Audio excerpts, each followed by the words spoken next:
Anna Smith, Here. Sade Fashokun, Nikosi Nelson, Here. Trish Bodie, Here. Paul Gautier, Here. Gloria Gonzalez Telequia, Here. Francesca Romans. It is 6:17 p.m. and with the quorum of the board present, I call this meeting of the Leander ISD Board of Trustees to order. The board will now hear citizens' comments from those persons who have signed up to speak. In accordance with the district's policy BED local, public comments at a special board meeting are limited to items on the posted agenda. For this September 30th special board meeting, those items are discussion and consider approval of a resolution regarding financial sustainability and long-range facility planning for Leander Independent School District, and the discussion of Citizen Facility Advisory Committee charters and closed session. Before I invite the first speaker to the podium, we will watch a short introductory video. My name is Bakal Sim. I'm a fifth grader at Granby Hills Elementary School. The district and the Board of Trustees are the local government body responsible for serving the educational needs of all school children like me and my friends here in Leander Independent School District. Their mission is to cultivate each individual student while creating a safe and supportive environment.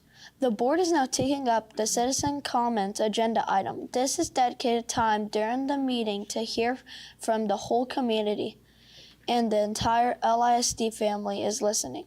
The district believes the Leander family thrives when we ensure a welcoming, safe, and caring environment. To our speakers, before you speak, we hope you have read guidelines specified in board operating procedures and BED local. The board wants to hear from everyone. Please be mindful of your conduct and example you are choosing to set when presenting complex information. Remember that school children of all ages may participate in board meetings either by watching them online, or you might even see some of us in the audience. Still remember that there are ways you could communicate with the board. You could send them an email or just tell them that you would like to chat sometime. When the board president calls your number, remember, watch the timer and focus on your remarks to the time allotted. We know it could be hard, but please conclude your comments when you hear the chime. Speaker number 1, whenever you're ready. And actually, if we can go ahead and get speakers 1 through 6 to go ahead and line up just to be more efficient with our time, that would be great. Whenever you're ready, speaker 1. Hi, I am relieved and grateful that you are looking for alternative solutions to funding gaps. So long as Cypress Elementary can plan to stay open, I will continue to write letters to the state requesting the much-needed student allotment increases. I'll also encourage others to help me with that as the fall progresses. I have seen many posts on social media recently about not allowing your child to miss school, but some kids get sick a lot. I have a large family, so we have more sources for germs than many small families may have. Last winter, one of my kids had type A flu and a separate occurrence of type B flu, plus he had a 3rd week of strep throat. Student absences must be reported in a way that allows Leander ISD to be paid for absent students. I plan to research state requirements for how parents can report absences such that the district can receive state funding for that student on that day. Thank you. Speaker number 2. All right. Good evening, and thank you for your time. My name is Ashley Wallace, and I'm the parent of 2 students at Westside Elementary. Today, I'm here to discuss pathway number 2. One of my children depends on reading interventions, dyslexia support, and other 504 services. Cuts to dyslexia, reading specialist, and 504 art support will cause these kids to slip through the cracks. These are their lifelines, not luxuries. Parents, myself included, already face significant delays getting the right testing and support provided. If these positions are reduced, those delays will stretch even further and students will fall even further behind. Enrollment is declining and parents have choices. If we cut the services families value and need the most, they won't choose Leander ISD, and the decline will only continue. Please trim funding from the top. Revisit consulting budgets, vendor contracts, and seek corporate funding. Keep pulling from reserves and keep fighting the good fight. Together, we need to get louder, more creative, and engage the media often. If we keep making do with less, we only prove that the state is right, and they are not right. Our children cannot thrive on yesterday's dollar. Our children deserve more, not less. Thank you. Speaker number 3. Good evening. Thank you for listening to the concerns of families and for putting forward a resolution that reflects much of what the community has been asking for. We truly appreciate the board's attention and the willingness to work alongside parents and stakeholders. This resolution is a strong foundation, but for it to succeed, it needs clear next steps. That includes a timeline with specific dates, operational definitions so that we all understand what qualifies as a facility need, and measurable benchmarks that allow progress tracks and course corrections before irreversible actions are taken. Most importantly, decisions of this magnitude deserve a transparent framework so that if closures ever become necessary, the process is consistent, fair, and based on data. We also ask that all schools be a part of an annual enrollment matrix to ensure equity. We strongly support erring on the side of keeping schools open, but when difficult choices arrive, families deserve clarity, fairness, and accountability. Thank you so much for your leadership and for your commitment to long-term sustainable solutions for LISD. Speaker number 4. Good evening. First, I want to thank everyone for putting forward a resolution that really listens to the concerns of the community. Really appreciate all of you and the hard work that this has all taken. It's been a long discussion, and we appreciate it. I do want to echo the accountability piece. So I want to make sure that this is not another charter where we don't see results or we pause for 2 years. I would really like to see defined definitions of what we're measuring, what is success throughout each step and timeline, and define due dates before we get to the final date. So I ask that you guys just talk about that tonight, and we appreciate your leadership. Thank you. Speaker number 5 did not check in. I don't see them, so we'll do our last speaker, speaker number 6. Good evening. Thank you all. I'm going to be a little bit of a different voice tonight. This has been going on for at least 2 years, if not more. And I understand the community. No one wants to close schools. Y'all don't want to close schools. I don't want to see schools closed. But schools are more than buildings. Our teachers are incredible. Our librarians are incredible. Our staff people are incredible. And you all had to cut and lay off some people. And you had to cut some incredibly important programs. And those things, to me, those people and those programs are much more important to our kids' education than any school buildings. You've got tough decisions and actions to take. And pushing those decisions down the road, a year, 2 years, 3 years, isn't helping anyone. If I'm not here at a meeting, which you normally see me, I'm watching meetings. And there's been some incredibly misinformation spread, unfortunately, by some parents. That doesn't help. But I thank you for all of your service, the time that you put in. Thank you very much. And that concludes our citizen comments for tonight. And now, board members, we are going to head to the next agenda item, which is the 3A discussion and considerable approval of the resolution regarding the financial sustainability and long-range facility planning for Leander Independent School District. So board members, tonight there's no presentation, as you can see. The intention of tonight is for us to really dig into this draft of a resolution and give clarity to administration and to the community, but also the board, and to ensure we stay in our lane tonight in regards to this process. Christina is going to be updating the resolution in real time. So that way everyone can see what's being changed. There's no misinformation. There's no, oh my gosh, this could have been it. None of that. It's all here. The other thing is tonight, what we're going to do is everyone should have a copy of the resolution in front of you. It says draft because this is the draft. It's not the real one. And then you also should have, for those that submitted in information to discuss with the board, you should have a copy of this because some of us are visual learners. But you can also give input in as we go, okay? So don't feel like just because you didn't get submission in that your voice is silent, because that's not what tonight, the intention of tonight is for us to talk. And so, if you submitted something in and an idea pops up, then I really encourage y'all to please share it and say it. We need to have some type of solution today in regards to the resolution going forward so we can get some work done. So with that said, we're going to start with the first page. And guys, we're going to start with the first page, and we're just going to go down it. And if you see something, you want to change it, I encourage you to speak up. And we're going to share the mic as well. So the other thing I want to note in this, and Sarah, Dr. Grissom, is going to be helping us with this. So we're not here until 2 a.m. because I know a lot of us have a lot of questions and we want a lot of information. What we're going to do tonight is, as we're having these conversations, Sarah's going to do what she loves best, our continuous improvement tools, and start pulling out 4 to 5 big topics that is resonating with the board tonight.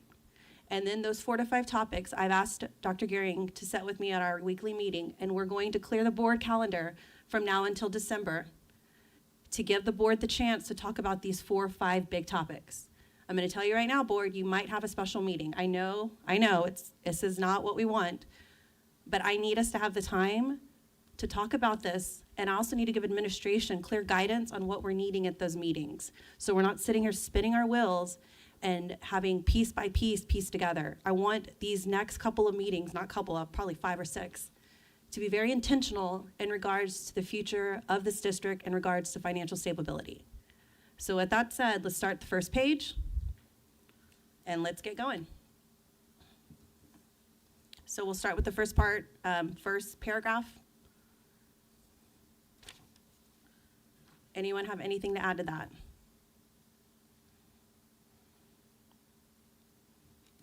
I need to pull up my notes.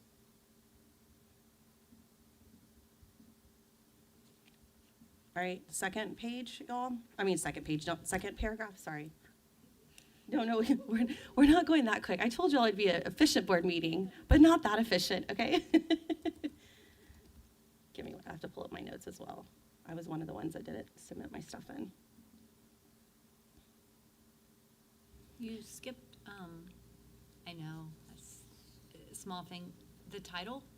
And Yes, I'd later like to come back to the title. No, let's do it now. I don't know, I don't have a suggestion for it right now. I would just like the board to be aware of this, because I think financial stability, that's one part that we're looking at. We're talking about long-range facility planning, but at some point, how do we get the two together where there's I don't know if the word is a master plan, or is it something that looks at our strategic, what are our academic goals in light of all this as well. So I'm not sure if this title captures ultimately what we're looking for. So I will be listening to the conversations and just wondering if this title captures, that's all right now. No, that's fine, we'll put a pin in it, so as we go ahead. Just to echo Trish, for me, the suggestion would be to take out, just simple would be take out facility planning, and it's just long-range planning, and then that broadens it out to be a little more strategic and include programming and things of that nature.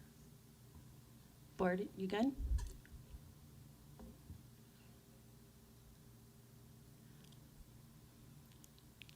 So then we're going to head to the next part. What? So if you just strike facility, then I think you'll be. I like that because it does include, it's not just geared toward one thing, it is the bigger picture because these all have moving pieces. I like that. Okay, we'll go to the next paragraph. Whereas the Leander Independent Schools faces significant budget. One thing I had thought about, and this is just my suggestion, is how do we strengthen that about and emphasize the ever-changing landscape on public education? I don't know the right words for it. I'm just figuring, how do you make that stronger? Because, we're in this situation due to the lack of funding from the state. And so one of the pieces. And so I don't know, I feel like there needs to be something there that emphasizes, essentially the attack on public education right now. I don't know what those words are, though. I was working with some community members, and instead of that paragraph, they came up with a secondary paragraph for the resolution, whereas potential budget, putting in potential budget levers, including reductions in central office staffing, 1.4 million. And basically, this is what Dr. Green put on the board the other day when we were here late into the night. Student programs, 3.4 million, staffing efficiencies, 5.8 million. Basically, they were just kind of laying it out, so it was, just like we we're talking about, it's in real time. It's what people had seen before, and there's no, transparency. And basically, just kind of laid that out, a 2% pay staff increase, land sales, 5 million, a voter-approved tax rate Vader, and community feedback strongly opposing campus closures, seeking feasible alternatives. So on page 1, 2, 3, 4, there is expenditures reduction strategies, and so it hits on there. What we're trying to avoid in this is basically, we don't want to get in the weeds, but we need to be clear and give guardrails in regards to what administration does. So like, I'd be hesitant to put a 2% raise, because what if we don't have the funds to give a 2% raise? But let's put a pin in that. We'll talk about it Sure, when we get there. okay. Is that okay? Because there's Yeah, a whole section on it. Okay. Thanks, Paul.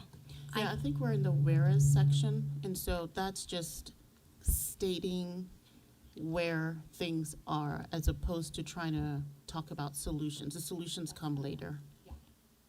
I was going to say exactly what you said, Sade. I think it's important to have some guardrails for solution, and like some of the ones that were mentioned by those community members. But I think this intro part, I get where you're coming from, but I also think having the cleanest language possible at the beginning, when we're talking about whereas, I think the whereas is, it's a budget deficit exceeding the 1.5 budget deficit parameter. And I think that's the meat of our budget deficit, right? When we look at our budget parameters. So I think that it's fine as it is. So I heard two things. One, and Paul may be speaking to, if it's the whereas, just to acknowledge the work that we've already done to address kind of the challenge. I don't know if that's where, I couldn't understand if that was future or if that was. Well, that was what the community wanted to be, clear, because they really enjoyed that meeting, because it was the first time they actually saw it in person, Okay. just like you're saying, that people are visual learners, and there it is, and just wanted to, outline that. Okay. And I didn't see that anywhere in here where it was, specifically, specific about, this and that, and yeah, we might have to change things 'cause we can't afford what we can't afford later, makes but sense. they just want at least that we made the attempt. Okay, that makes sense. And then the second thing just would be, and it may just not be here, but where I like where Anna was going, where just to make sure that it's broad, to understand, like want a plan that addresses all of the anticipated kind of challenges. And so it is budget, but it's also, as Anna's changing landscape, kind of, just to make sure that's captured. It may be in some other whereas, but I think I think that is a little bit important. Well, this just came to mind, right? I was just going through there. Like, where do we talk about decline in enrollment? Like, that is part of the ever-changing landscape, right? Would that be considered a budget? Where does that go? Is it, if it's something you want to resolve about, it would go under be it resolved. But if we want to say this is part of our landscape, we would put it in the whereas. Yeah. So I think the whereas statement is trying to address the current situation. And so, yeah, it doesn't talk about the enrollment. So that I recall, and I'm looking at it and I don't see it here. So that certainly could be something you can do. To Nikosi's statement on addressing our previous actions, we do have the whereas September 9th board Oh, okay, meeting yeah. paragraph in here that does talk about, not everything, but does give a general discussion as we talked about some of the different levers. I was even calling out what we kind of did for this year to acknowledge that we actually have taken some action and we're taking further action. But again, I think this is probably not the meat, so we don't have to spend a ton of time. Yeah, with the whereas, I think the question is just where's the board appetite to make sure, did we feel like we've put the landscape appropriately? And so where's board appetite to address these issues? The one thing that I was thinking of, every time we think about deficit, that means pulling from fund balance, and that can eventually affect our bond ratings. And so I just don't want to lose sight of that piece. And so is there a way that we can capture our current first and bond ratings in here as somewhere in there as our current state?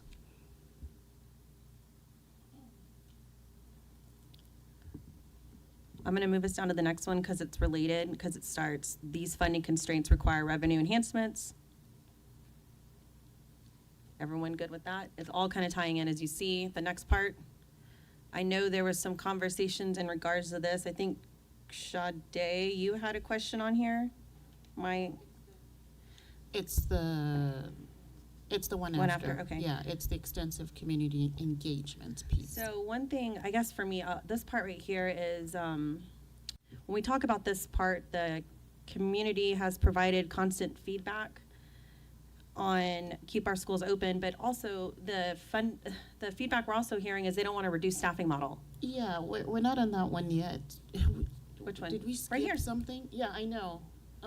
No, I thought you're We're on here. district value, strong community Yeah, yeah. partnerships.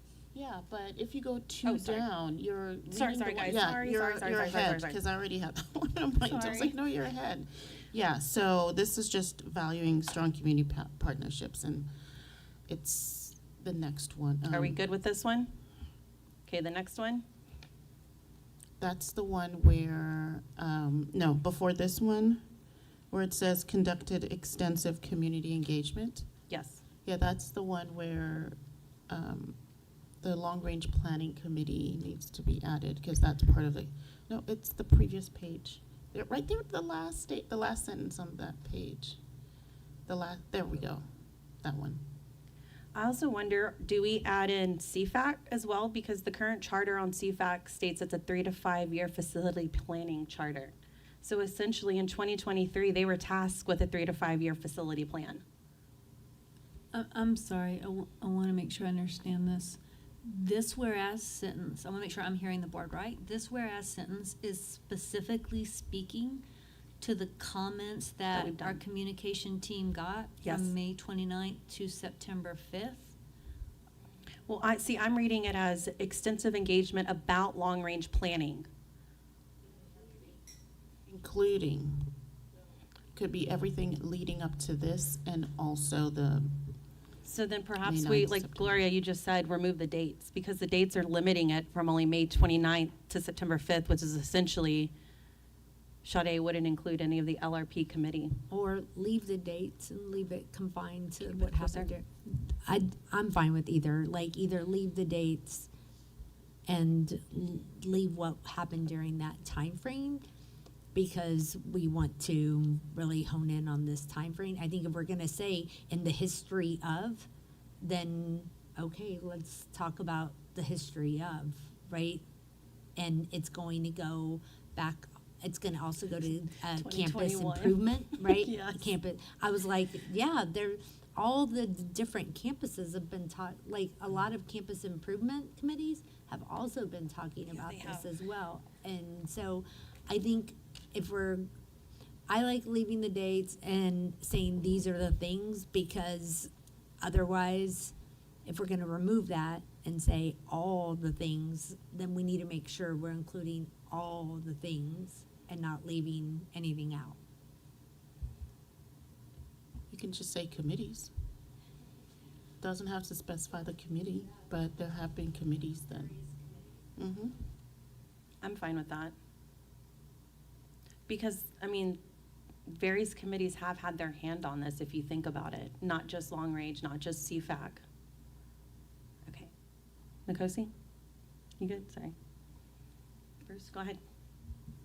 So just for our clarity's sake, if possible, at the end of each one of these, can you clarify what you hear as being decided so that we can make sure that what's on there is translated right when we make these adjustments? So board, do we want to do various committees? And just, is that good? Is that a compromise? No, That's Trish? fine. Oh, That's yes? fine. Oh, sorry. Yeah, just, yeah. I Make thought she was sure. like giving me a hard no. I was like, okay. How soon would the committees be reinstated? We are not talking about, that's not right now. We can talk about that. That could be one of the topics we talk about later. Okay. Otherwise, yeah, I'm fine with just committees in general. So are we removing the dates and adding various committees? I don't see how Yes. you can leave the dates and add various Yes, committees. yes. So remove the dates and add various committees. Yes, yes, please.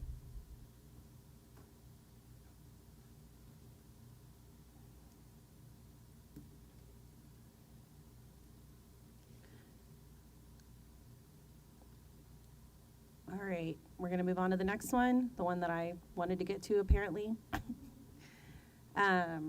My only, like I said earlier, my question is we've heard keep our schools open, but we're also hearing we don't want to reduce staffing model.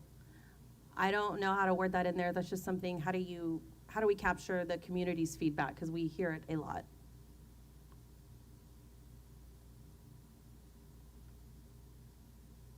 Board members, any other questions or concerns, comments on this part? All right, go ahead, Nicosi. No, you're good. I was gonna say, I agree with, well, I think that is the overall sentiment to keep our schools. I wonder if it was, if you take that out and if it read something around consistent feedback, expressing, it's like the feedback and then something around maintaining, what I see is maintaining neighborhood schools as a cornerstone of our identity, ensuring there's clarity and transparency on the data that we use to make consolidation decisions, and explore alternatives to closure. And so I just see those three things. So I could imagine taking out the keep our schools open. 'Cause I think there's Yes. I like that. I think one thing that needs to be in there that hasn't been maybe as loud, but there are a lot of pieces of our community that have reached out to us individually or through, comments that, hey, I'm over here at the side of the district that is growing and our classrooms are over capacity. And as you are keeping low enrolled schools open, you're also cutting like our librarians and you're cutting other staff. And so I think while there is a lot of sentiment of keep our schools open, I think there is also parts of the district that are like, we also don't want y'all to keep, we don't want to have, there's parts of the community that feel like in our effort to keep all the schools open, it's coming at a cost to some of the schools. When, like of our budget this year, when we we eliminated certain programs, we got rid of librarian aides, some of the things that we did, I think we've heard from a lot of communities. When you have one librarian in a school that has 300 students versus an elementary school that has over 700 students. So we are hearing from that part of the community. So I think that has to be added in there at some point. And so I like Nikosi's words. I think a lot of those folks have also told us that they're not really comfortable coming to a board meeting and talking about that because they know that, that closing people's schools and stuff like that is a very sensitive topic, emotional topic, and they don't want to be put in that position. But I think we do have part of our community that we're not talking about that feels like, okay, what about all the schools that are at capacity or over-enrolled? Well, Cypress Creek is a great example of that. We are actually getting more money from them, and they are using less money. So I think that should be the parameter for all the schools, whether we are at capacity or below capacity. They have been doing it right. They've been using less money. They've been giving more money in, and I think it is very personal to those folks because they have been showing up. And I wish some folks that aren't currently affected, but they're only not affected because they're not zoned that way. And that is the truth. And at some point, they might be. So us getting the full parameter about how we do this is important. And, you know, I get why you might want to take it out, Nkosi, but I like the idea of saying still keeping community schools open, because saying that is a positivity versus removing it and then only having consolidating schools. We're not always consolidating schools, and we always want to keep them open as much as possible. Just it's a mental clarity I think the community might want to see. I think the language that Nkosi used, it wasn't either of those. I like the language you mentioned, Nkosi, where you said it was like optimizing or centering on neighborhood schools. Right. I think that captures It's the that next phrase there. in the right way. And I do want to add, and I think maybe Pete can help, because I just don't want people to hear that and hear the wrong thing when we say Cypress is bringing in more money. It's, can you speak to that? Because I know that we've heard that, and I want to make sure that financially, because I've heard other schools ask, how can we bring in more money? How can we do that? And so I want to make sure that people understand what that means when we talk about that operating and cost. Yeah, this was mentioned numerous times during the public comment. I think Cypress Creek was the main one. So we did look into that, and so if you look at Cypress Creek, if you look at the per pupil allocation, it looks like it's. Did I go closer? All right. When you look at the Cypress Creek, like if you look at the TAPER report on the TA website, it gives you the district average or the state average or district average, and it gives you the campus average. So the campus average is lower than the district average. So I mean, it looks like, hey, you would easily can look at it and probably may come up with the conclusion that, oh, they're more efficient than everybody else. Or maybe they're not, right? So we did look at that because I want to find out exactly why. I mean, if they are, then let's replicate it. If they're not, let's find out why it's not. And so if you think of, and the best example I could think of, if you look at when you buy a home, when you get your home and you get a value, you get your house appraised, you get a little sheet, right? It shows a little beautiful picture of your house on the front, and you turn to page 2, and it has about 4 or 5 columns. And it says, this is your house, these are the 4 comps we compared it to. And then it goes through each of those homes. It says, but for us to compare this house, your house has a 2-car garage. This other house has a 3-car garage. So we're going to adjust for this. This house has a 1-acre lot, and your house has a half-acre lot. So they adjust for this to get down to the bottom where they can compare apples to apples. So when we look at those campuses, you look at Fabian, you look at Cypress Creek, look at Steiner Ranch. So when we looked at the 2 other ones, they all actually have about the same FTEs. And they all spend about the exact same on payroll.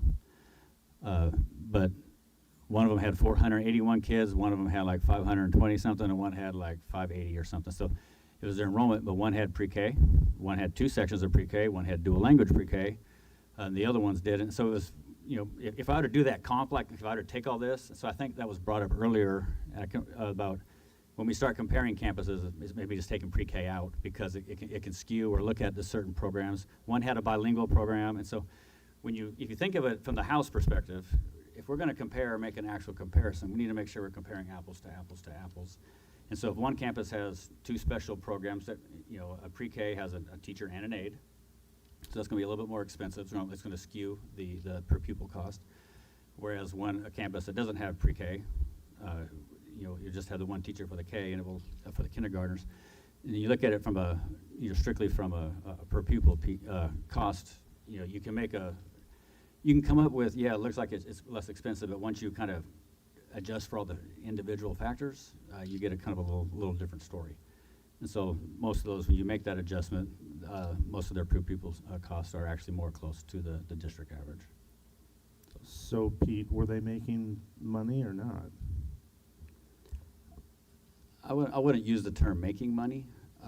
If you look at the number of students, the per pupil revenue, if you want to look at it per pupil, what we did is we had probably less cost allocated to that campus compared to other campuses. So can we replicate that at the other 29 campuses? Well, then we wouldn't have pre-K or kindergarten in some of the other campuses. So like I said, for us, we have certain maybe smaller populations of students. You can better serve them by clustering them or putting them like some of our campuses will put all in this area. We'll put all this campus will have pre-K 3, so pre-K. So just to be clear for the audience at home, Cypress, what was the differentiator? Cypress does not have pre-K3. But the other campus does have pre-K3, so that skews their per pupil costs. And because of that, they had more per pupil cost. Yes. So if they had pre-K. So if you took the pre-K out of the other two campuses, they would probably be very well in line with Cypress Creek. So just again, trying to make it apples to apples comparison, each of those two other campuses had additional expense. They had dual language, they had the pre-K, and those programs cost a little bit more. And so when you factor those two things in, it makes those two campuses look less efficient compared to Cypress Creek. But when you take all those factors out and make it equal, they are actually very, very similar in cost per pupil. Okay, I'm just gonna say what probably some people are thinking at home then, well, why don't we make it equal and try to put those kids somewhere else, the pre-K? I mean, Is this something that Okay. Sarah should make for So I further do believe discussions? that pre-K conversation is coming later, and that is one of the things I know that the board really wants to have more conversation about well, that. just so that, we're all on the same page, Yeah. we understand what is the differentiating factors, and Go that way, ahead, Dr. Grissom, go that for it. would make sense then, if there was something else, and then it adds the scale on that side, well, then would think that those other schools also would be, I hate to use the word, I guess, making profit again, but yeah, that they're not costing the district money to operate them. Well, I guess that brings up a point because of what we also heard. Like, people also said, keep pre-K on our campus, keep pre-K on every campus. And that was one of the things looking at the data with you, because I was wondering why certain schools were cost a lot more to run, even with declining K through 5 enrollment, and it was the differentiating factor was pre-K. Small pre-K classes, big pre-K classes. Early childhood to pre-K was the There'll be a pre-K difference. conversation. Sarah? So I have added pre-K to the parking lot list, as well as just breaking down a little bit further the cost efficiencies per campus. It sounds like we want to have a robust conversation around that, so I've captured both of those. I do want to point out, by removing the dates, we're gonna dig into a deeper and deeper situation here, because the dates, we're tying the community conversations, and that was the comments in the next paragraph was based on the conversations from those dates. And so now we've opened it up, and now we're saying, okay, because what we said is the district's conducted community engagement about long-range planning through multiple platforms, including Thought and Citizens, comment staff, and community conversations from May 29th to September 5th, and the community's provided clear and consistent feedback expressing the desire. This comes from Christina's presentation that she did, which had those comments in there. So if we're taking out that date and we're wanting to do all the community conversations, I would suggest we're gonna have a very long whereas to kind of try to pile in everybody's conversations. Just something to think about. I don't know if that means then y'all want to get rid of that whereas, or y'all want to be able to open it up to do all the community conversations, but just know that we might be drilling down here and opening up a huge thing we want to try to close, because we have a whole lot of, be it resolves, we've got to get to, so. I think for me though is like when I think about, I always go back to the elementary rezone 30, because I feel like that is where we started. We went down that capacity hole, and that's where I feel like this whole, like, I don't know how to include that in there, because I feel like we brought in an outside consultant for capacity. Remember, my neighborhood was up in arms over capacity.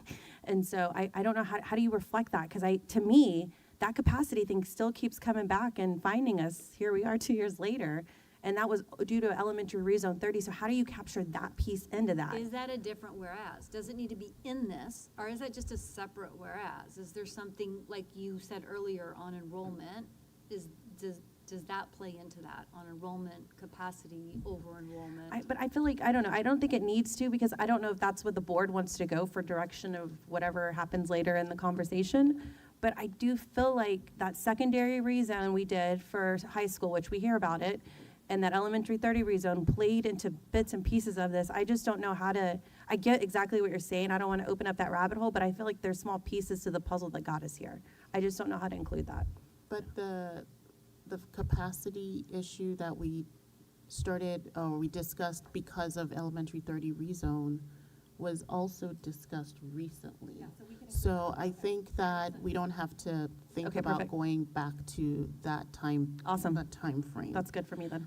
There was Let's Talk, there's been emails, and there's just so many avenues for input.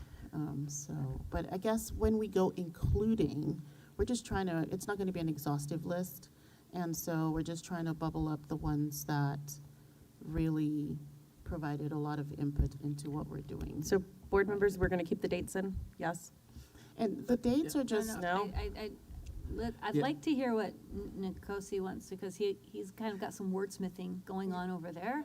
And so I'd love to let's lean into Nkosi's thoughts on this. Just because, again, I think, I have a lot of conversations and questions on resolutions, so I'm like, Yeah, I think, so I think we have two paragraphs here. I think one is trying to just put on the table that we have done an extensive amount along the way of community engagement, and it's to capture that historical kind of engagement. And so I think it's important, so I think we want to broaden it to, throughout this process, there's been this engagement. And then the second one is trying to bring in some of the themes. I'm not against that. I think if it is a desire to try to capture everything, I probably would prefer not to have it than to try to capture everything in a paragraph. Because I think the test is us knowing we're listening to the community. As we get into the to be resolved, I think is where we're going to get to where, like, did we address the concerns of the community in what we're asking for? And I think that's where that's going to come out. is it So I would possible? probably recommend taking out that paragraph. If we need to get down to, like, making, we could either take it out completely, which is the second trying to distill the feedback. Yeah, so this one we would just we would be inclusive here. We would take out the dates, but we would try to capture all of the engagement that we've had throughout the process. And I think the essence behind this is to say we're engaged in community and we're committed to engage in community. Have been committed, continue to be committed. And then the second paragraph, then the next paragraph, we're trying to distill. This is where Trish was, I think, saying this feedback in particular is speaking to the community conversations that we had. And so we either call that out of, like, the community conversations we had, and then that's when we put the dates from May 29th to see what you're September saying. 5th. You know, Okay, I highlighted see. this feedback. Okay. But, I mean, Or we don't call it out at all. I But it mean, if we wasn't call it out, just- we're gonna have to call it out, like, we're gonna have to talk about, low staffing model, or high enrolled schools, or, I have 29 kids in my class. Like, we need to ensure that we're being inclusive of the entire district. yeah, and I think that we also heard those those comments outside of the community conversations as Yeah. well. So this is capturing Everything. the feedback that we've received from all those different avenues. And, well, the dates are just contained to the community conversations. It's not for everything. So it's multiple platforms, thought exchange, all of that. It's outside of those dates. Do you The think dates that, are just tied to the last element. Do you think with these dates, the community has been satisfied with enough time to digest what's happening? We're saying that the community conversations were held during that period and people provided feedback during that period. I guess what I'm getting at is, I think there's 875 people that showed up to those town halls that were held at the end of August. And many of them spoke to me very candidly that they thought, just as I said, when it was first brought to my attention in May, that we're even considering this. And at that time, there was just a few schools, and now we're considering up to 9 schools that are for closure or consolidation. Do you have another sentence then that you wanted there? Well, I'm just, Whereas? I mean, I just want to keep us. Yeah, we're trying to do the resolution. Well, we can get into the meat later, but, well, I think keeping the dates is very important. okay, so you want to keep the April, what was the dates? Go back up. Okay, awesome. So we're just going to leave the dates. Everyone fine? Great. Yeah, it's fine. Nope, It's just go ahead. directed towards the very last. It's just directed towards community conversations. Okay, Francesca, go ahead. I guess my concern here is, dates or not, you're saying the community has provided feedback and we held these, these feedback sessions and these talks with the community. You're not saying which portions of the community we did that for. Exactly, yeah. Because the entire district was not included in those conversations. And to Gloria's point, there's 50,000 people in this district, and you're going to talk about 875 of them in a document that's supposed to apply to everybody? That doesn't make sense to me. We should do a town hall in the north, you're right. Not even just that. I mean, there are other parts, even central. I hear from this middle school and high school here and how they really got beat up the last time. Yeah, I mean, So, and yeah. that's high school and middle school. Because, I mean, we only did. So it's not elementary. So it's not just, when you're talking about having it in the north, yes, you can have it in the north, but everybody is affected is what I'm saying. Everybody. Again, this resolution was pulling light from our last meeting conversation, but I think what the board has hit on is there's a bigger conversation. I think the resolution gets to that. Yes. I wonder, is it possible to maybe, like you were doing earlier, put a pin in this? Put a pin in it. You know where I'm going with and this, yes. Come back so we can hear the resolution and maybe it'll be clearer then when we come back. Yes, have it already in there, so yes. If I can make a suggestion, it seems to me that what I heard Trustee Nelson trying to do here was look at what is the intent of this paragraph, and then what is the outcome. So we've got to get to what is this paragraph language actually going to be. And so if we go up to the one with the dates in it, the intent I heard was that we want to reflect this. We want to reflect that the community had a lot of engagement, right? And so if you want to limit it just to the engagement that happened from May to September, that's easy to do. But if you want to say, we want to say the community has had a lot of engagement in this since November of 2021, then we can leave the dates out and add the various committees, and you get that outcome from that intent. Does that make sense? So, and that might help us as we go through, is if every paragraph we're looking at, we say, what is the intent? What are we trying to communicate with this paragraph? And then how are we going to get to that outcome? Because that's going to make it a little easier for Christina to really capture what is the actual language we want to be left in the resolution. So can I push us to say, for that one with the dates, do we want to reflect? I hear a common theme of we want to reflect there was community engagement. The only question is, do we want to limit it to that time between May and September, or do we want to say we've had lots of community engagement in this whole process? Why don't we, because this came from our last meeting, why don't we leave that there and then we put a pin in it? Because it does sound like there is an appetite to actually, kind of engage the entire community, because this is a plan for the entire community. So that could be put in later on, giving direction to administration to hold those listening sessions in the central, secondary, the north. So I think we leave that, and then when we go back to the other piece in the resolution, we add that community aspect piece to it. Okay, so I heard you say leave the dates in and take various committees out, so leave it as it was. Yeah, no, I say leave the committees. But yeah, we're gonna put a pin and then we're gonna come back to it, but, because I think, at least what I'm gathering, we really didn't engage with the entire community. We didn't. I mean, and the lesson sessions we had were only pertained to elementary. I mean, we had some high school parents there, but I mean, who's to say if we were to hold, a Cedar Park High School only, what are the budget shutting? What does that look like? It's just, we didn't do that. And so I think that goes to Francesca's point, which is, like, are we going to call out the community conversations that we had that were directed to, like, these three sections, like West Side, Fabian, Nauman, Cypress, and then the three Steiner elementary schools, something like that. Those are the community conversations we had. Yeah, do we leave, so we said take out, so I think we're, conflating the two, and I wonder if that what Anna is saying as well, and then going back to Bruce's intent.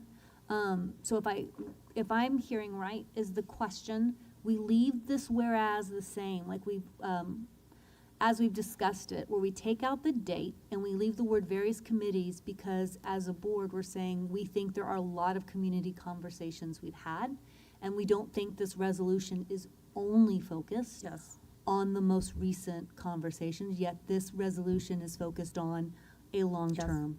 And so do we leave that then to say whereas the district has conducted extensive community engagement about long-range planning through and all the ALSEF citizens and community conversations, and then we do a period there. We don't have the date, but we leave the word various committees. The question then becomes the next whereas. That's where because the question for this one was, Nkosi says, okay, so whereas during the feedback from May 29th to September, here's what we heard from the community, in which Gloria's pointed out but there's other feedback too. How do we balance or whatever? And then Anna said, can we pause this, have the regular conversations, and then we can come back to this later. And there's also on the table to strike this language. So there's a pause and a strike, and it seems like this is where the whereas is. I have one comment on this one. As it's written like this with the dates, then to go to Francesca's point, which is where we talk about the community, that community part needs to be defined. It's West Side Fabian, Norman, Cypress, and 3 Cypress elementary schools. That's it. That's the extent of that word community there. I agree with you there, Sade.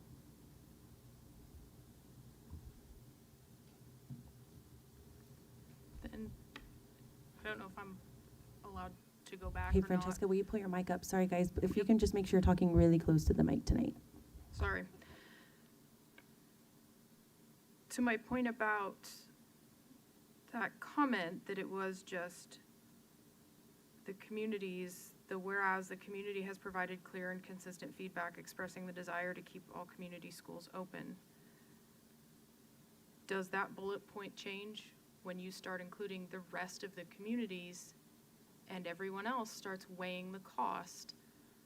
Whether it's the 3 campuses we've been talking about now, whether it's different campuses, that's not what I'm getting at, but is the entire LISD community going to agree with keeping campuses open when that might come with a cost of staffing reductions and program reductions and everything else? I think whereas we're just calling out what has been done so far. So this particular one is specific to those communities. We can add another one that says, I don't know, we've heard from some other communities outside of these that are concerned. I guess my concern with the language that you're using is Trish was just talking about how this is supposed to address not just one specific time frame, but the language in this entire document is addressing one specific right now. It's addressing what's happening right now. It's addressing community conversations right now. I mean, it's basically a summary of the last 2 years. I don't know how this applies to past this specific time frame when it is all very much discussing only conversations with affected communities we have, only certain things. I don't know how the language moves us forward in this document. I think the way I look at this, right, like this is just the parts that has occurred. And then I think at least what I've gathered here, I mean, y'all know I wanted community conversations in the North.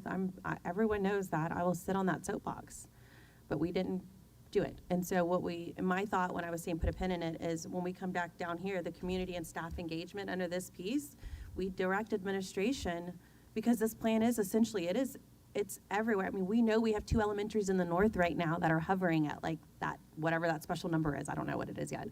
And so I think that's where we direct administration to go do those listening sessions to the community. We know they've met with the staff, but I mean, we're never going to pass a bond if we don't engage with our community on our long-range plan. I'm just going to throw that out there. And so I think that's where we direct our administration in that part back there. I would say, I think one, just expectations for this particular paragraph. I don't think there's an expectation that is exhaustive, like everything we've, all the feedback that we've received. I don't think it's saying that we don't have more community engagement to do, or everyone feels like they're fully engaged. Like I don't think it's saying that. What I think it actually may be saying is that these are the things that the district heard in that process. And so it might be better to like the district resonated with 3 major, feedback themes. Because I think we're trying to capture where are we right now and use that as kind of the starting ground for our next steps. And I think and the truth is, I don't think these are controversial. I actually, part of our identity as a district is community schools. I could imagine you could hear that throughout the district. I think our community wants clarity and transparency when we present data and we're making decisions. I think that's probably across the entire district. And I think the third piece was that we're maintaining the exceptional student experience. We know that there'll be decisions that might tug on each of those different ways, and there are going to be trade-offs, but those 3 things probably stand as feedback that the district heard and the district wants to push forward as how they want to engage in the decision making. I agree, and I'm thinking about what Francesca mentioned, and yes, we can have these community conversations right now, but the truth of the matter is we can do community conversations, and until I've heard that you're going to impact my school in some way, people aren't going, they just don't really show. And so as soon as, and was brought up in the last meeting, someone talked about block schedule. Like, how much money will we save when we get rid of block schedule for middle school and high school? And a lot of elementary school parents were like, great, that's problem solved.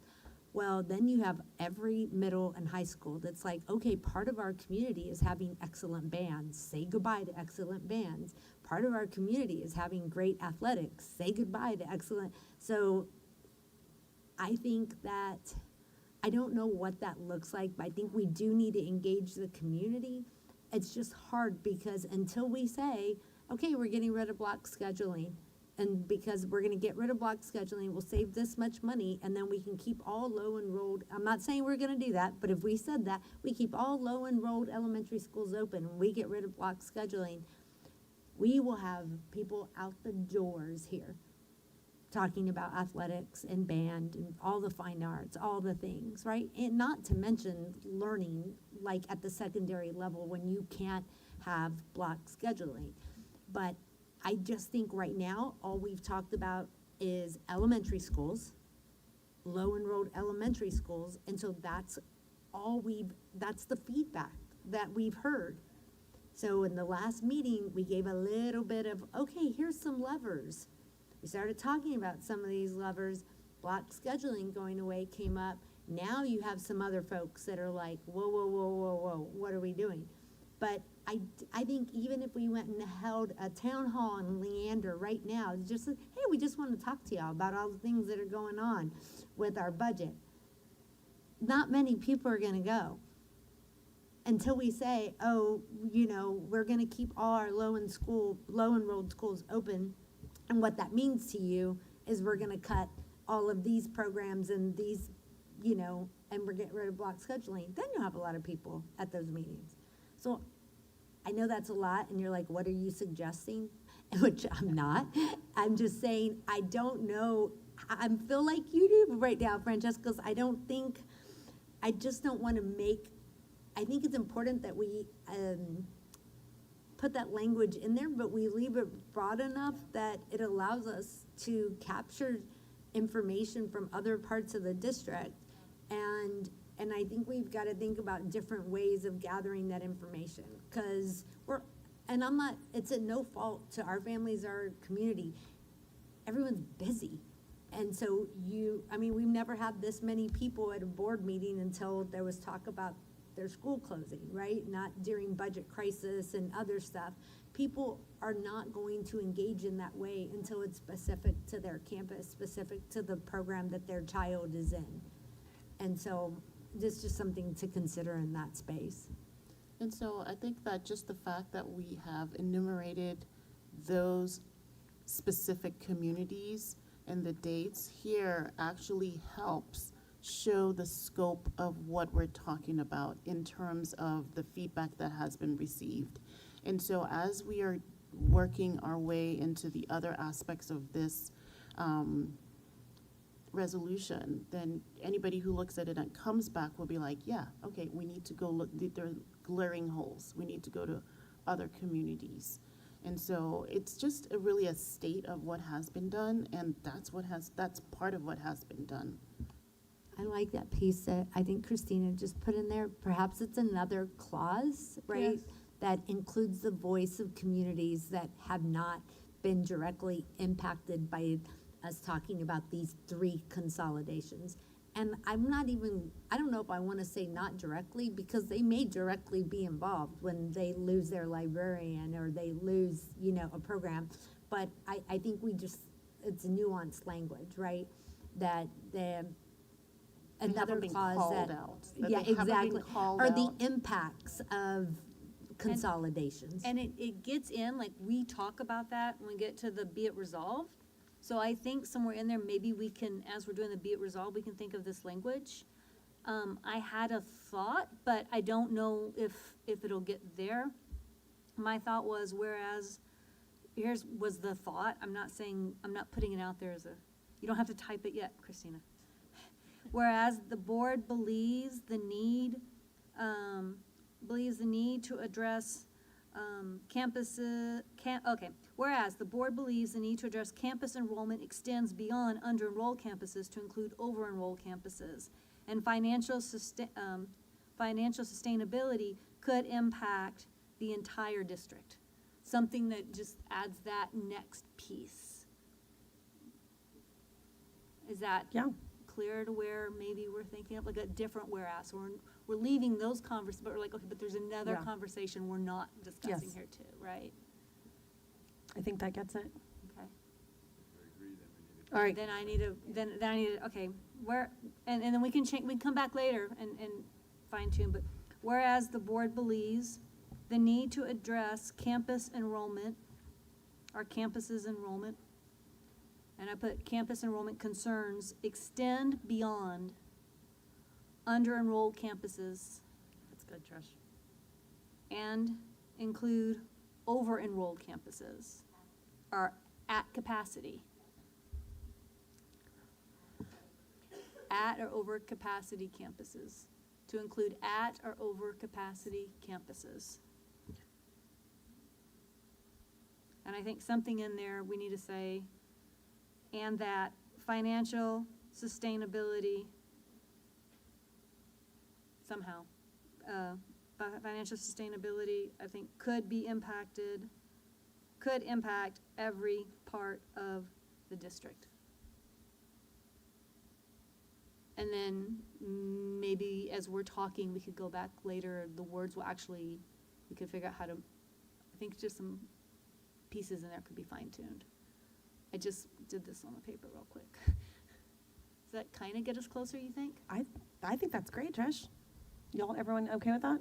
And then if I can, I made this suggestion, but I think we're going to need some time to work this language a little bit. So I'd suggest we get through a few more whereases, but then take a break at some point and let us work some of that language and bring it back to make sure that we're on the right track before we get too far, because I don't want to get too far down and then we have to redo too many things. That's a great idea, Bruce. Thank you. All right, board members. Trish, thank you so much for that. All right. Next, we're going to head to the next part.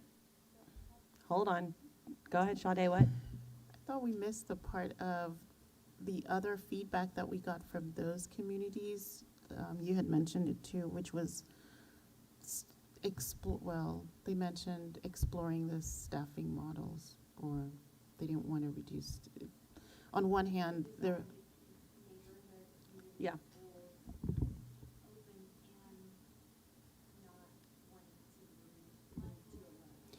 yeah, they want the reduced, no, they want to I'm like explore sitting in small. this little community here. They want to right? explore small school models, but they Without don't low want, enrolled- without reducing staff. Yeah. I think what Trish says is captures it, because then we would also need to put in that other piece of, well, the other part of the community doesn't want over-enrolled schools. No, we're just talking, this specific whereas calls out just what those communities discussed, and because those are the extensive discussions that we had so far. The next one.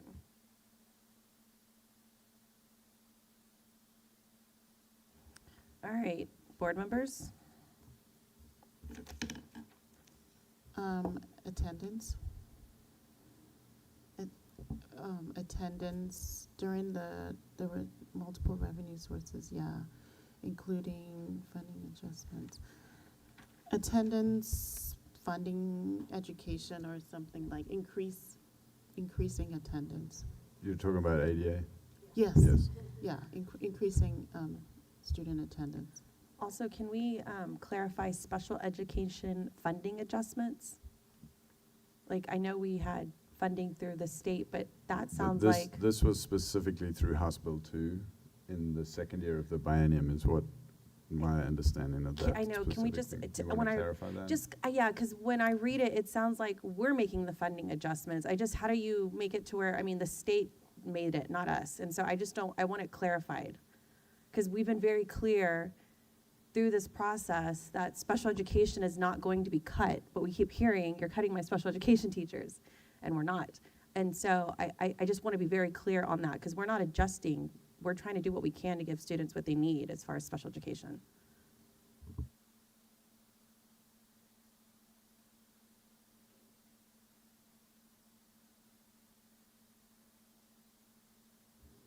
It's almost like But- attendance education, because that's what has really been happening, like educating people, awareness, there we go.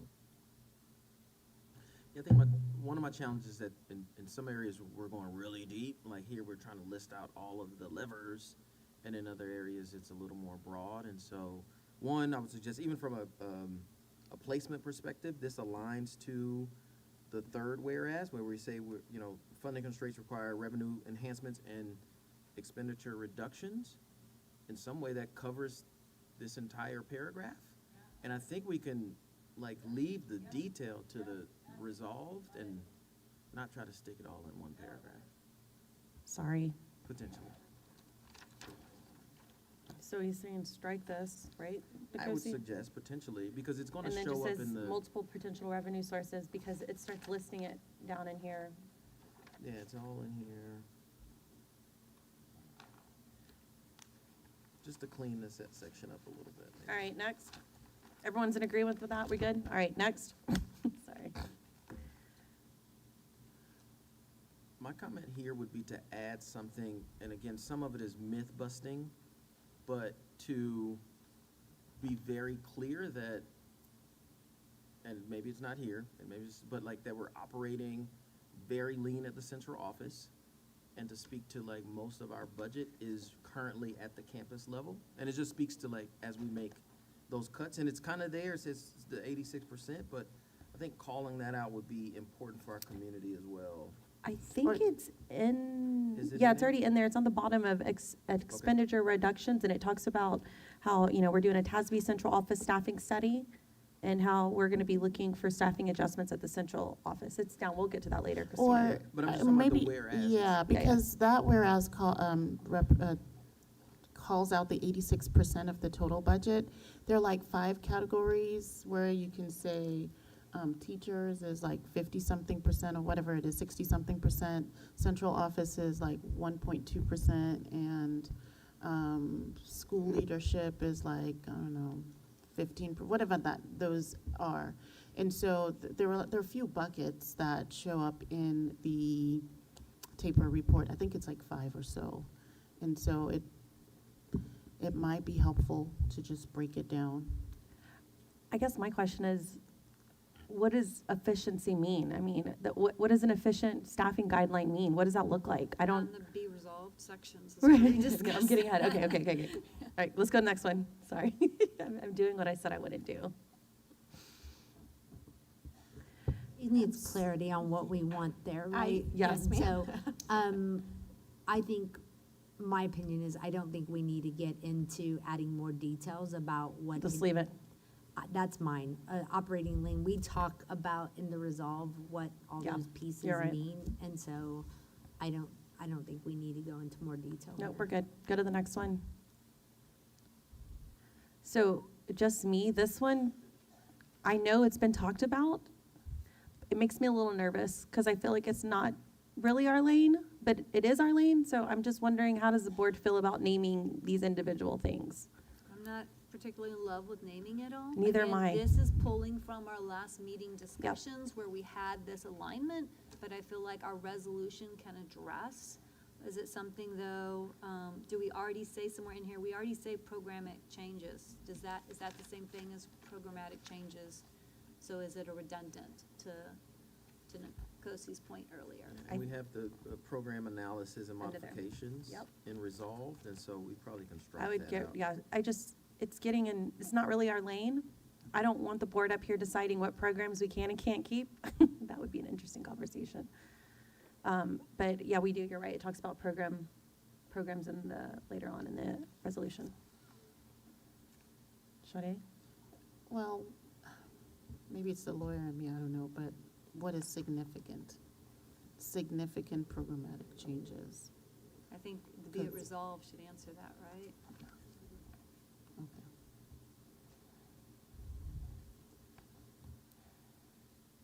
If later we want another, think about the lawyer in you, Sade. Later, if you can think of language of how you want to clarify that all these are later defined. Okay, so are we striking that whole? Okay, thank you. All right, the next one, board members. The board recognizes any significant programmatic changes. This one, guys? This is the one I was referring to. Okay. Where I was like, what is significant? What rises to being significant? I mean, I think, when discussion of cutting IB, that would have been something that we, discussion.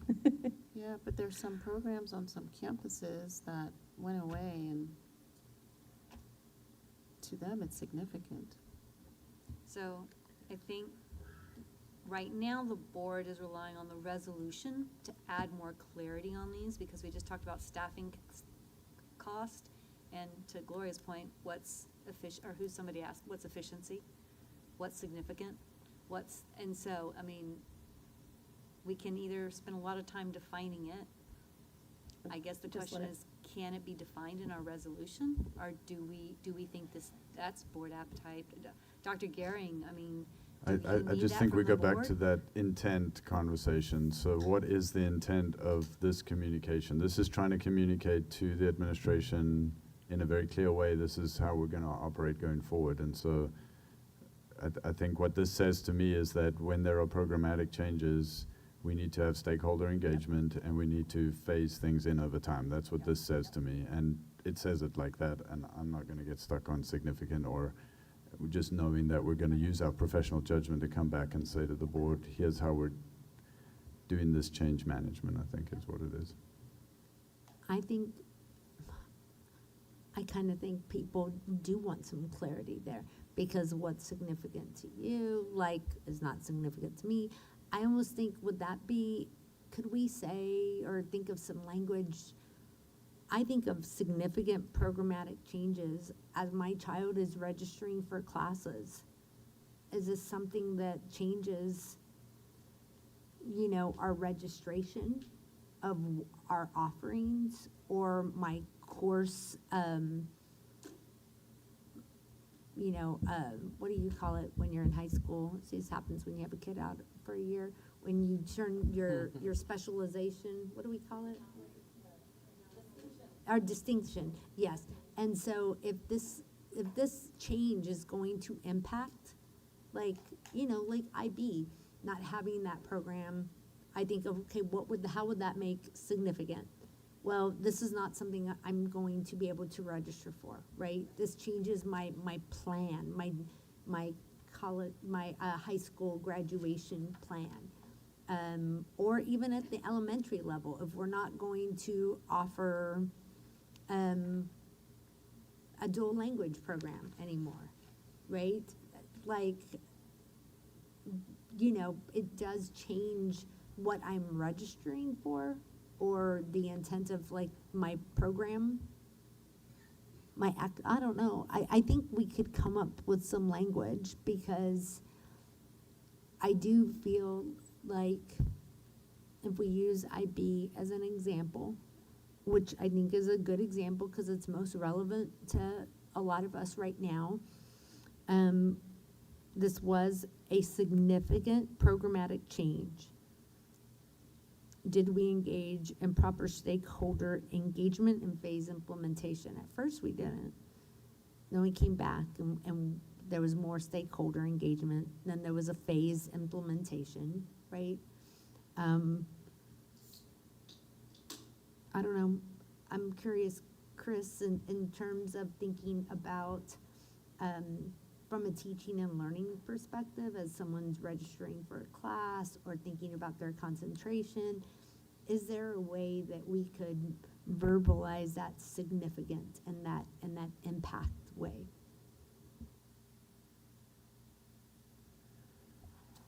I don't know if this is the answer. I wrote down is it changes that directly impact the student experience in a district-wide manner. Like, while IB, when those decisions were made, was only at 2 campuses, it was available to every student, kind of going with that example. I don't know, I'd have to wordsmith that a little bit, just to, I don't know.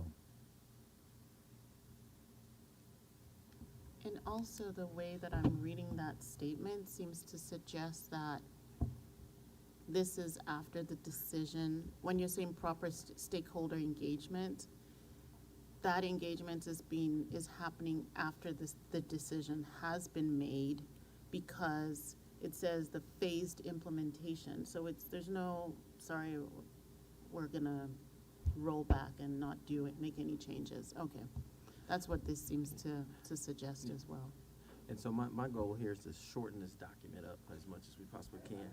And so I think that we can cover this section in the to be resolved, because I think that we're saying we have work to do, and we're going to provide the district some direction on what we want community engagement to look like. And there is language in to be resolved. Yeah. So does the And it's whereas really help here, or does it cause more confusion? Yeah, I think we move it to Maybe. and we add more to the community engagement. So you saying it stays there, and then in the resolve section, we're talking more about significant, or are you saying remove all So of it? I would say remove this line, but expand the community engagement. And what I hear you saying is that we need to define, I think we're going to hear this through other things, like we need to standardize what community engagement looks like, and whether it's some triggers, if it reaches, X number of students are impacted, or if it's just like, is defining significant, but it's more of just like, let's come up with the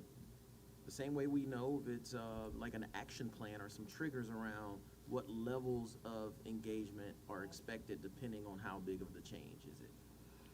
I don't know what that looks like. Again, I don't want to be directed, but I can imagine if it's more than one campus, then this happens. If it's a classroom level, this happens. If it's, something broader, we expect this level of community engagement built into the plan. Oh, would you say that it is there's an overlap between this statement that we're talking about, this whereas, and the one directly below the curriculum audit one? Later in it talks about whether be it those resolved. It's a whole section on community and staff engagement.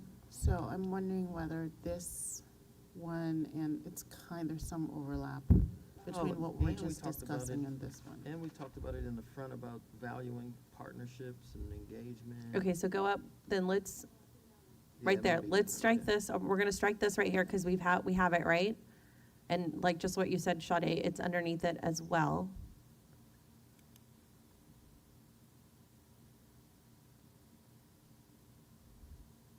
Those two contradict each other.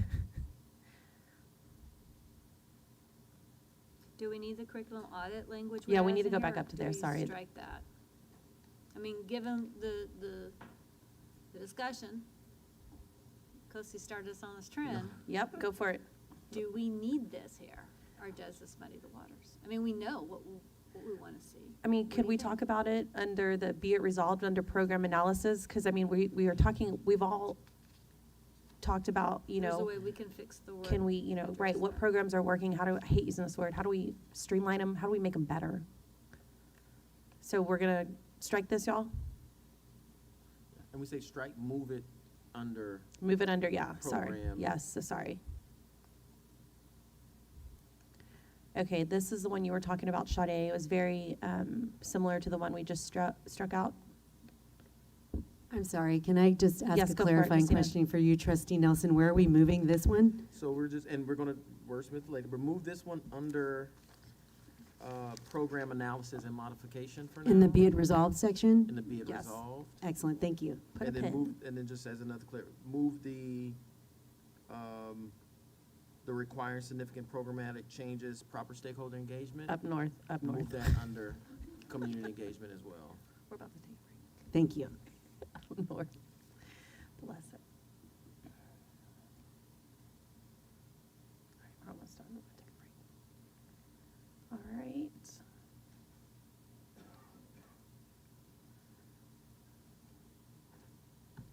And then this one, what do y'all want to do with this one? Do we also want to move it under the community engagement piece?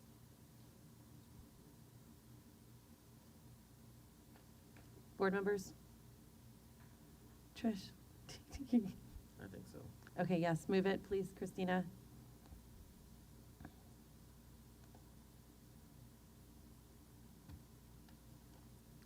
Okay, this one, right here.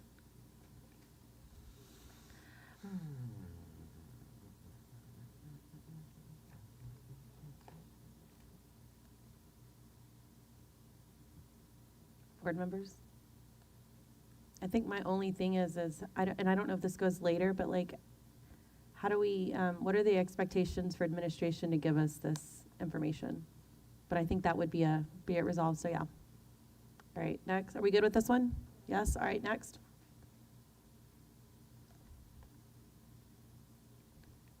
Everyone great? All right, we're gonna have our first break. Wait. I have a question before we do our Yes. first break. I want to go back because Anna, something that you said has really Yes. been sticking with me. Tell me. What I don't want to do is I don't want to say, we're at the mercy of the legislation. We can't do anything. Right. We can do some things. But I feel like we've heard our community say, but some of this is legislative stuff too. And so I want to go back because you did ask about this. And so I just want to throw this out there and see what the board thinks in the second paragraph. Is it too strong? Because it's kind of true. I mean, it is true, but is it saying we're hopeless and we can't do anything unless they do something? But if we say, whereas Leander Independent School District faces a significant budget deficit exceeding a 1.5 budget to deficit parameter for the 2026-27 school year, and anticipates continued deficit budgets in future years due to legislative inaction. I love that. I want to know. I think we need to call it out for what it is.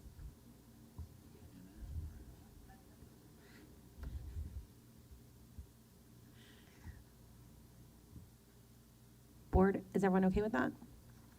Great. All right. I board- can't say I agree with that, but I don't think I'd have the votes to stop it anyway. Noted. You don't agree with that? Well, as Trish said, I mean, yeah, you want to call something out, but at the same time, we run the ship. They give us parameters, and it may not be great, but we still have to deal with what we have. And Yeah. just put it in there. What are we trying to make a point? Yes, we're making a point We are. that we are running on 2019 dollars in Yes. 2025. That's the point we're making. Have we been putting out For the most part, there have been some changes, but for the most part, we're still running on 2019 dollars. I mean, we could look at special education funding. We got a little bump, but it's still not going to make up the deficit. I mean, We get $1,000 for evaluations, and evaluations cost anywhere from $3,000 up to $8,000. So I mean, we've had a lot of inaction from legislation in regards to special education. That is true. I wish we had a legislature here we could talk to about why there has been that legislative inaction, or put it so, legislative discussions, legislative something other than just the word inaction. If we're getting wordsmithing. But Well, it isn't an action. I'm fine if y'all want to choose a different word. No, you I can. like it. I think we just leave it. We needed something to, I mean, it is not just up to us only. We can keep doing the things we are, and we've actually heard it tonight in citizen comments, that school districts keep going, sure, whatever, and we'll make it work. And we keep making whatever work, and it's not getting any better. Exactly. A lot of whatever. I mean, we did pass a Vader in 2022. they didn't even do anything with our basic allotment. I mean, they said it was $55, but it was just that whole, it was a math adjustment. It was an accounting maneuver. It Smoke and wasn't real mirrors is what it funding, was. right? Pete, from the 2022 Vader that passed, how much are we in new funding getting this year? Do you know off the top of your head? We received about $23.5 million in new funding. Most of that was required to go to $13.5 million of that was to go to teacher salaries. We received a few other allotments, like you said, $1,000 for the special education, which was about $1.5 million. Hold on a second, Pete. Paul, can you ask your question Yeah, again? I so think you in asked a different 2022, question. we passed a Vader. How much more this year are we getting from that Vader passage? I How much more are we getting from the Vader? Yeah, We I wouldn't know. get any more money from from the copper pennies. Yeah, I'm just looking for. So we have specific- 6 copper pennies. That money is fixed. That's at $49.26 per penny per watt. And that's been that same way since 2006, 2007. So whatever money we receive from the copper pennies in 2022 is the same money received in 23, 24, and 25. It has not been adjusted. So we're capped at that money. And as we collect more money, that's our recapture. That's the $11 million we pay in recapture. We would collect $11 million more than we can keep on those copper pennies. The gold pennies are a little bit higher. They were $129.33, now they dropped down to $123 something with House Bill 2. And so we have about 51,400 watt times that amount. We had 22. We had recapture on the tier 1. So the gold pennies, we're still pretty much capped at the same amount. We're getting the same. So that as the years go on, that money is basically the same as what we got in 22, 23, unless the legislature changed the gold penny yield, which they haven't. They actually decreased it this year, and the copper pennies remain the same. So in long roundabout way, the money is the exact same as it was in 22, 23. It hasn't been adjusted for inflation or for cost of living allowances, et Do you cetera. have any idea how much in millions that is? How much we get from the Vader? Yeah, those pennies. I mean, they're not Uh, actually giving us copper pennies. My recollection is it's approximately right at 30 million is what the Vader got us. Okay. And should it be inaction or action too? I think that's actually a really nice word to put it, because I'd say something a lot more not nice. So I like it. Probably action, because action is good, because there are other things that they do that affect us, other actions they take, other laws they pass. That have had a that do negative affect effect on us. us, yes. So yes, Yeah, and it includes like any unfunded mandates, Or so hold legislative harmless. action, I think, is good.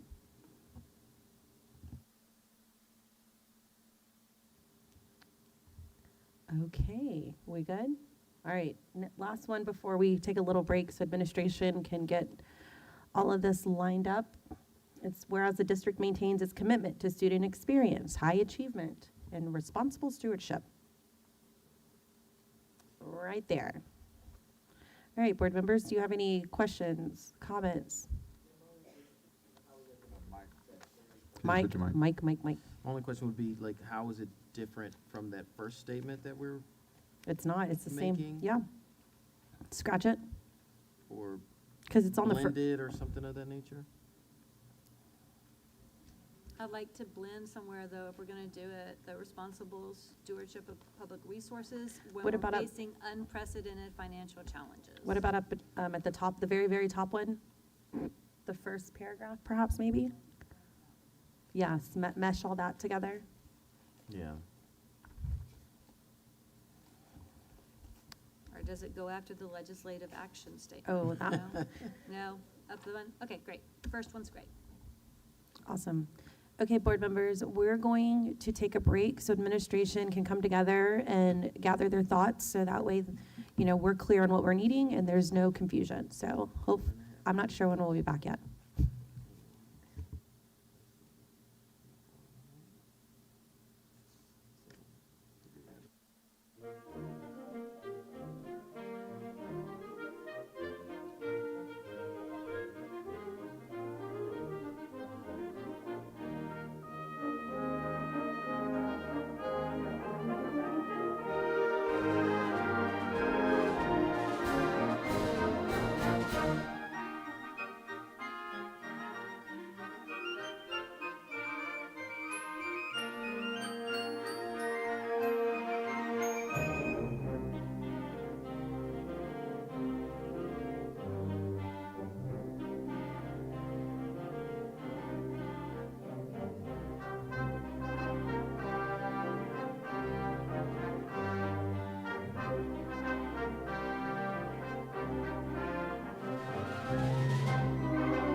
It is 8:06 p.m. and the board is back from our break. Board members, administration went through the first round of our feedback, and so we're going to go over and just make sure that the feedback was captured from what we said. So if you can please take a look at the screen.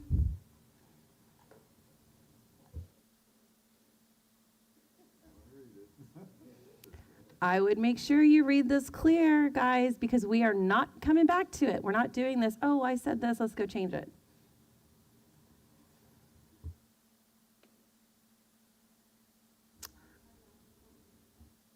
Yeah, that first paragraph I really like. And to be clear, we're going to vote on this tonight, so that's why you're asking us to look at it? I would love for us to vote on this as long as the board comes to an agreement on this resolution. So yes, Trish.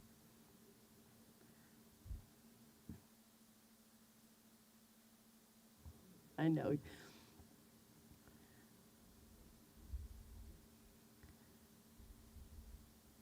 Okay, board members, are everyone had a chance to look it over? Just no worries.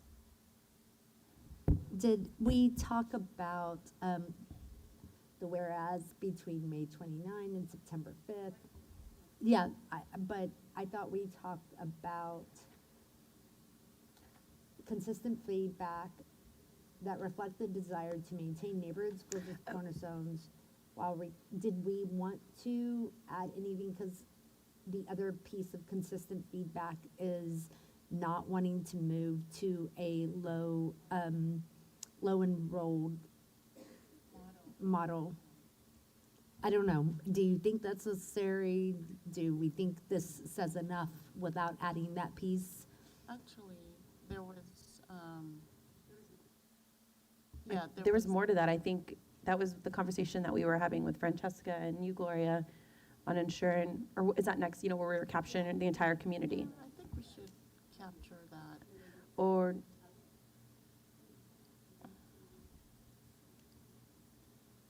Actually, there was one other thing that I remember they also said, but I think that might be captured in the bottom. Sade, can you move your mic closer, please, just so we can hear you? Oops. I think they also talked about their school ratings. That was another thing that they mentioned, which was preserving schools with high ratings. And so that was part of the feedback that we received there.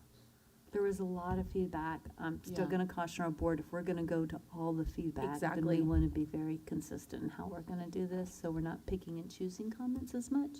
And yeah. What I was hoping this would do is reflect what Christina brought to us, Hardy, that very last portion of the comments of what you said, overall, here's what we got. But if we need to, we can do a link to the community feedback. I mean, we could just solve that and do a link to the community feedback page so everyone can see all the feedback. I think you're right. Now I'm picturing the presentation that Christina gave, and this is basically the summary of that was this point that we have listed here. So I think that's right, because otherwise we're gonna start taking bits and pieces that maybe stuck with me personally, stuck with you, and this was the overwhelming consensus. All right, board members, are we good? Can we go to the next? Okay, so I'm getting consensus. We are all good, and we're going to move on to the next one. Yes, I see one yes. Trish, yes. Francesca? Yes. Sade? Yes. Okay. Gloria. All right, let's go to the next one. Now therefore be it resolved. The comprehensive long-range planning and timeline. So I guess I just have a technical question because it's already headlined. Now therefore be it resolved, and there is a sub-headline. I don't know if that first be it resolved is necessary. No. Because every sentence thereafter will be Remove it. Thank you. Thank you, Christina.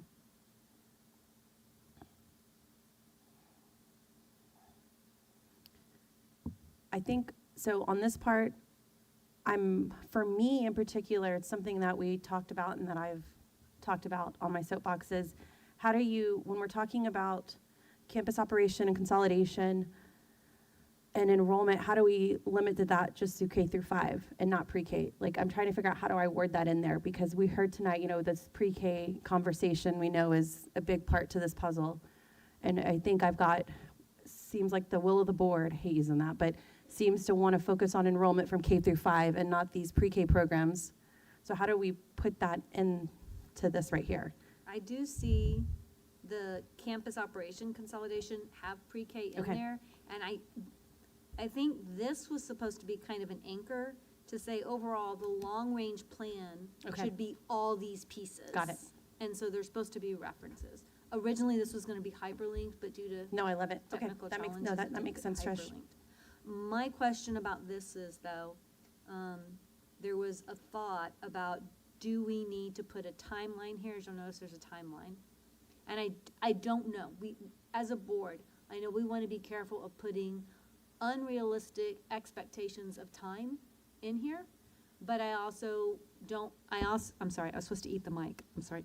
I also didn't want it to be clear on what we're thinking. And nowhere that I recall in here yet have we really said this is a 10-year plan. And that's something that I keep coming back to. And I don't know if there's board appetite for it, but what My thought is if we're going away and we're just developing something for 1 year or just 2 years, that we're not really doing that long-range plan. And how are we tying this into our strategic educational goals and our facility goals and putting it all together?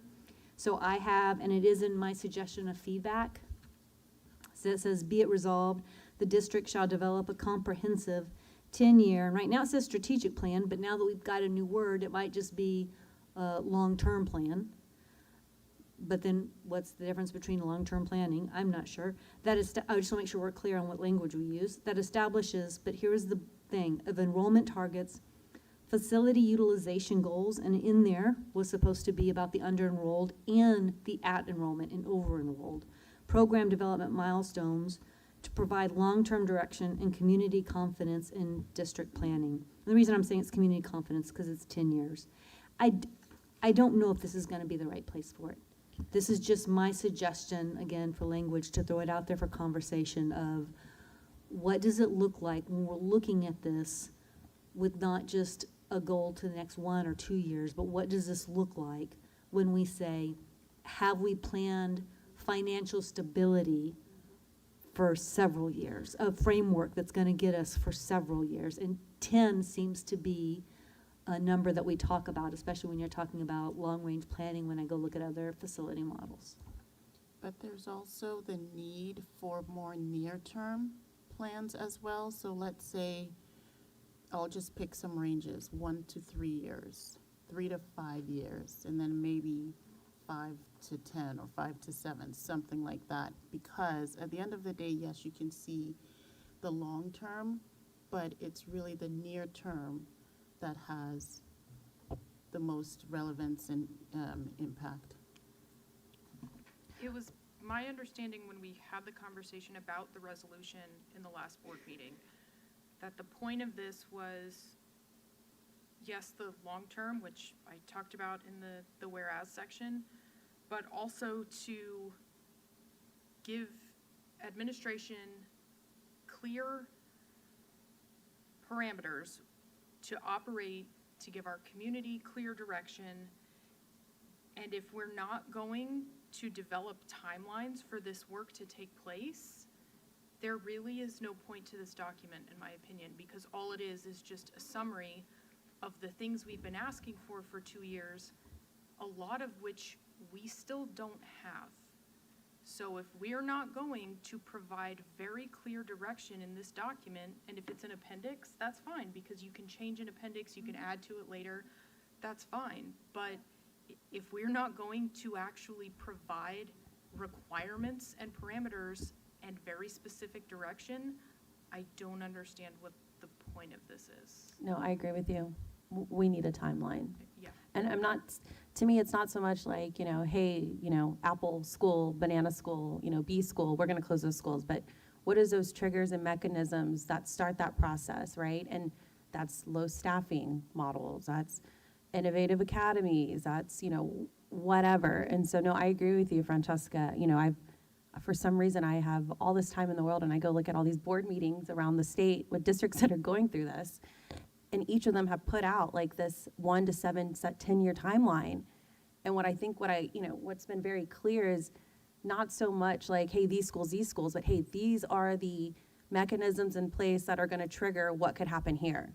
And so like one school district, they have they named 28 schools under consolidation, but there's a clear timeline and pathway to what happens. But then on the flip side of that, if some of the programs they put in start helping with enrollment and they start open enrollment, there's other triggers that show, well, we don't need to consolidate your school. This is the way we're going. So no, I agree with you, Francesca. We need a timeline because, one, it aligns with our strategic plan. And then it also gives the community a heads up of what's going to happen. And I think also on the flip side, it helps us prepare legislatively for the next session, because if our community is aware in 5 years, because we've heard it all, this trend is happening from the south to the north. In 10 years, we're seeing some of this stuff happen in the north already. If we can get our community engaged now and be like, guess what, in 5 years, I'm sorry, but it looks like 7 schools. I'm just throwing that out there. I'm not saying it's going to happen. I want to be very clear. It could engage our community and to be more, proactive at the legislative than what we have been. So I agree with you. But I think also it helps because what, as a collective, as a district, what we have been doing to communities is unacceptable. A lot of Fabian people have been making the comments, they've been doing this for years. We've been talking about shutting their school down for years. Steiner Ranch is the same thing. Now we're bringing in other schools. Sorry. It's not okay that we're going to talk about being one LISD and being this big community and supporting our communities, and we're now into going over 2 years and nobody can make a decision. It is not okay to do that to school communities, to neighborhoods, to students, or to educators. So the timeline needs to be in here so that when a school reaches whatever parameters it is, that we have to have the consolidation discussion. That we're all, or 4 boards down the line, they're not still having the same conversations about the same schools. It's not okay. Can you describe to me what you mean by timeline? I'm not following exactly what you mean by timeline, because you've said a timeline, but then you've said what are the triggers that triggered this conversation. So I'm just trying to create clarity for understanding what this looks like. The resolution states that the board is going to come up with parameters for when schools reach their unenrolled or under-enrolled numbers. So when a school gets designated as an under-enrolled campus, you have X number of months to figure this out. You have X number of months to engage the community. You have to have a timeline, you have to have a process, because indefinitely keeping everybody up in the air doesn't work. Okay, that makes a lot more sense to me then. So it's not a 10-year timeline that says in year 3 this is what's going to happen. It's if you hit this trigger, then within 18 months this is what's going to happen. Okay. But when we get PASA information, when we get PASA information, as long as there's no rezoning, it's kind of clear which schools are going to hit certain numbers, especially in the next 3 years, I would say, 2 to 3 years. And so isn't that a time to really start, Trish, you're shaking your head. This is my start planning. request for 10 years, because PASA 10 years ago, when we looked at enrollment numbers, our enrollment numbers are predicting 50,000. So I just want to, at some point, I get it that as PASA has readjusted as we went on, as we got closer, it was correct. But I think if we have some type of plan that says, okay, this is our framework, maybe not necessarily do this school or don't do this school, but maybe that has to be incorporated in some parts.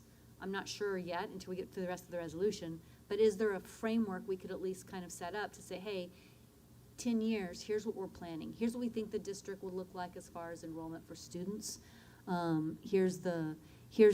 We want to have innovative campuses. We want to, whatever these pieces are, because we're getting ready to go through this whole resolution, and maybe this is too early to, again, I feel like maybe we should do the other parts and come back to this, because I really feel like we're talking about all these pieces, and what are all these pieces that go into a plan. And so I just feel like if we could work that out first, then we can come through and say, okay, so what, if a 10-year plan, what really does that look like? Because otherwise, district's going to be like, I don't understand, this doesn't compute. Yeah, because what I'm hearing you say is very different to what I heard Francesca say. Those are two completely different things, correct? I agree with you, Francesca. I think that I do want to see a timeline, and I think it's fair to the community. Some of these board meetings, Anna, yes, you do watch too many board meetings, but I appreciate it because she sends us all different clips of board meetings. And we've seen a lot of districts across the country kind of mapping out. And when I say it's a timeline, just like Anna mentioned, it's like, okay, right now, in our 10-year plan, these are the schools that we're looking at.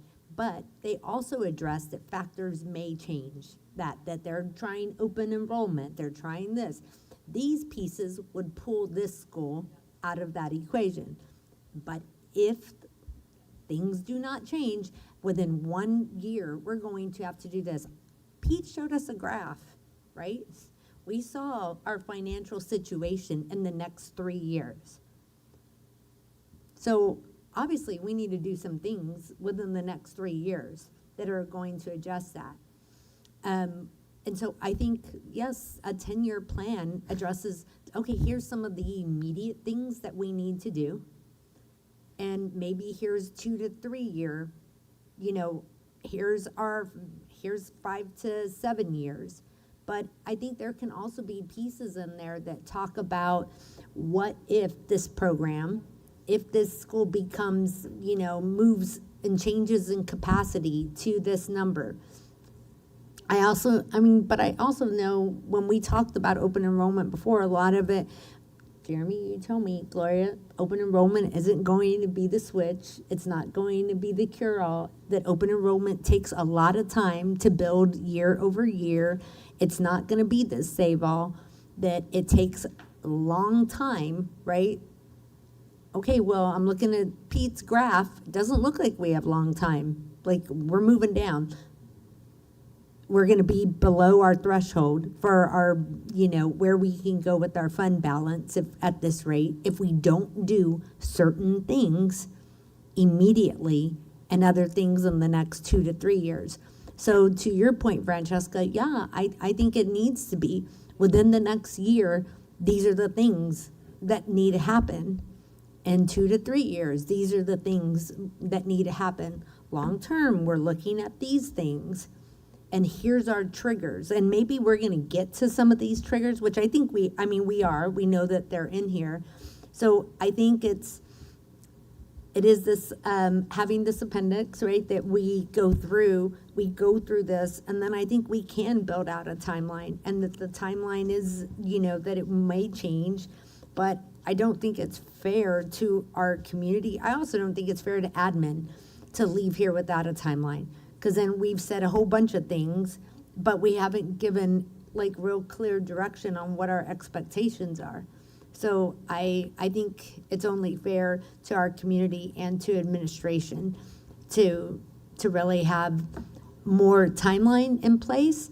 And I think that timeline, I'd want Jeremy to be looking at this, Chris to be looking at this from this academic, and Pete telling us, okay, with these levers in place, we're going to move us, it's going to move us on this little graph, right? I see the red moving further and further down. Okay, well, if we do this year, that will move us here. And it's going to buy us more and more time. And I think we have to move forward, not banking on the ledge to increase basic allotment or any of those things. But let's say in 2 years, hey, basic allotment is quadrupled. Sure. Then I think we get to come back and look at that timeline, right, based on our financial situation of what we have. We have different options at that point. But I think given the information that we know, we need to create some type of timeline. If I could just clarify that I didn't disagree with Francesca's comments on the date. I was just seeing dates in other parts of the be it resolved. I was just talking about the first sentence. And I still want to come back later, that first part, and discuss the overall. I still think that overall piece should look like a 10-year plan. That was my question. But I don't disagree with, and I don't know how that looks. I'm open to that conversation. Sorry, Nkosi, I just wanted to clarify. No, good. So I hear 3 timelines. And there's all, so I hear, I think there's one, we want to do long-range planning. So there's a range of the plan. There's a short term, 1 to 3 years, 3 to 5, 10-year plan. The second timeline I hear is a timeline for planning. We're currently in the middle of it.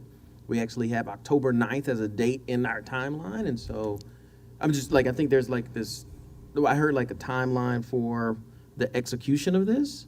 And then I heard a timeline for once we start developing those action plans and let's say a lever is triggered, what does that look like in the timeline in that action plan?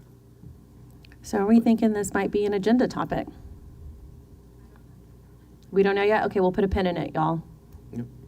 I think, honestly, yeah, Sarah, go ahead, because I think we're all talking, I think we're all on the same page, but we're going to need to really dig into what are those triggers? What are those things, mechanisms in place that are going to do what you said? to your point, right, gets us that stability. Because y'all, we're already doing this for our budget. We started this with our budget already. We're on this 3-year timeline, so we're doing it already.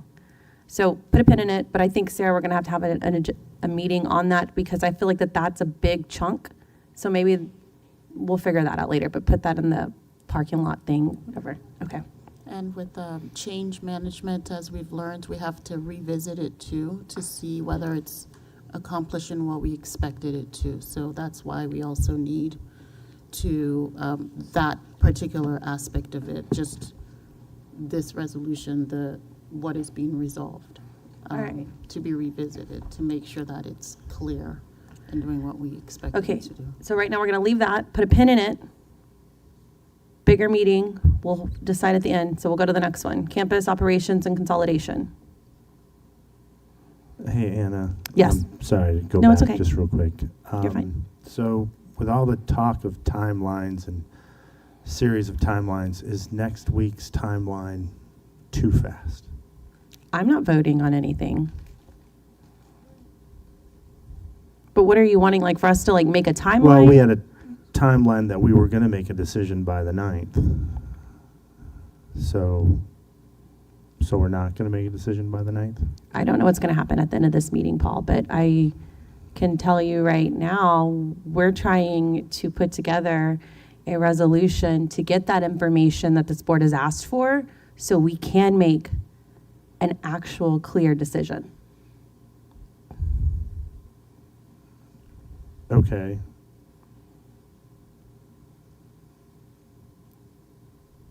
Then that would leave us, say we did,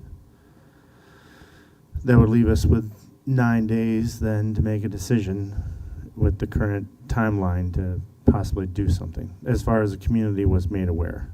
Right, but I guess it just depends what happens tonight with this resolution, because the last meeting, the board had been very clear that, one, we haven't got some of the information we've been asking for. I can't tell you the rhyme or reason why schools were chosen and not chosen. I can't tell you what a low staffing model looks like. I don't even know what any of that looks like. So I'm not gonna vote on anything. I don't know, But with that said, the board made their frustrations very clear last board meeting.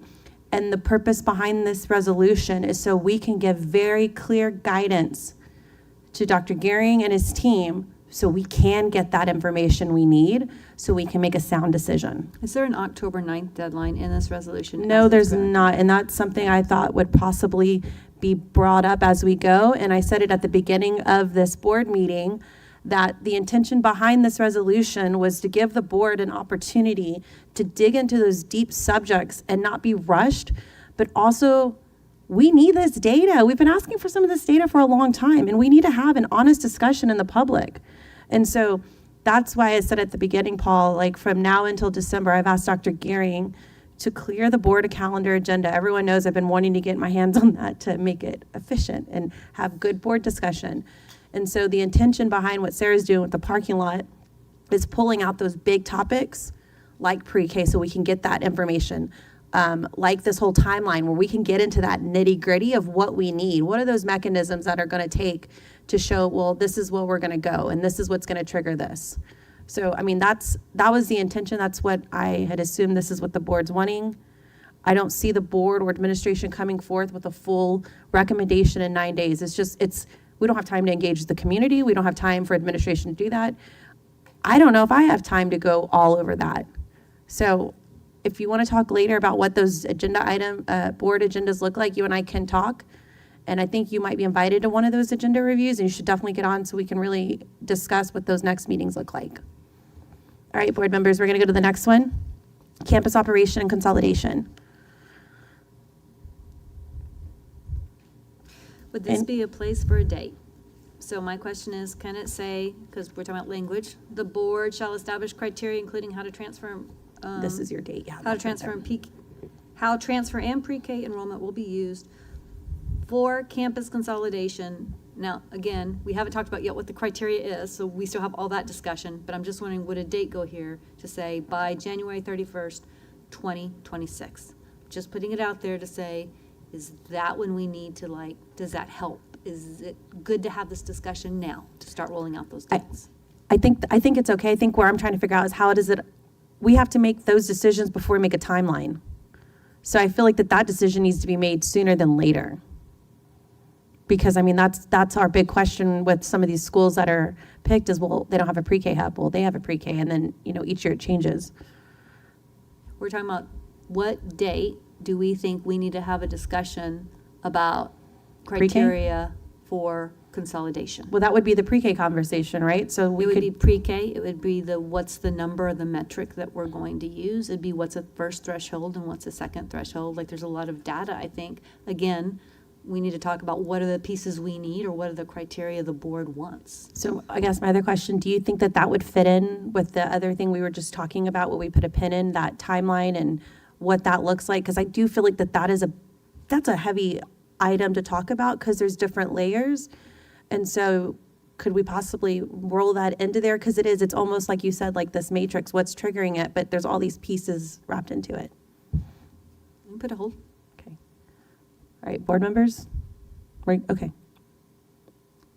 So we're leaving it? Are we good? All right, leaving it? Wait, we're leaving. Wait. No, we're leaving, not putting a date. I'm not done with that Yeah, paragraph. we're not putting the date, so let's take the date out.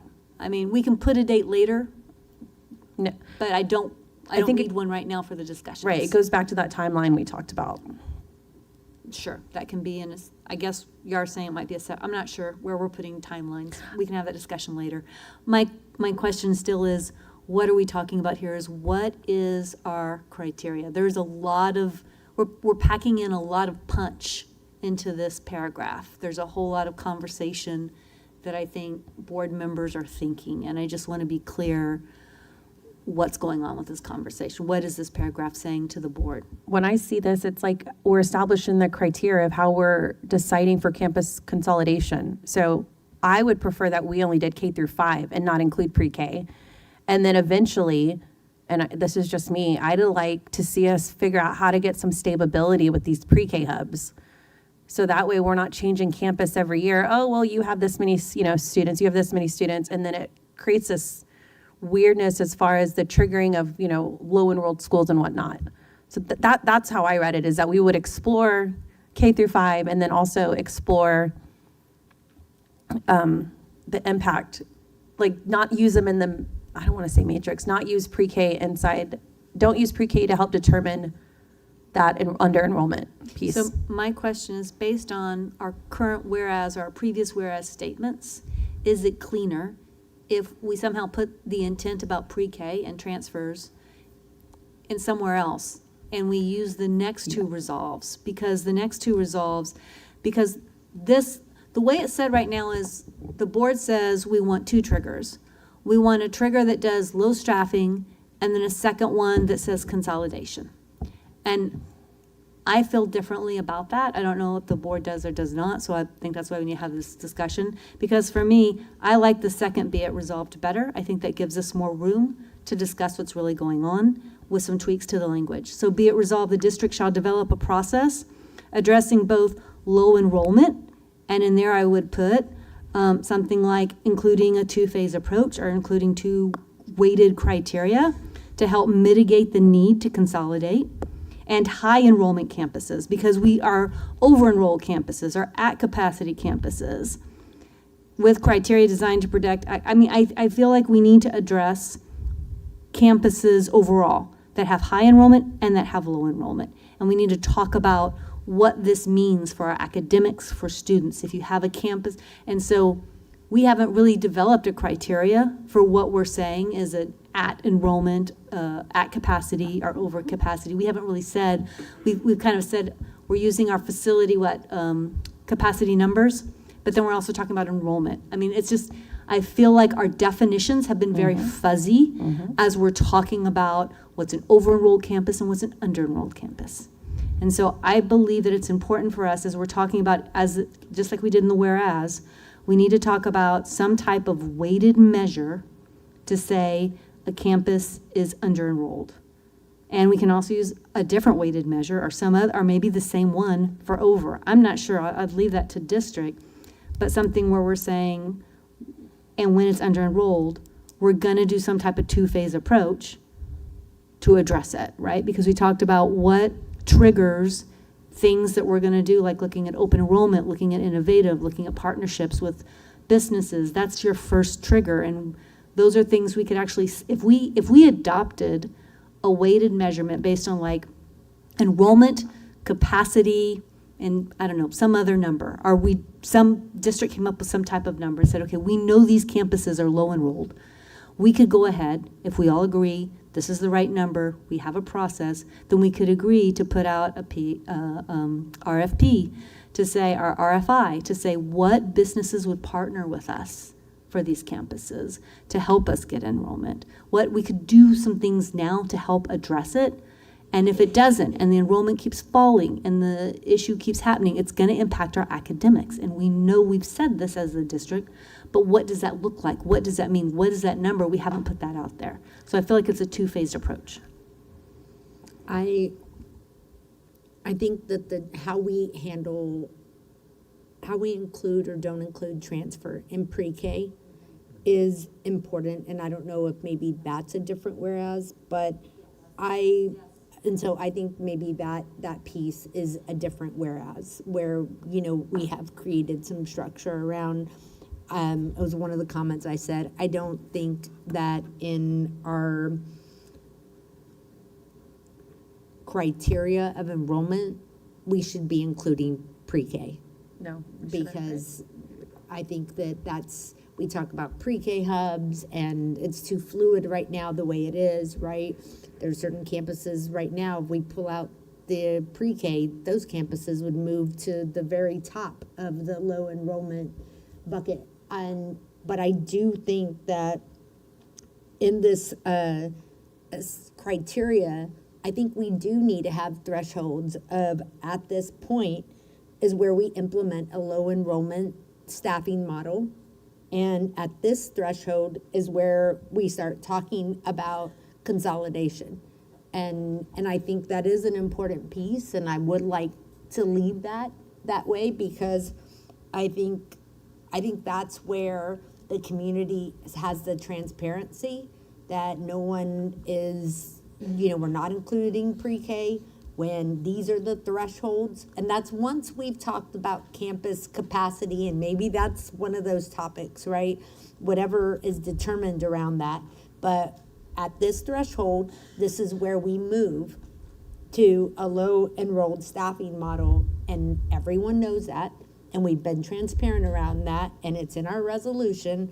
And at this level is where we start talking about consolidation. And then we start talking about consolidation. What's the plan for that? What's going to happen to that? And those are some of the other whereas that are, in this document. Sure.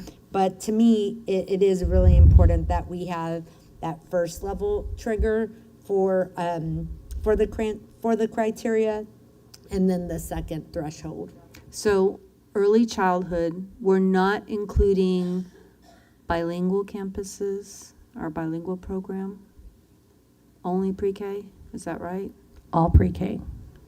So Okay, okay, no, I see what you're saying, all pre-K programs, okay. And transfers or not transfers? I think we should. I think we should include transfers. Okay, so we're only gonna look at the enrollment number then?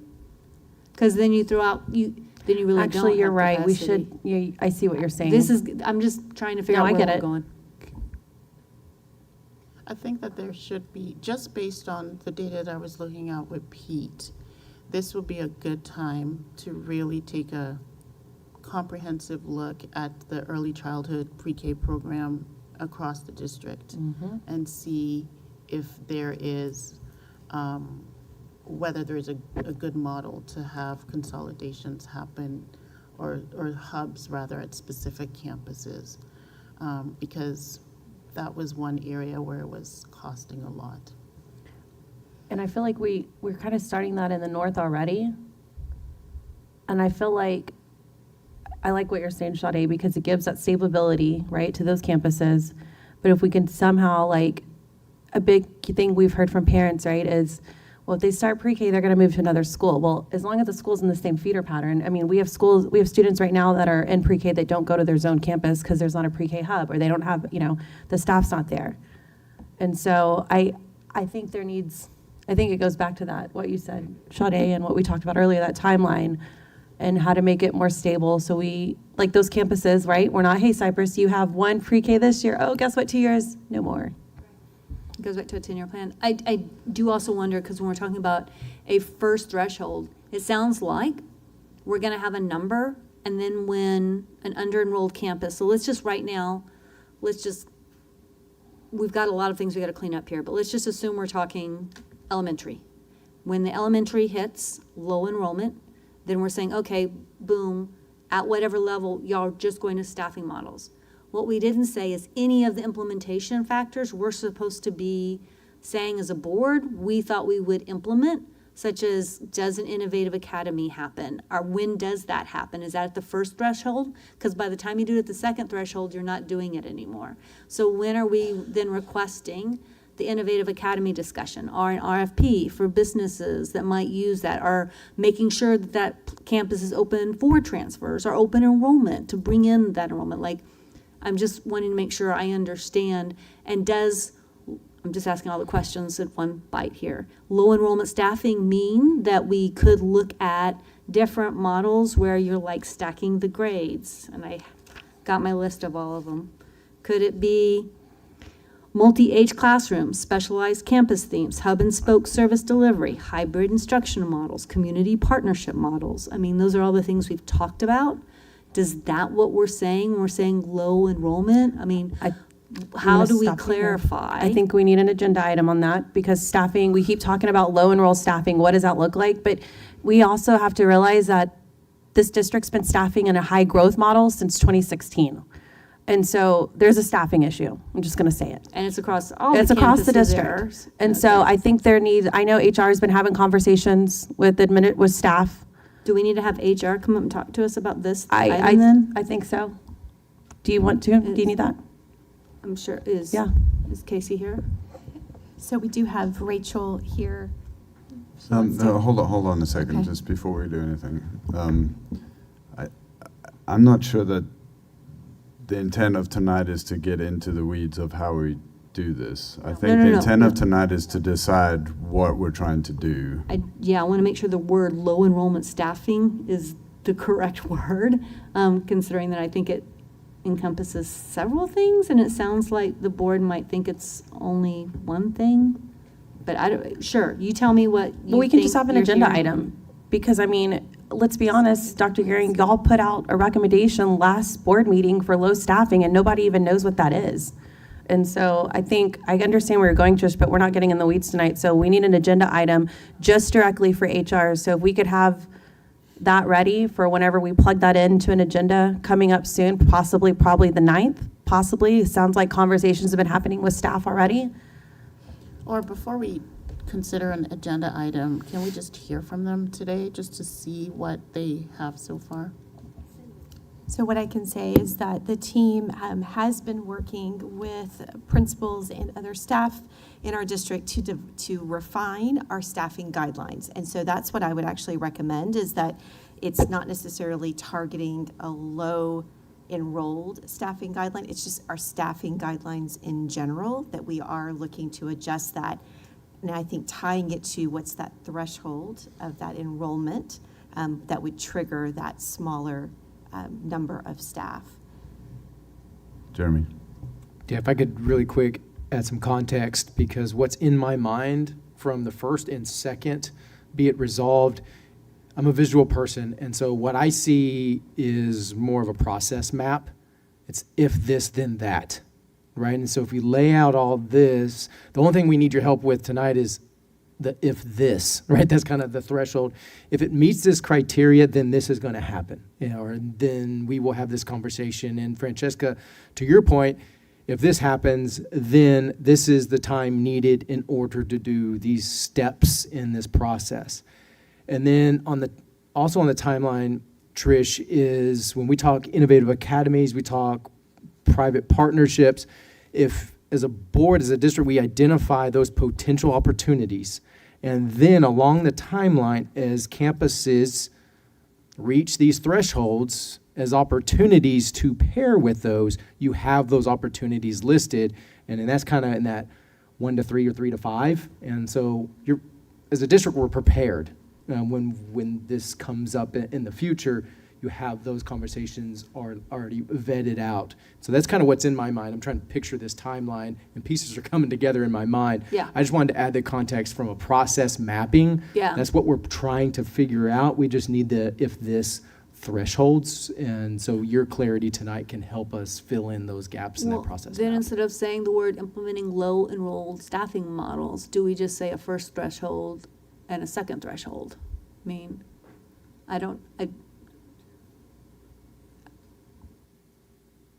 a tiered approach. I mean, is there? I still think it goes back to that first bullet point of us figuring out what triggers it and what, because we don't even know what that threshold is. Is it a campus of 400, a campus of 500? And I think that that's where we need to have that agenda item for later to lay out what that looks like. But we're talking about approving tonight, so what language do we get at here that gets us to where, as a board, we're like, all like, yeah, because I think we're all saying, yes, we need something to tell our community we're gonna hit this first phase. Yeah. And then we're gonna have to start talking about what we're gonna do. And if that enrollment doesn't increase, we're gonna have to be clear, there's a second phase there. I don't know if right now saying, okay, we're gonna do staffing models as the very first threshold, or what, I'm not sure we have clarity tonight on how to do that language properly. Well, I mean, we could just leave it and just take out,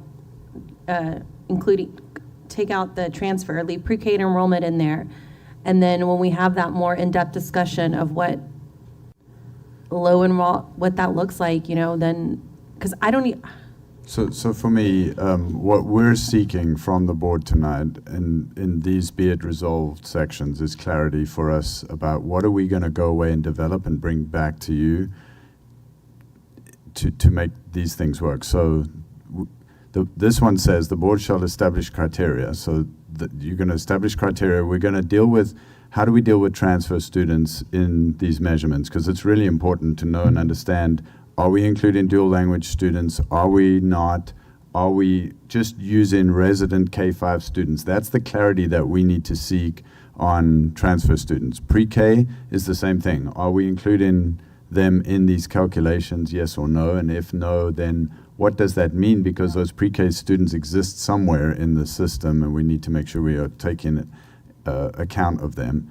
And then what this says is, when we're setting staffing guidelines, and we're getting input from our staff right now about what those staffing guidelines look like, right now we stop at $4.99, and below that there is no threshold. And so what we're asking the board to do is help us to set what that threshold is. Now, it could look a number of different ways. It could be a capacity number that's a percentage of capacity that we're dealing with one way. It could be a strict enrollment number. We could say at 350 students, this is what happens. Yes. It could be, to Tricia's point, a weighting of two things. If that, it could be a number of different things. All this says, though, is that we're going to go away and establish that and make it very clear. And actually, we'd like to do it in conjunction with our stakeholders. And so that means staff input, that means running it by the community at some level. I'm not sure exactly what that looks like, but we're bringing that back to you then. And then there's this second threshold, and the question here, the intent here is to say, when is small too small? Right. In which case we cannot operate a campus anymore. And so, and that's what we have to establish, that criteria to say, okay, when a campus hits that threshold, be it 250 students, be it 40% of capacity, be it whatever we decide, that, but all this resolution does is give clear direction to the administration to say, go and bring us back recommendations on how do we deal with transfer students, how do we deal with pre-K students, what do these two thresholds look like? But the two thresholds, this is my only part where I'm gonna just offer a bit of resistance, is that last time we talked about that first threshold, that's supposed to be where the community sees, oh, we are having lower enrollment. What are we going to do to help build the enrollment? And so you could do innovative models. So yes, you're telling me absolutely we've got to do a staffing, but that's all that says right there. It doesn't say and explore innovative solutions and increase and help mitigate the enrollment. There's nothing there that asks y'all to bring anything back to help address the fact that that school is doing low enrollment. And I just think we're going to keep asking for questions. I mean, Gloria started with open enrollment to begin with. So, I mean, I think there are things we can do to at least get some feedback. And y'all might say, oh, no, it's not going to fix academics and it's not I don't know, but I think we should at least ask. So after a first threshold 4, and then instead of just us implementing staffing guidelines, we include implementing staffing guidelines and exploring opportunities for increasing enrollment, innovative academies, etc. I don't agree with that. I don't agree. I think it's too much. For me, I think exploring innovative academies, exploring partnerships and all that, maybe that's a different thing. With attendance or doing open enrollment, that's everybody, every campus. We should all be doing that. And so I feel like that's a whereas that's already a given. And maybe that needs to be a whereas, right? We're doing open enrollment for the entire district, right? And we're gonna have policy around what that looks like.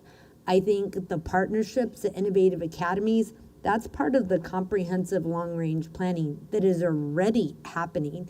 This is what are the triggers that happens? What are the numbers that takes us to this point of a low enrollment staffing model?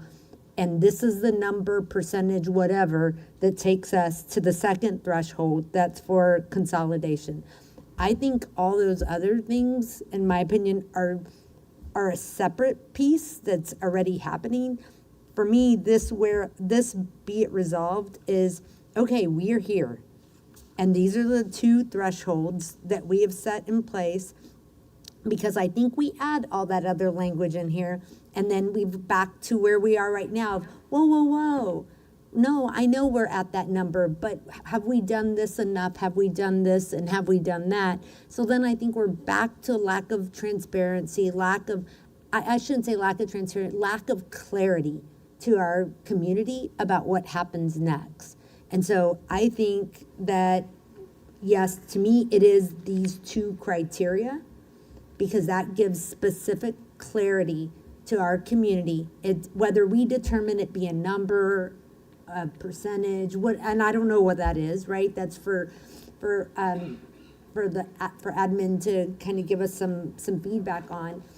But I think it's different, Trish. I think all those other things, or maybe they're a different be it resolved that talks about all the other components that are already operating. But to me, this is clear as kind. We're putting some clarity in front of our community. I agree with that. Okay. I agree with everything you just said, pretty much. I also would like to add my hesitation with adding the innovative academies and things like that to a resolution like this is that, much like the situation we are in right now, sometimes we're not going to have time or money to take, like, oh, well, let's take 2 years and figure out how to do an innovative academy. What if we're in another budget situation like we are right now and we don't have 2 years to do that? I don't like it, but that's where we are. And I don't want to get tied to putting all of these extra things in this resolution, because what happens if innovative academies, be it resolved, we're going to try innovative academies. What happens when we can't? What then does that do? So I would rather, like Gloria said, just have the thresholds for when we need to take action, and anything else we're already doing on campuses, we can add, extra to an appendix, like to Tricia's point in her suggestions. Those things you can change. Resolutions are not fluid documents. And I don't want to lock us in to big goals and all these amazing things that, while they would be incredible, sometimes we're just not going to have time to do them or the financial ability to do them. So I think also to your timeline point earlier, so in order to do what I heard you say about timelines is we have to have these very clear thresholds in place, because that's what triggers us saying, when you hit this threshold, here's what's going to happen and here's the timeline it happens on, is what I think I heard you say earlier, right? Okay. Is it possible to add another be it resolved that addresses the fact, I think that Gloria pointed out, that addresses all of the things you said, Trish, that the district will continue to work on increasing enrollment through open enrollment and explore innovative academies and do all these things? Is that something that the board wants to direct the administration to do, but it's a separate be it resolved? The way I look at those is like those are proactive, and everything we seem to have discussed now is more reactive to when we've already hit this issue. So yes, we need to take all these steps that we're beginning to take, the open enrollment, innovative academies. We can just look at what we currently have and find a way to boost those if possible. And then just be more proactive in that case. But once they start dropping, it's like, are you going to invest in those campuses? What else are you going to do? It's going to be assumed that you've already tried a whole bunch of these strategies. We can add another whereas. I think that's a great way to compromise with kind of like finding that middle ground. We already discussed that we don't think the legislature is going to do a big, we're going to quadruple your basic allotment statement. Anna, I know she's looking at enrollment numbers. I think y'all are looking at our enrollment numbers across the district, and I just don't think it's only 3. We have to have a discussion about how we mitigate under enrollment. And so that needs to be a bigger discussion. Innovative academies, public-private partnerships, how do we mitigate under enrollment? Because what we're seeing is a start, not a finish. I agree. I think it's a different. Yeah. It's different because I think it's innovative academies, and you're right. It's a lot more than 3, and it's not just elementary schools. It's also middle schools, right? And High schools. So when we're talking about dollars that under enrolled elementary schools, we need to talk about middle schools. It needs to be all of our campuses, right? It needs to be kindergarten through 12th grade that we're looking at. And I think it's all of those things: innovative academies, K through 8 academies, special programs, but I think that's something separate. Like, those are things that I'd expect us to be talking about in that comprehensive long-range planning, where I look at this bullet still, and I still think it's clarity on the 2 thresholds. And I think it's separate from the other things that we're already doing to increase. We're trying to get enrollment up, right? Attendance up, all of those things. And so maybe we need to spell some of those things out in a different item. I don't think it's a whereas, though. I think it's a be it resolved. I think as a board, we need some action items on how are we mitigating low enrollment. That can be marketing, that can be, but at some point, we want to start implementing these things now, right? So. No, I agree with you. I was kind of hesitant, Trish, because I'm struggling with this part. I like what you said, Gloria, because I agree with that, because I think it does need to be a different bullet point, because to your point, Francesca, I know, our budget is what it is, right? However, we also know that vouchers are here, and we know we've seen an increase of charters, specialty charters up in the north side of our district. And so with that said, Trish, it's like, for me, when I think about innovative academies, it's not so much this is going to solve our low enrolled schools, but I'm trying to be strategic here, right? Like, we know the campuses that are on that borderline with those high enrolled districts. So for example, right, the north side, we know Liberty Hill and Georgetown are growing. And there are campuses to the north, possible 31, which I know it's a controversial topic, but I'm just saying there's other possibilities where we can bring that innovative academies, because where I'm going with this, yes, it'll help low enrolled, but you know where I'm going. It's that switch in how we're doing things. We've got to reimagine how we do education because of the landscape that is currently in Texas right now. So with that said, I like what you said, G, keep it separate. And I think what you said later, I don't want to take innovative academies off the table. I think that's one piece to this puzzle. And I'm going to lean really hard into those academies the best way we can. Yeah, I don't want it to be stuck with just innovative academies is the only thing. I mean, I am still like, my whole thing about legislative action, like I'm still there is like how I believe fundamentally, that's why it's a whereas, because I believe fundamentally how we have to deliver education will have to look different. Absolutely. Based on what's been happening. Absolutely. And I don't think we stop at innovative academies. I think we need to have a discussion. And I listed some of them, but multi-age classrooms, are they magnet schools? Are they hub and spokes? And maybe not. Maybe these do not work. But until we have a discussion, how can we say we've really tried or really thought about strategically how we're going to deliver education in the next 10 years without the conversation? Right. Sarah's writing that down in our parking lot. And I think that's an important conversation. Because I mean, we have IB at LHS. Remember, we have ECHS too. We need to talk about that. New Hope. I mean, we have programs now that are in this innovative academy that we need to improve. So yes. Yeah. And P3 partnerships. Yes. How do we do P3 partnerships? There are districts out there who are using these as revenue enhancements. Again, if we don't have these conversations, where it's like we're repeating the same old, same old. So I feel like that needs to be it resolved somewhere in here. And I think it actually goes somewhere under our campus operations, because that's what we're talking about, is trying to address campus enrollment.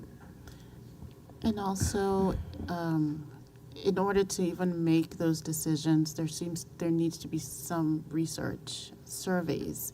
We do have people who come into the districts from some of these schools. We can ask them why. If they're leaving our schools and we know that they're going to some of these schools, we can ask them questions. We know that at secondary level, they're coming back. We can ask them questions as well. There's just different levels at which we can survey these people. So I think that also needs to be there. It needs to be try and do some market research into it. Can we go down, Christina? Personally, that right there, the district shall explore options to mitigate low enrollment. That opens it. I feel like I get what you're saying, Trish. I just don't want us to be focused just on low enrolled campuses and the rest of the schools are like, sorry, you don't get an innovative academy because you have the right enough people. Well, I think I just want to ask us okay, next one. what we're trying to do, because there's another bullet point. Sometimes, y'all know this, I will ask a question that ends up trying to address 40 different things, and the question becomes very long, and it's hard to follow. So it's like step after step. Like there's several things we have to address in here. And so how do we mitigate low enrollment? Yes. But then also, how do we address our campuses that are also over-enrolled as well? And that's in there too, high enrollment campuses. So the next bullet point, thanks, G. It says the district shall develop a processing addressing both low enrollment and high enrolled campuses with criteria. There we go. So I feel like we have that right there. It's the same thing. So I think we can get rid of this part right here, the explore options, because we're essentially telling them to explore options. It says a process. It doesn't say so I would like explore options, at least in a comma there, both low enrollment, something like including exploring option to mitigate or something, and high enrollment campuses. I just want something in there to be clear, because this may be a 10-year document we're going to keep, and this may be future boards looking at this. So I think there needs to be something that clarifies that's what we're looking at. But it can be a separate whereas if y'all want it as a separate whereas. No, I That's think y'all's call. I don't think it's a separate. No. I think add strategies, whatever language that was, to that. And That's it's fine. addressed right there in low enrollment and high enrollment. All right. I have a question about that one. The be it resolved, the district shall develop a process. What exactly does that include? Because everybody in this room has been listening to me for 2 years, yelling that the process we have does not work.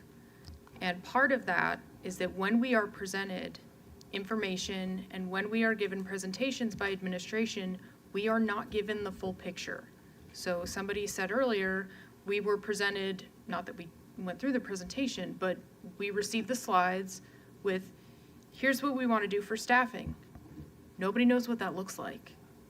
We received the 3 schools where we got no information on what is transportation going to look like, what is the SPED considerations, what is, CNS and custodial, and all of these things that should be included in a plan are not being included. So when we're talking about requiring the district to develop a process, where in there are we as a board requiring that the information that be presented to us is complete, so that we aren't here when this happens later, we're not here 2 years later trying to figure out, well, I don't know what the buses are going to look like. We can figure that out later. Well, okay, but people need to know that information now. So on the last page, it says, be it further resolved, the administration shall provide regular updates on long-range planning and its impact on financial planning, including key benchmark data. So I think that's where we could expand on that and, superintendent's report, like whatever, I guess when we get to that, what that looks like, updates. I mean, I agree with you. We need to be getting the data we're asking for. So we'll put a pin in that. Okay, board members, are we good? Can we move on? Next. I think I just need some clarity on what you want me to put in this one. I think we were good, right, guys? Yeah, I think we're fine, Christina. So include the exploring options piece, or are we doing that? Okay. It doesn't mean we're gonna, I think what Trish is trying to say is making sure we've checked all the boxes, right, before we start going down that road, which, sometimes those boxes are not gonna apply to said, you know what I mean? It's just, I get what you're saying, okay. Not everybody's gonna have a public-private partnership, but did we ask? It's just worse, okay. And this will become a conversation later, so we put that in the Yep. parking of like what mitigation options we're talking about. All right, board members, next one. We have So I have a question. Aren't y'all supposed to already report it based on EH local already Yeah. says that we're supposed to have an annual Yep. program evaluation update, and I'm just wondering, should we refer to our just policy language in there? That's what we're talking about, or is the board talking about something different here? Our EH local is for curriculum programs, so maybe it was other programs that the board thinks we need to include, not curriculum. I don't know. Maybe there's something different we're going for. Trish, can I clarify? Because I'm looking at the one that's be it resolved, the administration shall annually report campuses identified as underutilized. But I heard program evaluation. I'm sorry, I thought we moved on to program evaluation. I'm sorry. It's okay.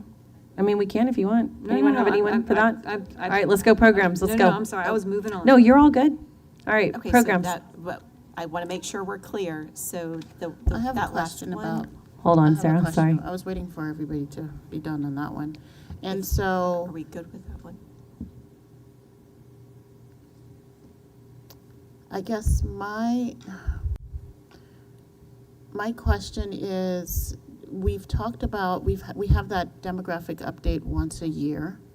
We've talked about maybe having a refresh or something, or some follow-up later on in the year. Is that something that, because if we do something like that, then it's going to be, is it really just tied to when we receive a demographic update? I guess that's my question.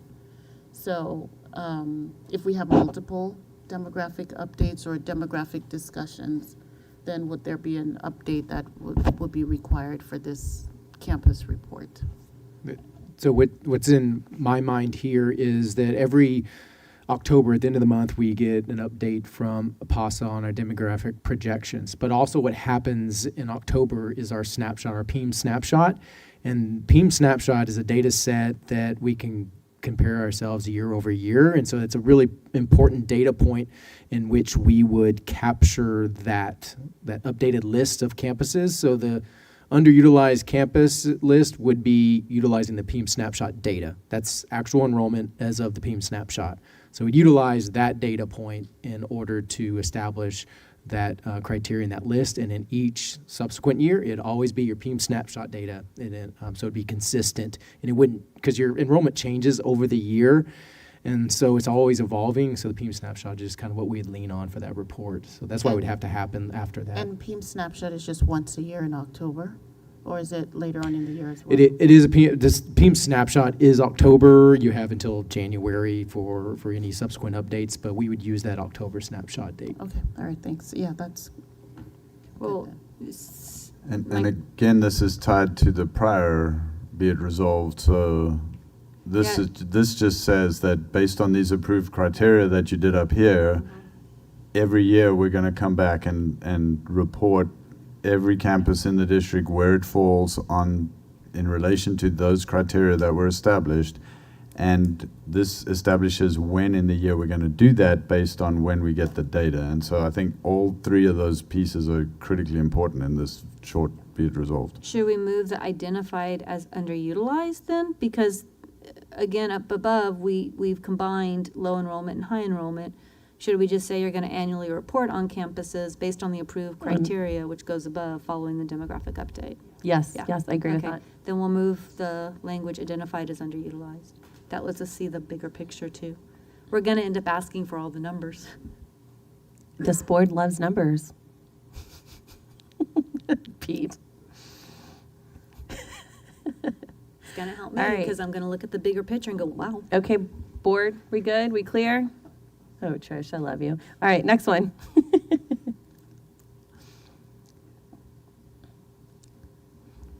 I think we can all agree on this. Can I say? Go for it. Is this one the program one. programs? This is my question. We have EH local right now. Yep. That requires an annual update on programs, but that's EH local is under curriculum. So I just am curious, should we identify in this resolution, EH local? Is that what we're expecting? Are we expecting something different from EH local? And we don't do I don't feel like we're doing EH local either. So I think that's a board question as well. Is like, is that even something we want to do? I mean, should we think, and if not, then policy will go back and get rid of that part of EH local if y'all want to do something different here. I think we should. I mean, we saw this last staffing in March, right, where we saw campuses get rid of certain pathways, right? And I think it started bringing a question, right, if one high school's not offering it, and the student can't transfer to these other two high schools because they're closed, and we've essentially cut off access to this student.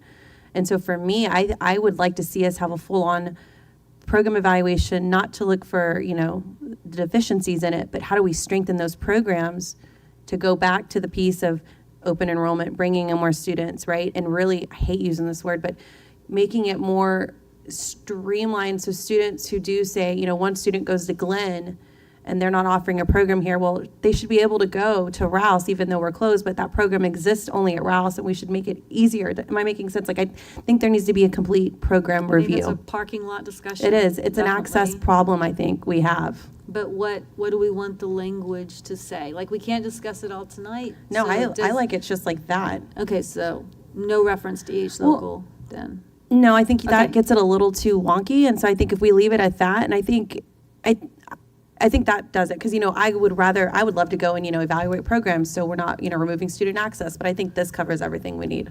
Okay, my question is, I'm trying to, because policy, we're gonna be reviewing our policy. I just wanna know, are we expecting this to be like the EH local review, or is board asking for something different here? Bruce, perhaps you can give insight as to what you think this is then asking for. I just want to put a word of caution out here. So program evaluation is a very complex process that takes a very long time. And so I just want to make sure I'm setting expectations for what's actually possible. It's easy to say, go and evaluate all the programs in the district. That's impossible to do. Well, it's not impossible, but it will take years. And so, and with the resources we have, that's becoming more and more difficult to do. And so I just want to caution us to make sure that we understand what we mean by evaluate programs in this one. Well, I think like IB, for example, right? I mean, that whole process, like what was used to evaluate that process to remove it from Vandergrift, right? And so I think that's what I think about is what is being efficient and what's not. Do we have a program with only 8 kids in a classroom to where we have another program over here that has 24 kids? That to me is what I'm trying to figure out is what is being efficient, one, for staffing, but also giving students access to those programs. And so to me, it's a bigger picture. I know what you're saying, Bruce. I would love that to happen, but I also know I wonder if that's restrictions. if that's an opportunity for internal audit for another year. I can go back and look and see if that's one of their offerings. That's really expensive. I mean, they don't do the whole, did they just sample some? It is. Wouldn't we have it? I mean, it was in depth. I would just say we did a curriculum deficit Yes. audit when I first got on the board, Yes. and that is actually where EH Local came from, because the audit commented on the programs that we had, that some programs were efficient, some programs were not efficient. And so the request is that the board develop a policy in EH, and the whole plan behind EH Local was for us to go back annually for the superintendent to tell us if there are programs that were inefficient. I'd have to go back to look at the exact word language, but the language was developed off of the curriculum audit. So my question is, is that what we as a board are thinking? Because in my head, that's what I'm thinking is that there were some places where we were being told back in 2015 that we were not spending the funds wisely. But maybe you're saying EH Local, the way that's written, still takes a long time to develop. And so it's still it maybe annually isn't the right language. So we'll have to figure out how to change that language too at some point. I guess then as a board, what does it mean to y'all? Because for me, it's like, what programs are we spending money on? And if we're gonna have a program in every campus, let's talk about that. If we're only gonna have a program in certain campuses, but they're in certain fields, I don't know, to all be like on the same page as far as where that academic dollar is going, because I think that seems to be a hitch in the giddy up when we're finally voting on things. I get what you're saying, like dual language at middle school, right? Or pre-K, or IB, or early college high school. But I don't know if that's a program. Sorry. Well, and to your point, I feel like this language gives us the opportunity to do exactly all that, right? Yeah. But it leaves some discretion, Yeah. the way the language is written, for the administration to determine. We think there are efficiencies Yes. here, so we're going to bring that to the board and say, we're going to go and explore this program and this avenue, but I don't want to get painted into the corner of having to do every program. No, I like exactly what you just said, Bruce. I don't think y'all should do everyone, but I think, as conversations start, right, and you're reevaluating, just in general, our programs we offer and staffing, that's what I look in, when I see that, that's exactly what you said is what I think. Or would there be a requirement for a plan to evaluate programs and then start evaluating those programs? Because that way you can attack different programs in different years. I would like administration, based on these conversations, then to get some kind of language to policy on EH Local, because I don't like us being out of compliance. If we know it won't work, let's fix it. Let's all stay on the same page. Yeah, so I heard, I like it, I hear, like, we want to evaluate programs for opportunities. I would expand efficiencies. I hear we want to evaluate them for efficiencies, access, and enrollment/demand. Love it, Nkosi. Yeah, and that is also in EH Local, so I agree with her that it's just going to visit that and make sure that we're in compliance. Awesome. Hannah, I know earlier we removed the whole whereas section, but part of the reason for removing that was the list of specifically named programs. Right. Do we want to remove that language because that does not, and I know it says No, you're right. including but not limited to, but absolutely no one is gonna see that. They're gonna see the specific programs. Did we can you go back up, Christina? Oh, wait, no, you're right. I'm sorry. Wait, where are we? That one, I'm in She's still program fixing- analysis. She's still fixing the one directly above what Oh, you're sorry. talking about, yeah. you know what I'm talking about. Yeah, we right? talked about it's referencing in EH white. local. So Trish, do you I see want what- EH local to be referenced in there, right? Oh, Okay. no, I'm You not don't? saying that. Okay. I'm just, I'm looking for, I want to be on the same page. Like, if we're going to adopt this, I want to know what the board's saying. Because when I see programs, I'm thinking, oh, y'all just want us to enact EH local, or do you want something further? From what I understand from Bruce's comments and board head nod, Yeah, we need to take that is that we want district to start looking at programs in general. And I think the other, be it resolves, they didn't want their hands tied with EH local. I did ask district though, because EH local does require an annual update, to please get with our policy and let us know what realistically should be done in that policy, because I do want to follow that policy. And so that was just a side note in these discussions, because we're not going to be doing this according to EH. This is district's going to go through and look for, what is it, demonstrates efficiencies, enrollment, and demand, or whatever word. Nicola Efficiencies, seeking. access, enrollment, demand. So heard, we'll make sure to go look at EH local and bring it to policy committee. Francesca, the next part, were you talking about this next piece right here, the master schedule, career technical? Yes. Can we remove that, please, Christina? Because we removed it.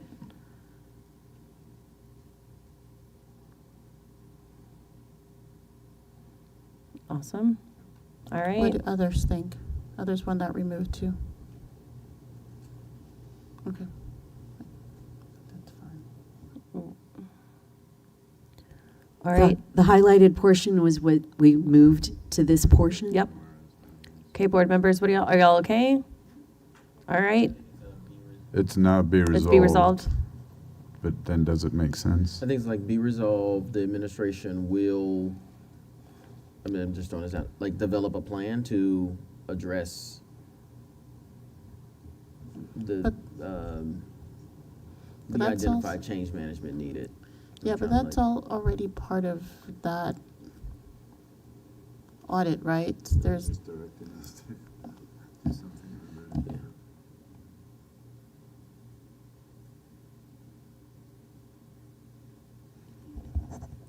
I mean, y'all have developed a plan, so how does this tie into this long-range yeah, plan, and that was the basically? next question I was gonna ask, like, how does it tie into long-range So do we planning even need and- it? 'Cause Yeah, I don't think we need get rid of it. Yeah, we don't need it because it's already been done outside. And y'all have a it's plan nothing already. to- We yeah. saw the 10 steps. We're going to get an update on that. All right, next, let's go. Oh, Trish, this is your thing. Unless though, think about the curriculum audit that talked about campus level, maybe consistency or something like that, if that is relevant here. So it might be that aspect of the curriculum audit that we've referenced a few times, and that might have been why that statement was there. I think for me, though, what you're saying, Sade, goes back to the administration looking at programs overall. I think that we need to keep the curriculum audit, its findings and their steps. They overlap, but I feel like that needs to be on its own charge, and I think it already has its own charge. Because then it's going to get really weird and messy if we try to, or measuring, what have you done for the curriculum audit, and then we're going to tie it back to this, and they overlap, but I think that needs to be in its own, it doesn't need to be in here. All right, next.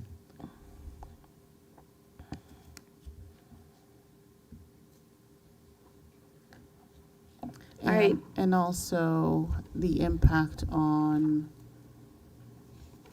bond and first rating. Well, we talked about that, but I think that that's the importance of this too.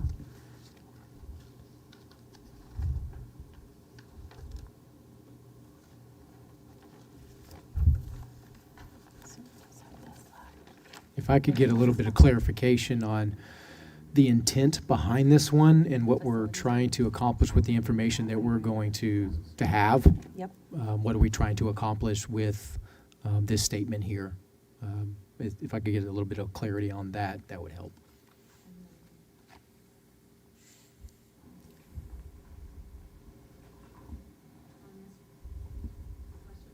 Is the question on this first whereas or overall this section? Just on this first one, yeah, sorry.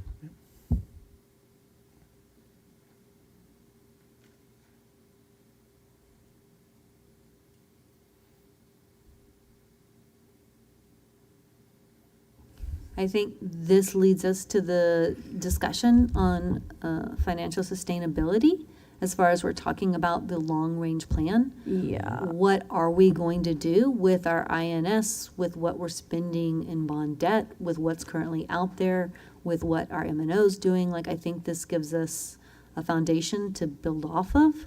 I don't think it answers all the questions in the first whereas, but I think that's where we're going. Is the first thing we need to do is we're addressing the fact that both of these funds, like this impacts overall the sustainability and the future of our district.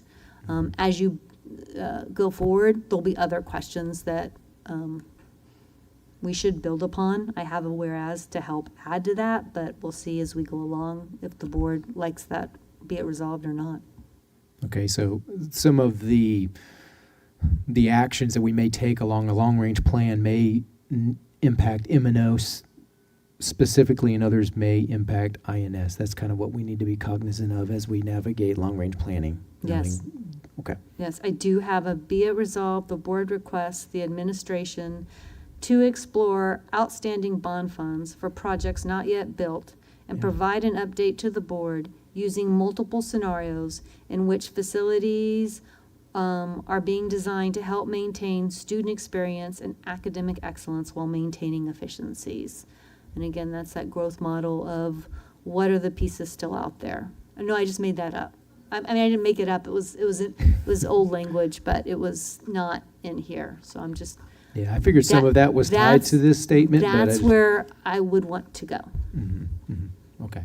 So current bond and future bond implications. Yes. In all honesty, along the long-range plan. And yeah, I mean, I don't know if administration needs that language or if that's what board would want, or if board has that question as well. But I know when we're talking about things like early college, we had Leo and New Hope tied together in the bonds that were going to be coming to us. We know that our bond oversight committee will bring us things from bond savings, and because we know all of this is tied into our financial sustainability, there needs to be a 10-year outlook to say, okay, here's what we're thinking on the current bonds. And we do have current savings in there as well. And I think the question comes down in here too, where we start talking about district facilities. And I think that's going to tie into it as well. No, I agree. Board members? Do you want that language again, or do you want to leave that? Does that address the language? I mean, to me, it addresses it, but if we want to be very clear, then I think you use what you gave Christina, or what you said. Do you have it written down? Because you have the third somewhere, one. I was about to say the third one there. The third one seems gets to your. Yeah. It does it as well. Kind of your active voter-approved bonds and what those potential savings Yes, okay. are. Then we're fine, then leave it in there. Maybe it's just clearer language. If the district understands, I don't necessarily need more words. As long as we're just all on the same page, that this is looking at what are the bonds that are currently out there. The ones that we've already spent funds on that are savings, what are the ones that we have not yet spent funds on that have been authorized? What are the plans with this? I mean, do y'all think that right there, right where it says the administrations provide an analyst, do y'all think that there's enough clarity? Okay. All right. Yeah, I'm next. good on that one, that third Awesome. one, that's clear. All right, next. Sorry, active voter-approved bonds, is active the correct word there? Active? I'd get rid of that. Just put voter approved, because don't we still have bond funds from Yeah, we have 17, 21, and 23. Yeah. So that was, I since they're still. But is I that think active? what active was trying to get to was Trish's idea of they're existing right now. We have them they're voter approved already. They're existing. They may not have been sold yet. Correct. But it exists, and that's what you want an analysis of, is what I'm understanding. Yes, when Pete pulls up that whole, here's bonds, and there's a spreadsheet, and I say, I have questions, and you're like, what are the questions? I'm like, I have so many. It's that. It's everything on that sheet. It's like, we need to know where we're going in the next 10 years and how we're going to use those funds to get us there. So then, Pete, is there a better word than active? I'm sorry, the journalist in me is a little. I would just leave active out, honestly. Okay, thank you. Yeah, I agree. All right, we're good. Let's go to the next one. I have a question about So the do number I. 2.1, be it resolved, the district shall evaluate opportunities to generate revenue. Wait, Yeah, we missed one. She's Sorry, gone guys. back. Go up. there? Go up one Right more. there. There we go.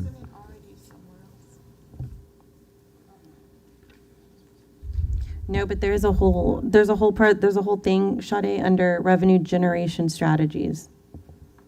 This one's under facilities, right? Right, yes. So that's why it's Yeah. specific Yep, to yep. things that come under facilities. And so we have opportunities to generate revenue from real estate assets, including potential sales and our leasing arrangements. I mean, my preference is gonna be ongoing revenue over just one-time revenue. I don't know if that's a board preference, and if that needs to be clarified here, that we would prefer ongoing revenue than one-time.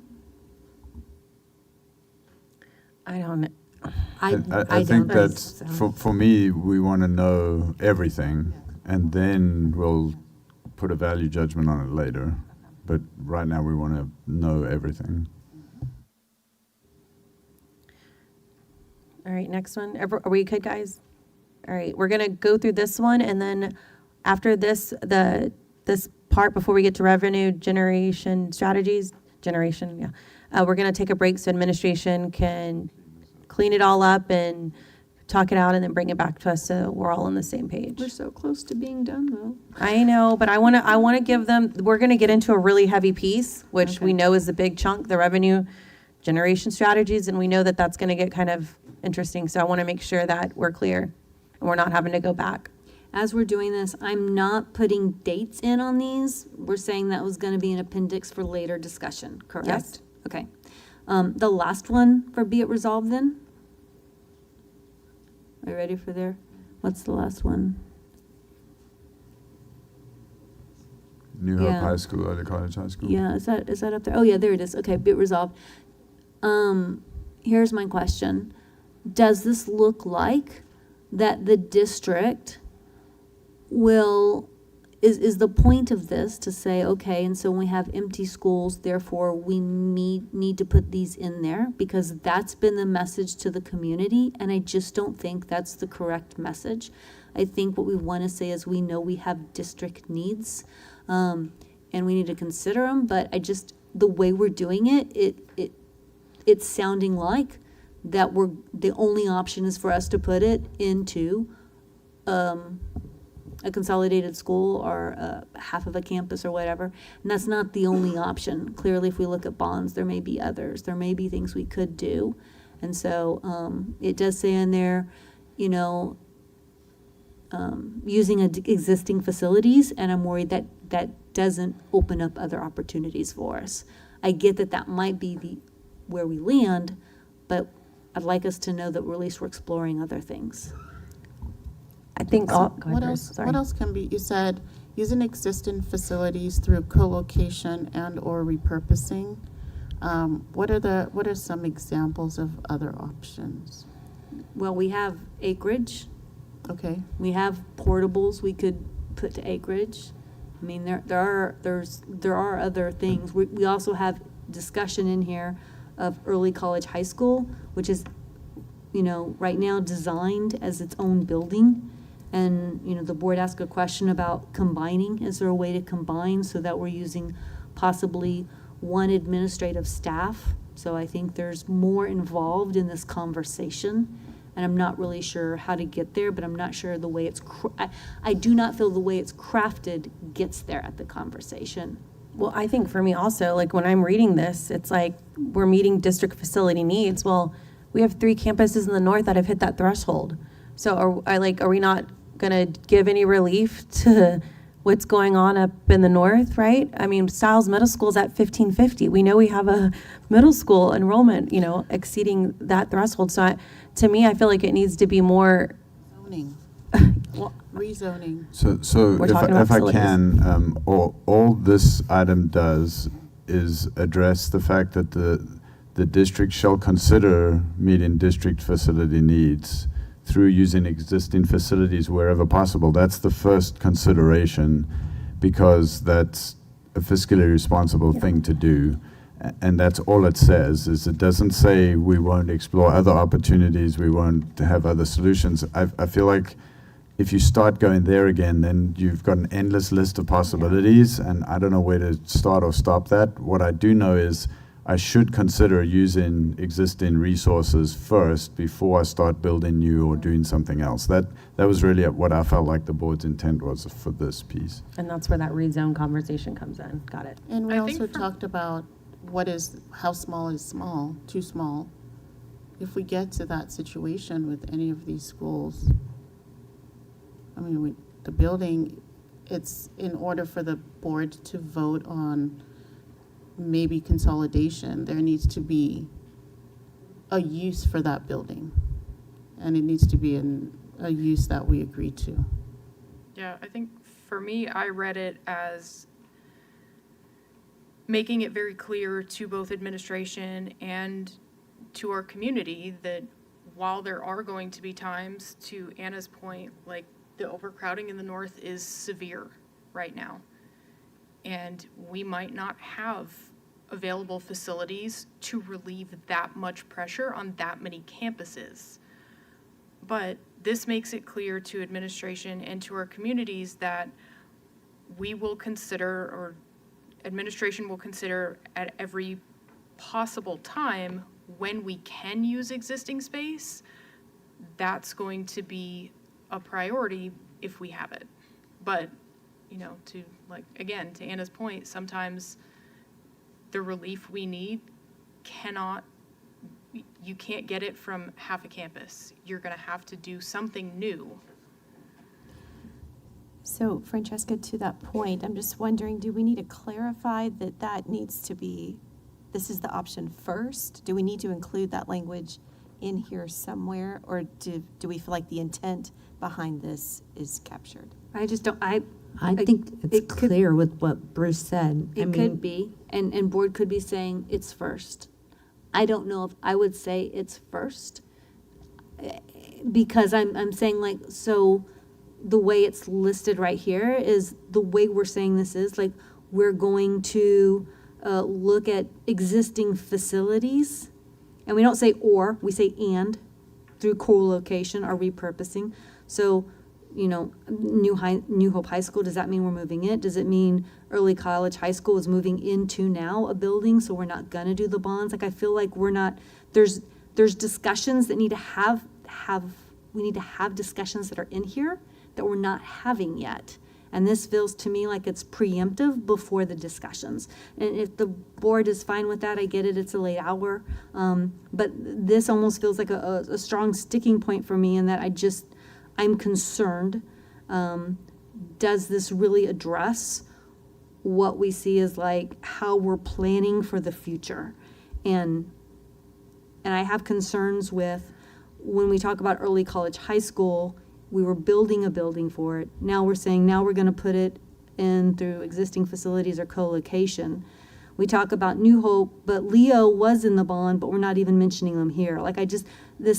The way this is being crafted, I'm concerned, does this language need more vetting and more discussions of what's really going to happen here? I think the key word for me is shall consider, right? It's not, right, they'll consider it, but it doesn't mean it's gonna happen. And I think it goes back to what we talked about earlier, the bigger conversation, right, of those triggers. What does that look like? It's one piece of the puzzle. I think it's fine. Let me give you a very specific example. So we just opened the instructional materials center that has freed up a facility in the district that could be repurposed for use by CNS, for example. If CNS then moves out of support services, that could allow us to repurpose that space to house the police department, which we have talked about where does that go and how does that work. And so that falls to me directly under here. The district shall consider trying to find existing facilities in the district to make things like that work, as opposed to us building a brand new police department on a piece of property we have. I think that's what this says to me. Okay, then why do we not have Leo in here? I'm just curious. We can certainly add Leo. That was honestly probably just an omission.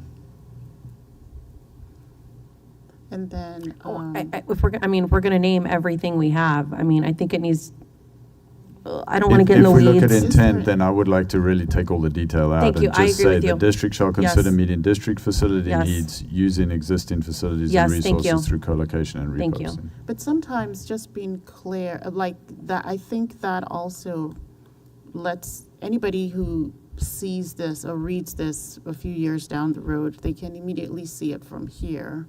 Just have an idea of what we were thinking when this was written, so.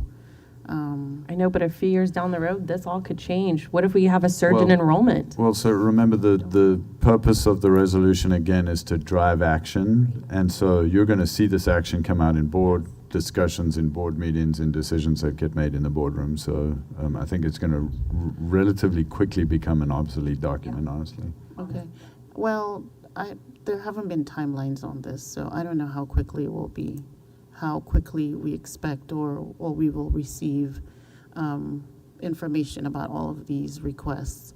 I think my thought was, maybe this is going down into the weeds, but I'll just leave it there, and I can always take it offline. It's just my love for New Hope High School. All right. Okay. All right. Administration, go do your thing.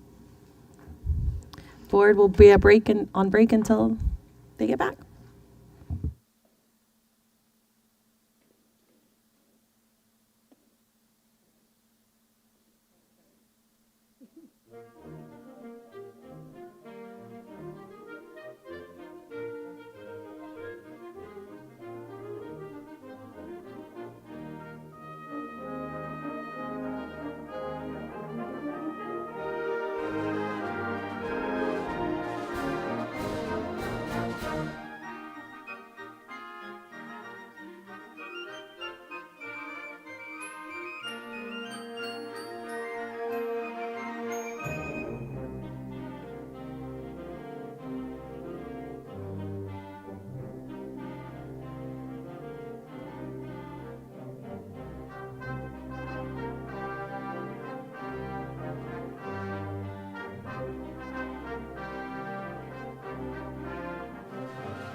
All right, board members, it's 10:04 p.m.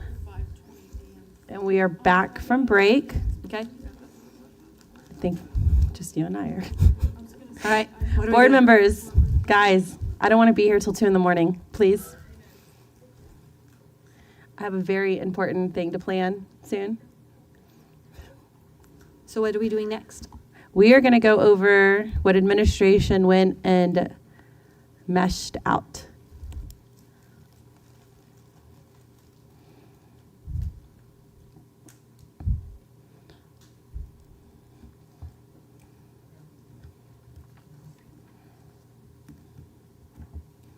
Alrighty, we already did that piece, right? Keep going down. We're gonna go right there. All right, board members, I need you to read and look this over. That first part, I later still want to think about. Can we say 10-year plan? But that's for a later discussion at the end, not now.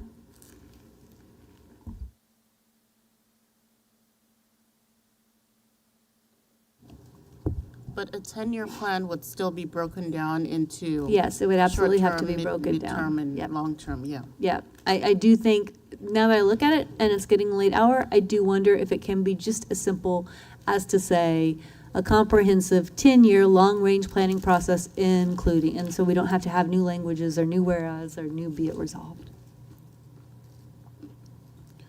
When you I say- like it more as just a long range. I feel like until we start doing the timeline, I don't want to lock us into that. I feel like right here, we say it's a comprehensive long-range plan, and when we start doing that, work of the timeline and all of those, the immediate, the short-term, the long-term, I think we can have that discussion of how many years it looks like. But right now, without doing all that part, I don't feel comfortable locking it into X number of years. So here's my only question is, as we move forward, we have an agenda item, actually, coming up after this, that talks about a Citizens Facility Advisory Committee, and they're going to be making a plan. We've traditionally been having them do bond discussions for 3 years or for 5 years, and we're looking at something that's going to financially impact us. We're looking at enrollment pattern that's going to impact us long-term. And so, Gloria, I actually can get there with you on, do we want to lock in? But then my question is, how do we make sure our discussions are countered in? Are we making a long-term decision? Are we making just something like knee-jerk reaction? Is this, we're looking at, campuses over a period of time, we're looking at programs over a period of time, and it's not just what we need to do 2 years to get us down the road to the next 2 years. And so maybe this isn't the place. Maybe I'll keep thinking about it, and we'll go from there. No, I agree that there should be a timeline. Otherwise it's not, because that's the guidance, otherwise it's not clear whether they should be working on just near term or midterm. We can put it says long range, but 10 years. And that includes the short term, midterm, intermediate term, and longer term. I agree in having a timeline. In fact, that was one of the things that the group that I met with, they came up with basically a 2-year strategy, implement a long-range planning continuation committee to further facilitate the studies, utilization, budget levers, and alternative solutions. And it's pretty well documented. I'd like to pass this down to Anna if you want to take a look at it. And as I was telling to Sade, they, as part of the community, they really want a good amount of transparency. And part of that document, I think, they want basically a one-for-one with the administration and someone that it is being affected in the district to come up with these solutions. And I don't begrudge them at all, wanting to have, they have the most interest in it to gain and lose, and they want to be a part of the discussions. I think for me, I get what you're saying, Trish, because I want a timeline. But is that a 7-year timeline? Is it a 10-year timeline? Is it a 5-year timeline? I feel like that's one of those things where we put in the parking lot to have a bigger, in-depth discussion, because I feel like you can put 10 years, right? But then there's all these little mechanisms in place at the first 5 years that are really going to matter. But I'm not saying we don't. I think for me, I like leaving it like this, just broad. But then when we dig into what that timeline looks like, that's where we put that. Okay. 1 to 7 years, 1 to 10 years, Okay. because there's going to be immediate needs. I want to have more discussion, but I know now tonight's not the time. So we're not going to adopt timelines tonight, is what you're saying? No. That's going to come up That's a then in whole big different discussion. Maybe that's our special workshop meeting, because Okay. I keep hearing this coming up, this timeline. What levers are going to trigger this? What does that look like? I have dates for discussion. That helps me pull all those dates off the discussion too. Because Yes. I was like, where do we put them? Are they in appendix? But that can be another day. Yes. And then that can also do then we can talk about how long range the plan is. So maybe it is 7 years. Maybe 10 years is too long. Maybe we decide Right. 7. But I do feel as a board, we need to have an idea of where we're developing to, of where we're saying we're planning up to, so that we have kind of this bigger strategic vision that matches our education and our facilities, right? On They the need to flip side of that, blend. right? I think I sent you the Spring ISD where they had this timeline where they've started a lot of this stuff 2 years ago. So this timeline, they're like, hey, we tried this and this year and this year. Oh, we tried this year and this year. And then it started, current, and then they went to the next, I think it was 6 years, right? We saw or something. So no, I agree, but I think the board needs more discussion on that so we can figure out what's that happy medium. Okay, keep reading, y'all. Are we good? Trying to move us along here.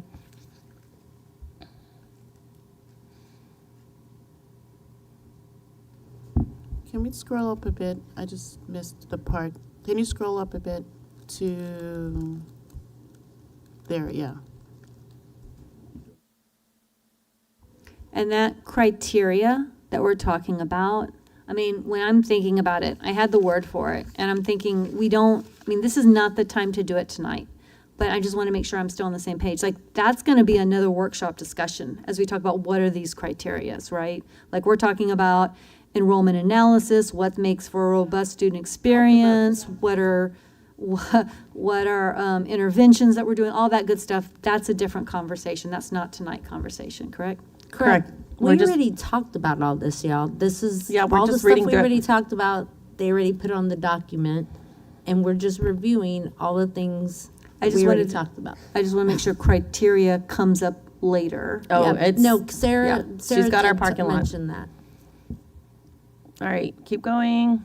Good, everybody. All right, if there's no other questions, we're going to head to revenue generation strategies.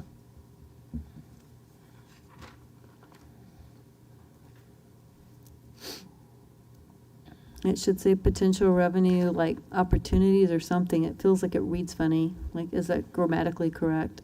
Including potential revenue what?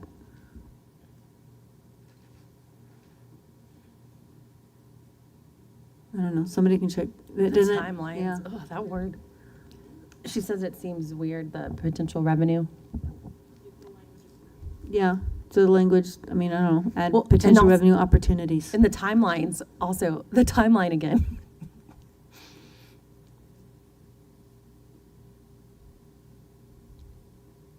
I'm trying to understand why. This is specific around the 3 copper pennies and the options. So all this says is that we will bring you a detailed analysis of what the options are around the 3 copper pennies. And we talked about this before. That includes a discussion of disaster pennies. It includes a discussion of a potential VADR. And so potential revenue just means how much revenue can the 3 pennies raise. The community impact is, what does that mean for our community? What do they have to do? And what are timelines on this. When are they available? When do we have to have deadline? What are the deadlines? I mean, there are some very specific timelines in here. This is not a vague issue. I think So all this this says looks is, great. yeah. I think this looks great. I think it's important that before we give individual comments, just make sure that you've looked at all the revenue generation strategies, because they're all listed below there. And I thought y'all outlined those really well.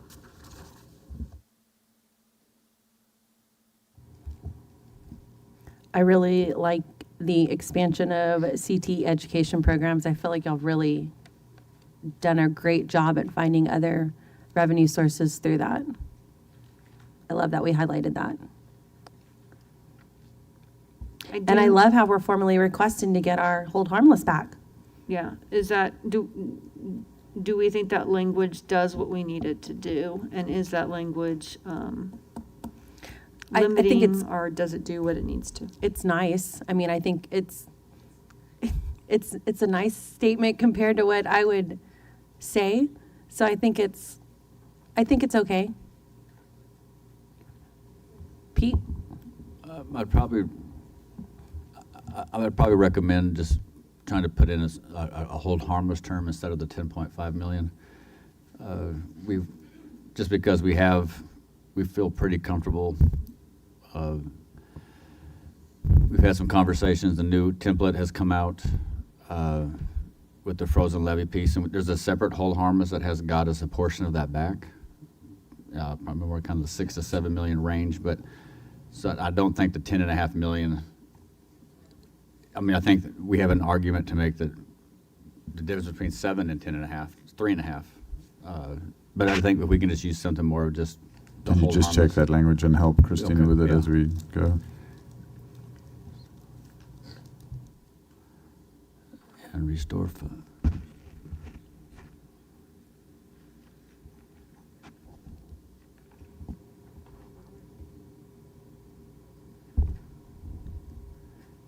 Expeditiously address unintended consequences of a House Bill 2. Almost like House Bill 2 and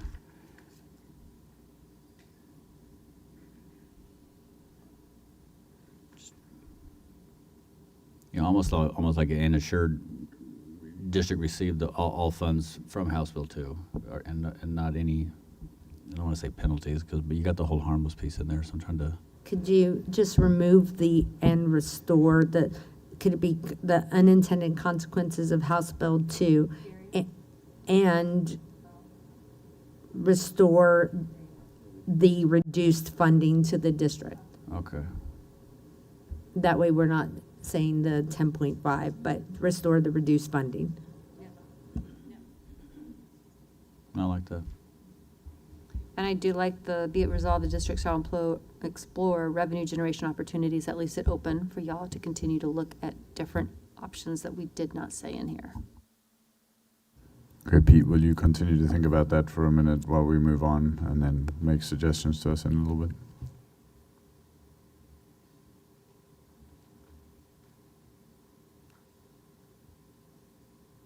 Okay, this one bothers me a little bit. Identifying contributing factors, including special education expansion. I don't like that because we have said, administration's made it clear we're not cutting special education staff because we have a legal obligation to provide these services. And I'm just trying to figure out what are we going to identify to stop the expansion? Because last time we did that, we got ourselves in a cap situation, and it wasn't a good thing for this district. That's not the way that I read it.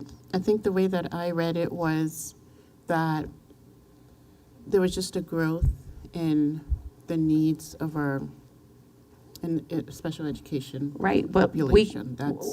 I mean, we can identify them, but we're not going to stop the expansion. Like, we have an obligation to provide that. So, I mean, even if everybody knows we're identifying students better now because we have a robust child fund system and we're putting students first. And so what concerns me here is we're going to find ourselves in a 2016 situation where this district was denying an expansion of special education because they did do that. Like Could there you it just has change the legislative, wording? yeah, because it also has legislative funding mandates. They're not going to stop doing what they're mandated to do. So I think they're just trying to identify or explain. Right, but it's what- under reduction strategies. It is. That's It where is. I I am do. not I okay with do. this, because I'm not going to support anything that's reducing special education services for students. Can I suggest that we just stop after identifying contributing factors? So that leaves it open for us to bring suggestions back to the board instead of Yes. identifying them ahead of time, because we're kind of guessing here instead of Yes. doing it based on data that we examine. I like that, yeah. Sorry, y'all, I'm a little mama bear. Y'all know that. All right, next one, y'all. The district shall develop staffing guidelines applicable district-wide, addressing both low enrollment and high enrollment campus efficient standards. I think we're good. I think that seems to be, we're good. That rose to the top for a parking lot, did it, Sarah? Staffing? Yes, ma'am. Fantastic, sorry. It's okay. All right, the next one.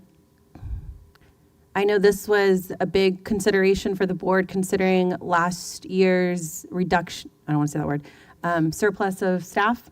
And so, are y'all okay with that? Okay. Next. Here comes that central office thing that we talked about, Nkosi.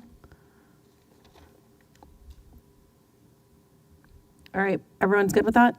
Nope. Hold on. I actually have a quick question on No that worries, one. go for it. I just want to know where that is going to cross with the audit, because the audit report was very clear that our central office staff is not large enough. It's very lean. They are overwhelmed. And part of the inefficiencies is that there's not enough of them. And I understand that's a very hot topic right now, but that was a third-party auditor who came in and said, your central office is too lean, and that's part of the reason for the inefficiency. So I'm wondering how we can include that in here somewhere, because I don't want to just order, oh, go in and trim down central office, when we're being told from a different entity, you don't have anywhere to trim down here, if you want to maintain the current support levels or increase support levels to campuses. I think Dr. Gearing's talked about this before, is I think it's important that we lead with the top, and Dr. Gearing said, and that you guys have already started talking about how y'all could do that differently by engaging with campuses, so that this time it's a little bit different, and that it's exactly what you said, Bruce, last time. I'm sure you're going to say this better than me, so I don't want to butcher it, but the way engaging with the campuses of what are the areas that are most effective and most impactful from admin with your campus, and what are the areas that, you know, are probably least impactful, right? And leading the discussion in that way. And I think from there, we can maybe get to that place.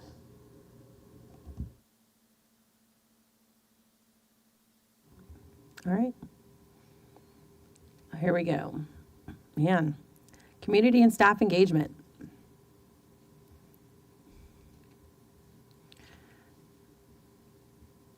I think for me, I'm trying to figure out, where does that community piece of communication fit into this? That, yes, we're engaging staff and community, but we had that pamphlet go out. The magazine. And so, like, I feel like that's part of the engagement, right? Because if we're going to be telling our story and marketing ourselves, right? Showing the programs that we have, emphasizing, you know, the great high schools we have, I feel like that needs to be somewhere in there. I just don't know what to say. Marketing campaign? I was thinking about that in terms of open enrollment. And I don't know, and maybe Christina can help us with this language, that I want to make sure, and maybe this is part, I think it would go here too, as we are helping our campuses with open enrollment and things like that, what type of materials and what type of, you know, is it going to be postcards? Is it going to be things that we can drop on doors? Is it going to be, so what type of marketing campaigns are we going to do to help. I think it's been amazing seeing all of the marketing campaign around increasing attendance, right? I mean, that's been a phenomenal, I see a lot of people engaging with it and reposting it on all the places. I think something that speaks to that and how we're going to support some of the other, what did we call them? Because it's not just open enrollment, things that we're going to. Low enrollment mitigation strategies. Yeah, that. Like, how are we going to, what is going to be our communication campaign strategy around helping promote all of those? It's about developing a plan, because a plan would have the what, when, how, and all of that stuff. And so if they want to share that, or if they share that plan and get feedback, I don't know. But it's about developing a plan. Yeah. So that Hi, they'll yeah, develop a so plan.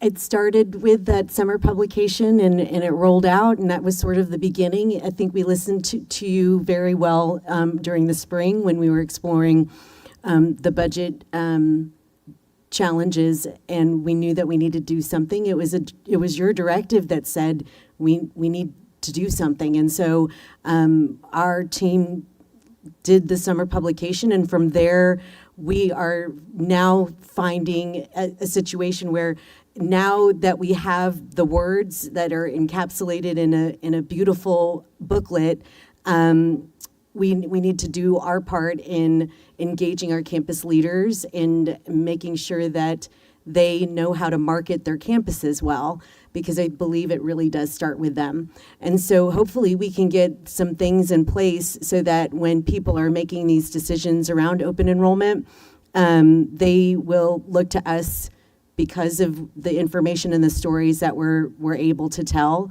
We did some advertising in Community Impact for their education edition that were prominently displayed in those publications. I don't know if you've had the chance to see the Cedar Park Chambers publication, but they gave us the back page. And so things are moving in the right direction. I do want to, so having said that, in the open enrollment, open enrollment to me is also a part of the marketing strategy. So when you have the Be It Resolved for open enrollment, I feel like that includes the marketing and the communication strategy around that as well. So I don't know if it needs to be spelled out a little bit more here, or you do want a separate line in the communication, the staff and community engagement section.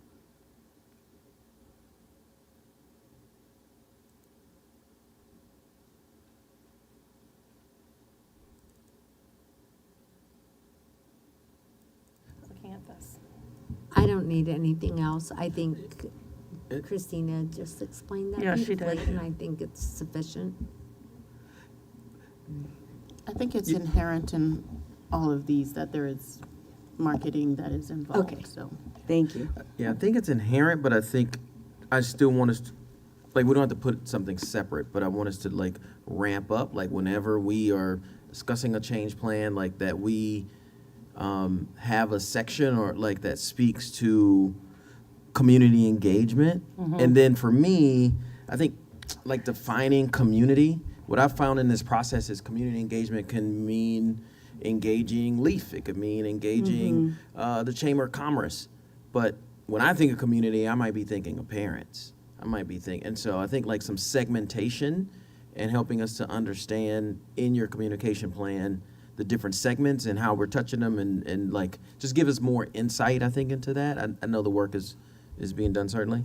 For me, I think, again, what's missing, and we may not have to have it represented here, is like that proactive parent engagement and like an effort to actually get parent and community feedback on how we engage to refine our engagement strategy.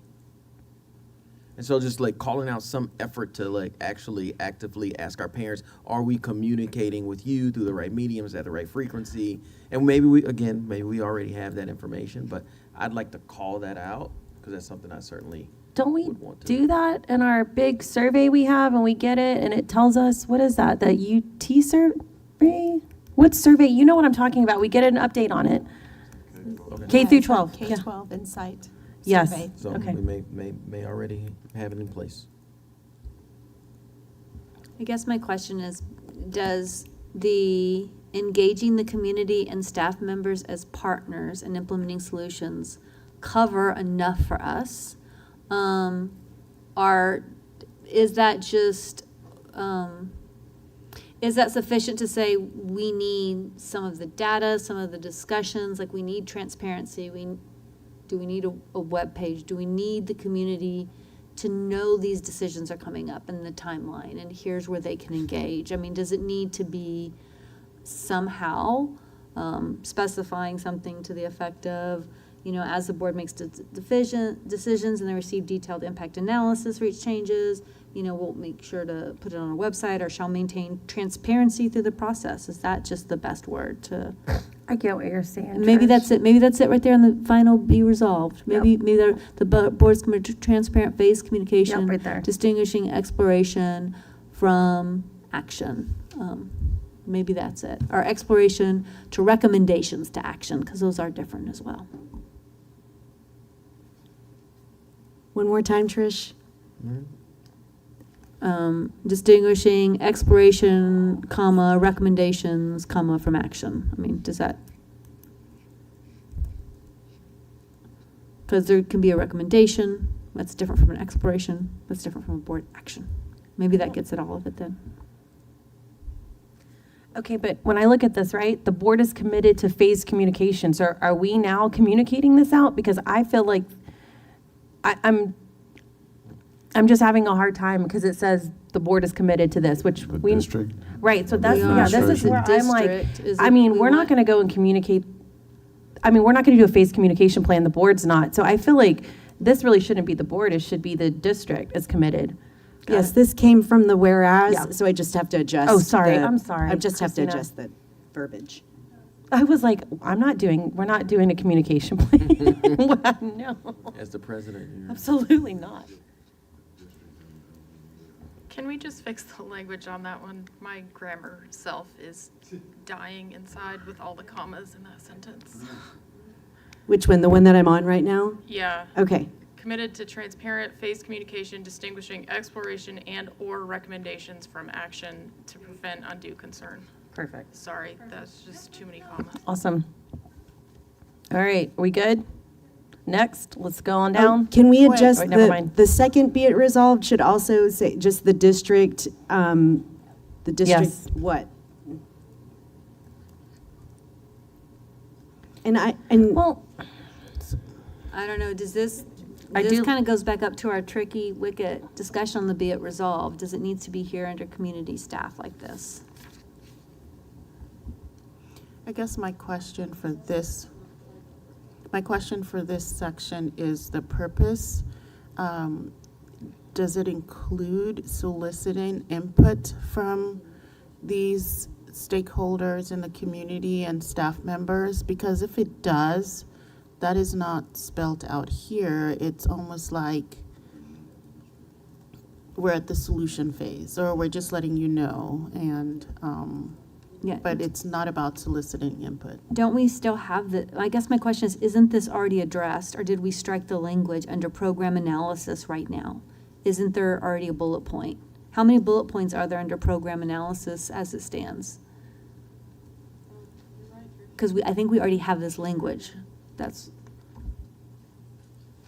Yeah, but the first one, It other is, than it's already there. programs. It is in program analysis, program analysis, and modifications. However, there are other instances. It almost seems like this is a catch-all, like if it's not a program, if it's not, do we have it in facilities? And we don't, Then do you want yeah. to, Sade, So- do you want to remove the word programmatic and just say any significant changes that require phased implementation? Yeah. Mhm. Correct.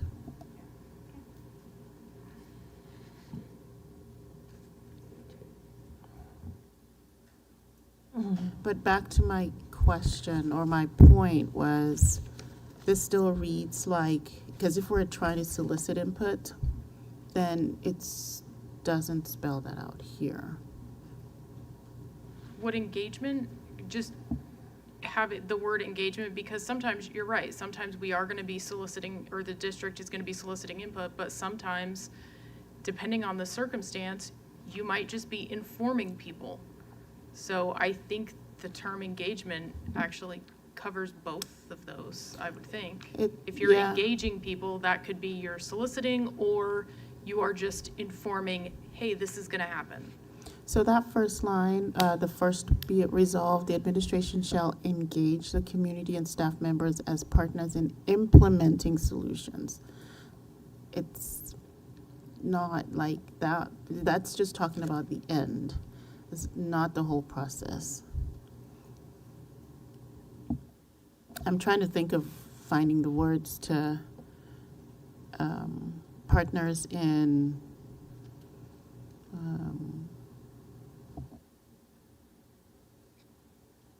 I feel like those two are the same thing. They're just saying, they're just worded differently. Because I think you need to, yeah, get rid of the bottom, get rid of the middle one completely, strike it. And the other thing that I just caught, guys, if you look at it, it says, be it resolved the administration, and then we have be it resolved the district. Can I ask, can we either do be it resolved the administration, be it resolved the district, or another recommendation is the superintendent shall ensure the administration? No, Okay, I'm no, just, no, hey, I'm no. just, y'all, I'm just No. throwing out what I saw in No. other things. That's why I'm asking, and this is yeah, why we're gonna it's have all it. over the document, so I think that they should All over just, this document. Yeah. I just think we need to be consistent, Yeah. because looking Right, back. it's going admin and district, it keeps flipping back and forth. Do So which one do y'all want? administration all over. All right, perfect. Y'all good with that? Awesome. Yep. So here, I just want to call, and again, may not need to change. I thought there were two intentions in this section. One was to highlight our commitment to engage the community, and I thought the other was to create a bit more like parameters or criteria, a process map on like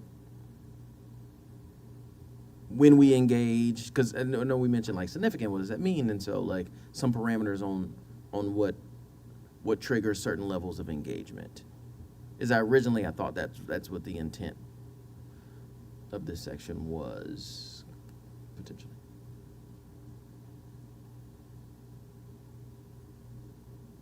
Something to chew on. Just chew on it.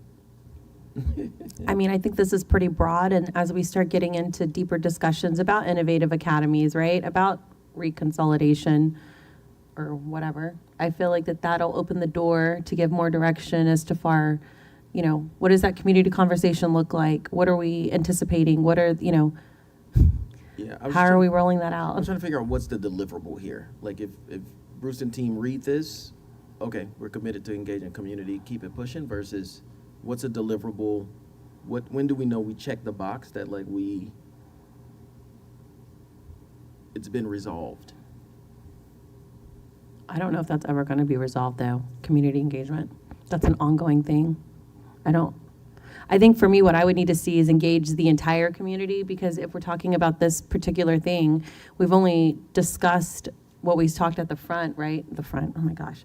We talked at the beginning of this resolution where those campuses. And so I think for me, I would just need to see the entire community. And I think it depends on the conversation as to how administration is going to set up those engagement pieces.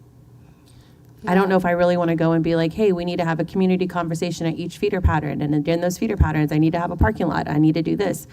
I think and we know each community is different. We're going to meet them where they're at. And I think that's a key piece into this, because we have campuses that parents work 2 to 3 jobs. They're not going to be able to come and sit for 4 hours, and order pizza. That's just not going to happen. And so I think for me, this is pretty broad, but I believe and I'm hopeful that this administration knows how we feel about community engagement. Yeah, I mean, it also, the last sentence talks about preventing undue concern before action is taken. And that can also mean not just for the communities that are, for lack of a better phrase, directly impacted, but as we talked about, the other ones, if it's not going to affect them directly as they can see, they're just not interested. Yeah, I don't think it's time to rehash all this. I think we need to go through some of the discussions we said we're gonna have, because I think that financial stability impacts the entire district. It impacts them all. And it's not just, I mean, I don't think an under-enrolled campus addresses financial stability. I think an under-enrolled campus, we need to talk about academics. So I think that's in here. I think we have this academic thing with the discussions on how we're going to do the long-range planning. As we're closing up under our Be Further Resolves, if I need to add something, I hope the district our administration around the table will let me know if that's not. I feel like we said it in our whereas, so I think that's implied, but if it's not, let me know. Because that's what I'm be asking is, how is this impacting academics? How is this impacting what we're delivering to students in the classroom?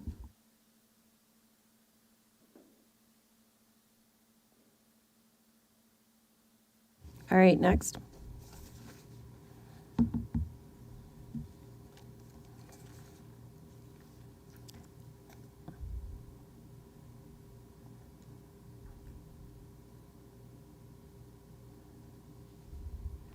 Everyone okay with that?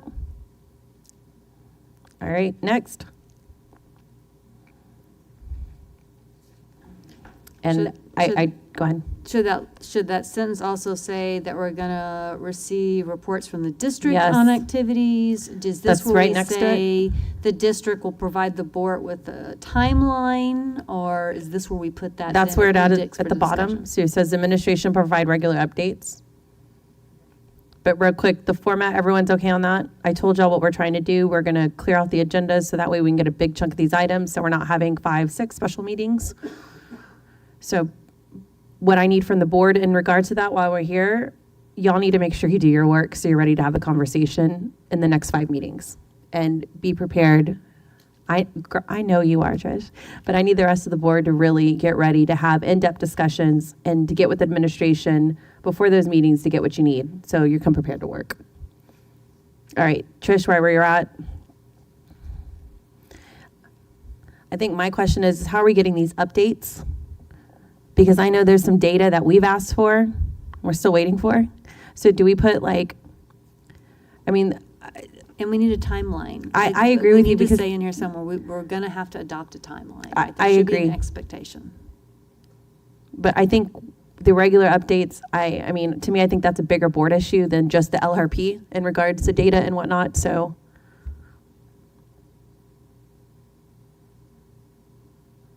I think we'll just leave it at that. Are y'all okay? Board? Hello? Yes, I'm okay with that. I don't know what they're talking about. What's up?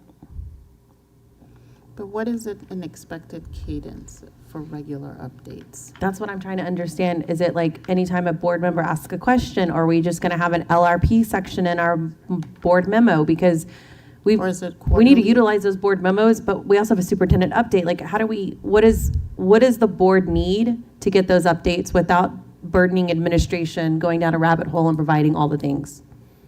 Could be like quarterly updates, or this is one of those that we might not know So just leave it. the Okay. right cadence. You're right. And I think we can until put we in have the something- timeline, I can't really just leave it. answer Yeah. that. Yeah, I think if we could do the timeline Yep. workshop first. Yep. Because, I mean, this document isn't gonna weigh what it should. It's Until not gonna that's have done. the impact that it should until we have that timeline Okay. in place. All right. Are we good with that?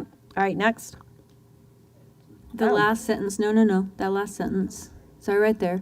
Be it further resolved, we're gonna say the district, right? Is that, or what's the word, administration? Whatever the word is.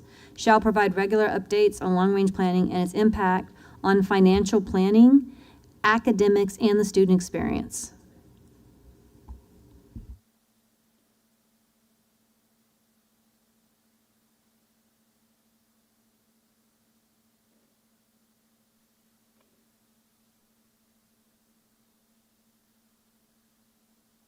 All right, board members.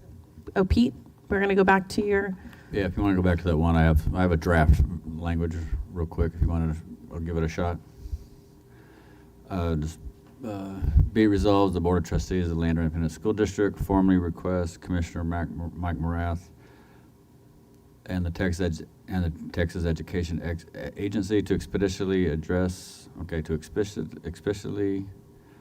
just put Texas Education Agency to ensure the district receives all House Bill 2 funding with no loss and hold harmless protections.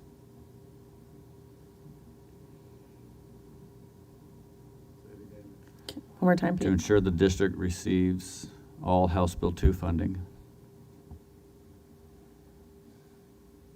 with no loss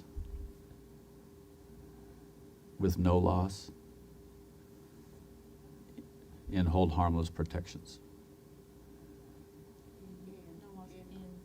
Yeah. I know. Good job, Christina. Protections, there you go. Yeah. Thank you, Pete. Appreciate it. All right, board members, administration's going to go and measure that up, and we're going to sit tight until they do that. So we'll go for another break.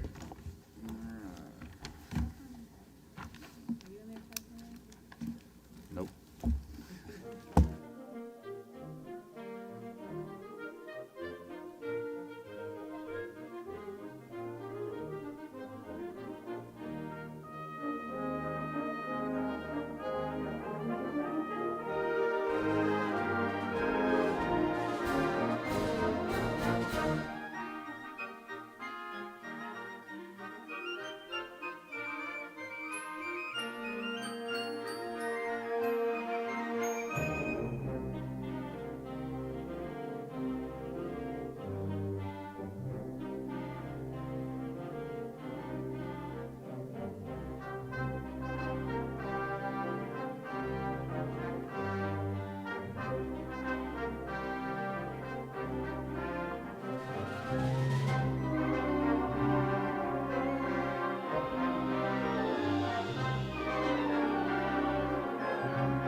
All right, board members, it's 10:52 and we're back from our break.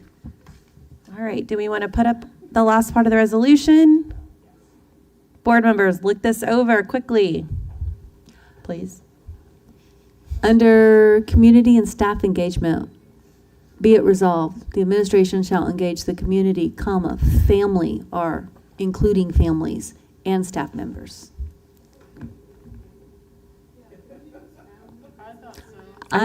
Here's my question, is when we look at community, we've got stakeholders, we've got businesses, we've got everything. we have our LISD family, but it's comprehensive of all these groups. And it's like, well, isn't staff also part of your community?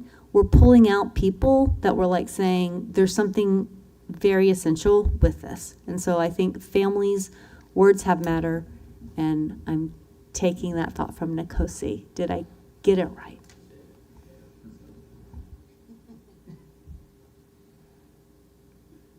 Did you really just give them that look?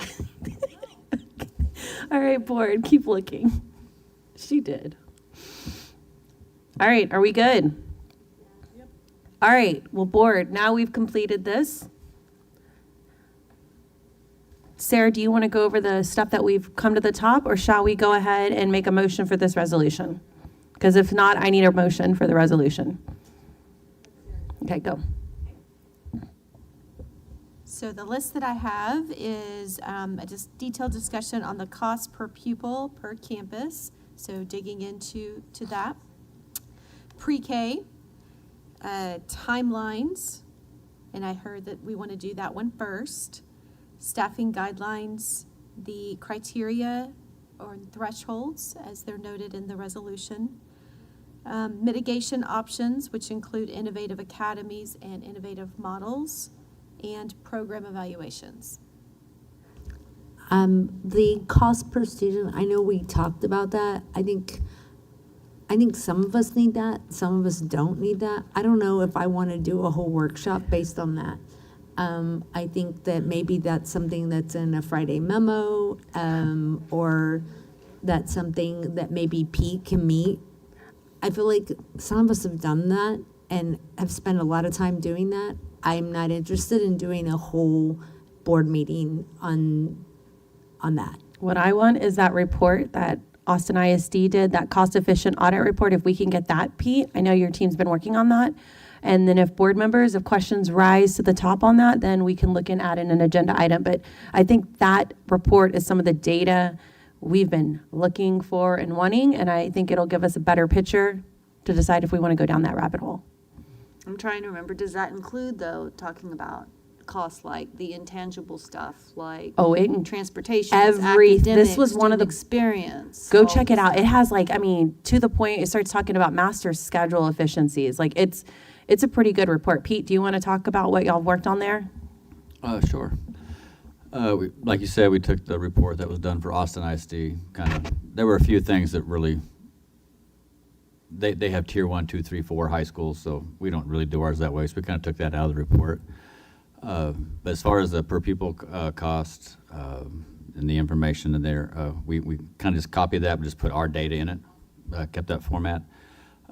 We've added a few more slides. I'm still kind of figuring out what we're going to include in there, but I've also got the 3 audits, just links to the audits of the one that we have. The program review from Gibson, we have the Stetson for special ed, and we have the Moat Casey for the master schedules, and some general data such as that. And then we have it kind of groups. It kind of breaks it down by what. If you look at our district, our data on like the state websites, say what's your average elementary size, it looks normal. Looks like, hey, we're right in line with everybody else. But then when you by elementary campus, but then when you break it down between north, central, and south, there's a big discrepancy in what makes that average up. It's very high in the north, middle in the central, and really low in the south. And so we have that, so you can show that. The one thing I don't have in there that shouldn't be a problem is I can't break it down by campus, but I can put in this is what we spend on transportation, and this is how much money we get from the state for the transportation allotment. And then we just generic, a paragraph or 2 on transportation, and then we'll have that draft for you. Then obviously, if there's any other areas or questions, we can add and adjust accordingly. I'm fine with getting this in a board memo and then seeing what rises to the occasion. Otherwise, this could be like a meeting that we go down a rabbit hole and we don't ever come back out. I'm thinking of Curiouser and You're not Curiouser. right. You're not wrong, Trish. But here's my question though. I just feel like, is there a balance though? Is this only, is the intent here to just look at dollars and cents of where the district puts in dollars and cents? Or are we also going to look at impact? What do we get out of the dollars and cents? How is that, what's the academic input we're getting, our outcomes we're getting from this? I would like to see a I balance. think we're talking about dollars, right? I mean, that's what this, yeah, that's what we asked. I think, yeah. I mean, I don't understand, I guess, what specifically you're asking. When you say student experience in there, I think that's a whole different conversation, right? And I don't think that's what we're talking about here. If you're going to say, what's the cost for student experience of having 10 people in a classroom versus having 50 people in a classroom, I think having 10 people is probably going to have better outcomes than having 50 people.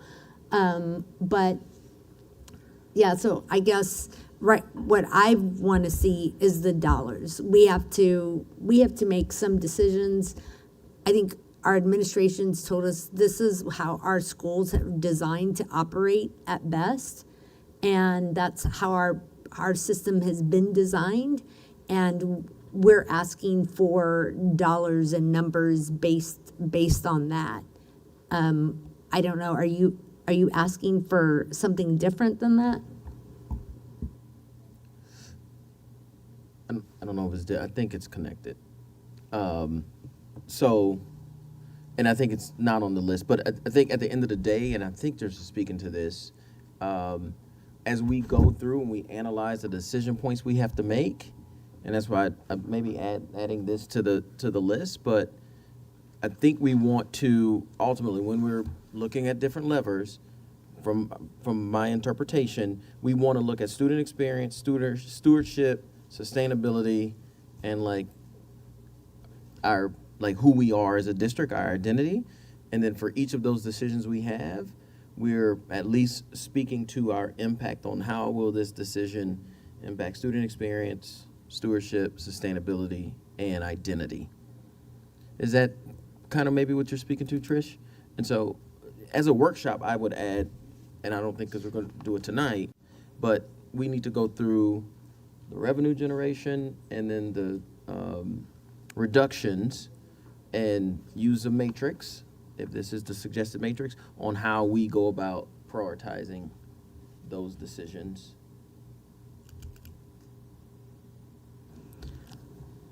Something that I had written down that I thought I had mentioned, and I realized that I didn't follow up on it, is rezoning, does it belong anywhere here?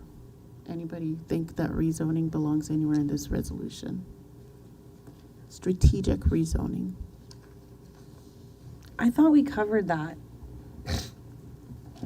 The district shall develop a processing addressing both low enrollment and high enrolled campuses with the criteria designed to protect academic quality and student experience. To me, that's pretty clear and doesn't put us in a hole or traps us in anything. Just wanted to make sure that it's clear that that's included in that, even if it's not spelled out. We are certainly clear that that's a tool in this process. Yeah. Okay, board members, any other, oh wait, so Sarah? So now we've narrowed it down to 5, is that correct? I'm sorry. Don't say 11. Come on, Bruce. No, ma'am, I have 7. Bless it. My lucky number 7. All right, board members, are you okay with Is that this? dropping the 1 and we're still at 7? So it's pre-K Are timelines. any of those look like they're connected to another one that can be combined? Oh, Gloria, I love you. Right. Well, I mean, I think if I'm looking at this right, I mean, there's some of these stuff you can put together, right? So Bruce is already like innovative academies and program evaluation. We can chunk those together. We don't need 2 separate meetings. To me, I think the timeline and that the matrix, is that what's the other piece to it? Those two, I feel like, or those are connected in a weird way, and I think you can't talk about one or the other. They can't be at two separate meetings, so we got to combine those. So you've got two right there. Wait, timelines in one? The matrix, levers, like the triggers. Because, Pre-K and threshold. yep, pre-K and thresholds can go together, you're right, yes. I think we got it then.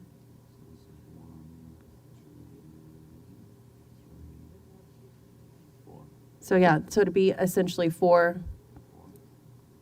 But guys, these are gonna be heavy, heavy agenda, regular meetings. And I really, really need y'all to come prepared, to have the discussions and be very clear what you need prior to that meeting. Don't walk into this meeting and start asking 100 questions and administration doesn't have that information. Please don't do that. For the timelines, it sounds like that's the first one, timelines in the matrix, and the matrix is gonna talk about those levers we talked about, right? That's student experience, academics. Nkosi, is that what you're talking about? I just want to make sure I'm on the same. What I would, yes, so it's gonna be, I think, this kind of matrix here. And what I would imagine as a pre-work is make sure that we have all of the levers that we wanna discuss. And then we would, as a group, and again, I don't want to facilitate because I don't know how it would be facilitated, but at some point in time, we would, for each of the levers, have a conversation around how it impacts student experience, stewardship, sustainability, and our identity. I think there's pieces to this. I think this one thing is just one thing to it. I don't think this right here is the whole matrix. I think that's that discussion that we have, that we get to figure it out. Does that make sense? And this is, we're talking about doing the homework ahead of time, so this is with the timeline discussion? Is Yes. that what we're saying? Okay. And this is gonna be talking about kind of the levers and overall, the experience we want for academics then. Student experience, stewardship, sustainability, those will be kind of our driving, history and identity. Those are the impacts we're gonna be looking at. I mean, I'm under, so the timeline, right? What this LR long-range plan looks like, and my understanding, those triggers that trigger, all right, so what is that special number that does under-enrolled? What do we do if we need to try innovative academies? What do we need to do if we need to build another school? Like, that's what I was interpreting from that. That's what I thought we were talking about, the timeline along with, I guess what we call it here, the criteria. Yes. The criteria for campus operations and consolidation. So I thought when we talk timeline and the other thing, I felt like those have to be together as we're talking about the timeline, also talking about the campus operation and consolidation criteria for the thresholds of low enrollment staffing models and the second threshold for consolidation. And then I feel like pre-K has to go along with that because it's part of that conversation, right? Absolutely, Transfers in yeah, pre-K. because that's going to fall into that number or not fall And what into that triggers it? number. Yep, Right. agreed. Yeah, but So then the analysis matrix will stand on its own. Well, but that's my question though, is how do we have the discussion on criteria if we haven't yet discussed as a board what counts for a minimum viable enrollment? What creates viable school community? What creates robust student experiences? What's going to be our decision-making criteria? How are we utilizing the campuses? There's just, what is our early warning indicator that we're getting? Like, there's just so many, what are the different interventions? I feel like Nkosi was giving me a process, and so that's why I was sitting there nodding, because I felt like you were pointing to this matrix to go with that discussion to help kind of guide how we're going to arrive at these criteria, right? Like, we're looking at these big pieces, which is what's going to do student experience. We're talking about that. We're talking about stewardship. How are we being good financial stewards of the resources? What's sustainable long-term? What impacts our history and identity? So I was like, okay, if we're using this as a model to kickstart those conversations. If not, I feel like I think I was aligning, was I wrong, Nkosi, that that's what you were saying? I know, I get what you're saying. I think for me though is how can the board have input into this so it's a direct reflection of us and not just one board member? I didn't know this was just one board member, so I just. So, yeah, so a couple of things. So one, so I think that's what we're setting up so that it is reflective of so everyone can have input. And I think that's connected to the revenue generation and expense reduction. From my perspective, I think we started off this long-range planning with a very broad view of let's look at it holistically. Somehow we went narrowly into school consolidations. And so my fear, if we keep going down that pathway of only focusing on the criteria to focus on low enrollment schools, we're going to miss the opportunity to focus on some of these levers. And I think we've promised our community that, and again, just speaking from that, consolidating school is going to be our last resort. And we will evaluate all of the levers that we have available. And so that is my only, I fear that we're going back to the consolidation and we're focusing there and we're not being holistic. And so that's why I just think this tool provides us an opportunity to focus in on revenue generation and cost reduction at the same time of looking at the consolidation kind of lever as well. I think for me, I just want to, I would like because I see this path 1, consolidate 3 campuses, why 3, not 4? Why not 1? Why not 2? What's the rhyme or reason behind it? And I think I would like the board to have a discussion on these levers so we're all on the same page. Because I mean, Is it I on would the actually suggest paths or levers? I just want to make I sure know. we're using the same language, because because I feel like the levers are like what we've been discussing in some parts in the resolution. So I feel like the levers could be expanded to further maybe have some of the resolution things in there. So yeah, I think, Anna, that is a good question. It's how do we do this first discussion? That's fair. Because I do think we need that. We've heard that all tonight, what triggers it. I just don't know, I feel like we need to have that in-depth discussion, right? Yeah, I'm looking at this and a lever that we talked about tonight and we've been talking about is open enrollment, and that's not listed here either. And so I think, going back to this, we did talk about, and we had this long conversation tonight already on, these are all the things that we're already doing and that we're going to continue to do. And what we're seeking now is clarity in when this criteria is triggered for low enrollment staffing model, and when this criteria, we're not saying that's the first thing we're doing. We're saying we are putting all of these things in place, all of the levers of revenue, all the levers of land sales and central office reduction. We're talking about all of those things happening already, right? We're talking about increasing, decreasing our, whatever. We want more kids in school every day. It's late, right? So those things are already happening. We talked about the criteria is for clarity for our community. It's not saying, Nkosi, that's exactly what we're going to. We're saying that we may have to get there. And we need to have, what is the criteria for low enrollment staffing? What is the criteria for that threshold of consolidation? Because if we go back, like we already talked about 3 hours ago, no, first we're going to do all of these other things before we do that. We already had that conversation. We're going to do those things. Those things are in place.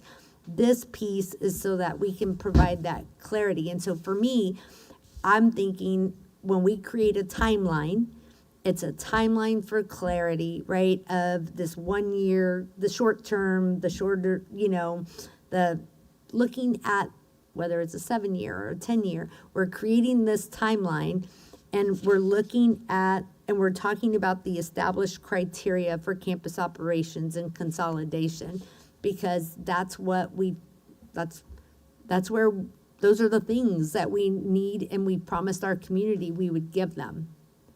So I'm confused and a little frustrated because I feel like we're going back in our conversation to what we talked about earlier. Yeah, and so one, it's not one or the other. So I'm not it's not criteria or the levers. So as I think about this matrix, I wasn't even thinking about the pass. But in terms of the levers, I don't think we've made a decision on like master schedules, on like, that's what I'm talking about. Like, so going through we went through in our last workshop, we went through a list of, we had a whiteboard, we had the revenue generation, we had cost reduction. I didn't think we made a decision on moving forward on all of those. I think open enrollment is probably the only one that sticks out to me that we said, okay, we're going to try master schedules, like all of the list of things. And I thought that was presented. I thought the way in which it was presented was like, hey, we need more time to think through school consolidations. And so that was a pathway of saying, if we put school consolidations on pause, but we still need to address this budget deficit, these are the decisions that we can make to actually buy us time potentially to focus in on getting the criteria together, like getting that entire plan that you mentioned that we know we don't have to make a decision around school consolidations.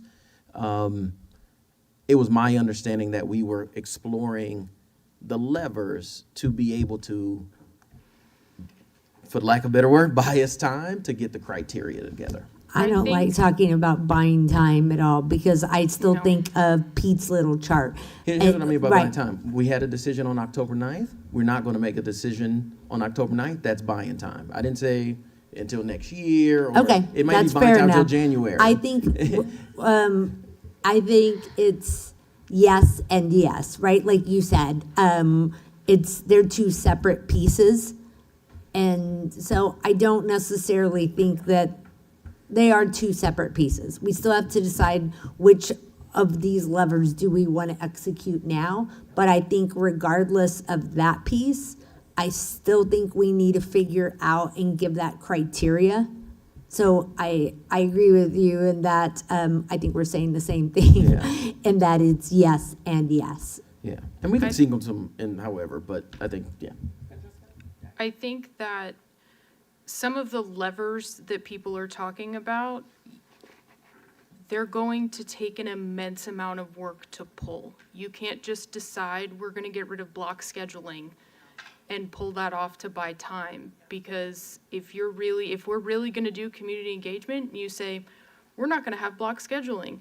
You're going to have secondary parents from 200 square miles of this district outside in a line waiting to talk about that. As a secondary parent, I might be there myself. We have to have both, because whether we like it or not, whether anybody else wants to say it or not, consolidation of schools is likely going to happen at some point. I'm not going to put a guess as to where or when. That is just where every public school district in the state is, with enrollment declining, with getting zero assistance from the legislature. That is just where we are, and we have to know how to do that. We can't just let's make a decision to buy some time, because we're just kicking the can down the road, hoping we don't have to make a decision that ultimately we are going to have to make. Open enrollment is something we can do without having to wait years and get into all the engagement and all the planning and all of these things. But a lot of these levers we cannot use to buy time because they're going to take more time to implement than we have to wait at this point. I agree. I mean, we saw the chart that Pete put, and let's be honest, the last 2 to 3 years, we've been dipping into our fund balance to buy time. So we can continue doing that and deplete our fund balance, and that's going to bring a whole nother world of hurt to this district.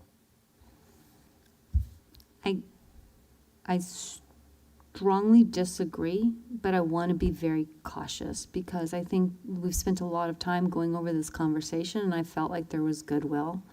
And we were trying as a board to talk about how we're really going to do this thoughtfully. as we move forward. How do we not, how does it, and maybe I'm misunderstanding, because it is, now we're here, we're almost done, it's 11:17, and so maybe I'm misunderstanding, because it sounds like, to me, that what we're saying as a board is, we already know we have to consolidate, we just need to find a number. And we want to come back to the meeting, and we're going to come up with the number at the next meeting in addition to timeline. And I'm confused because as a board, I've heard us over and over again tell our district, well, we need this information, we need to see this, we need to see this, we need to see this. And so to say, okay, well, we're going to come up to the next meeting and come up with a number, I feel like we're doing the same thing over again, expecting a different result. Or were we disingenuous? And so I feel like I must be mishearing something, because I don't think consolidation is the only answer. I don't know yet until we have the conversations. Sure, I know what is going on across Texas. I'm not naive on those conversations, but Anna's listened to them. I've listened to them. I think our board has been aware of some of these conversations. They're happening at tons of districts. And they're not only talking about consolidation, but they're talking about how can they address bringing enrollment back in this environment. And so I listed a bunch of them. I talked about hub and spoke. Could we do that? How could we do these other things? And so I feel like until we have that discussion, at least can we have the goodwill of having a discussion of what are we going to do to help mitigate? And then we could talk about the levers next. It just feels like we're jumping ahead, and maybe I'm mishearing. So forgive me if I'm misinterpreting what the goal is. I'm sorry. It is late. I feel like this is getting us to that, Trish, right? Like, it's putting those systems in place so we can give administration direction on what we need, so they can bring us back a proper recommendation. I don't think the board should be giving any recommendations. That is not our lane. But what we can do is set a strong foundation of what we need, right? And so I don't think this resolution is saying, all right, if you're low enrolled, we're going to close your school. I think what this resolution is doing is giving them the opportunity to really explore and bring us back what we've been asking for. Now, let's be honest, a lot of those districts that are down this road have been planning since 2021, 2022. They have a good 2.5, 3 years on us. We don't have that luxury. And so, like, one of the places I did look at and watched, they did do, last 2 years ago, they did do an innovative academy, and they did bring enrollment back, but they're still closing 3 schools. So it can still be one or the other.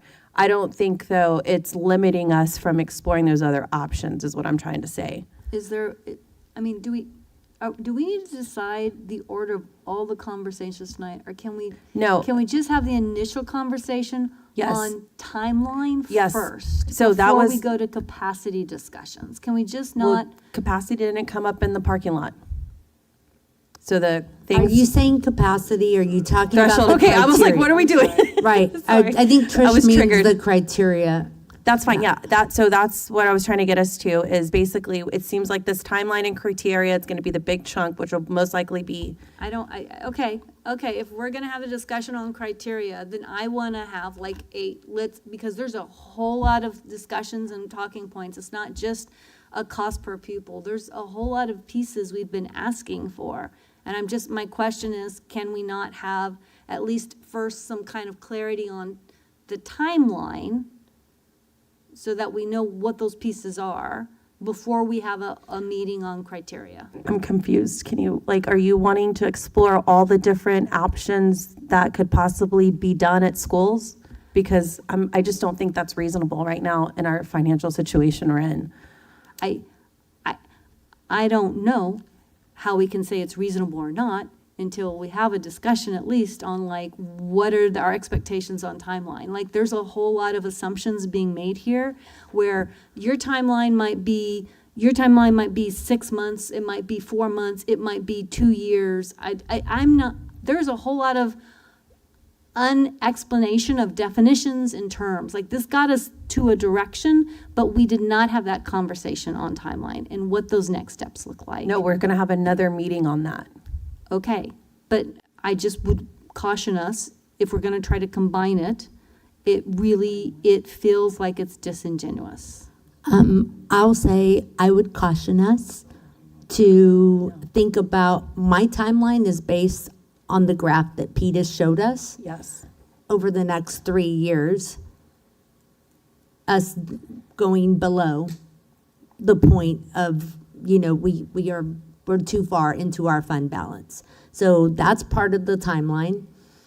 I think it's disingenuous to our community to not establish a criteria, because what they've asked for is just tell us what the criteria is.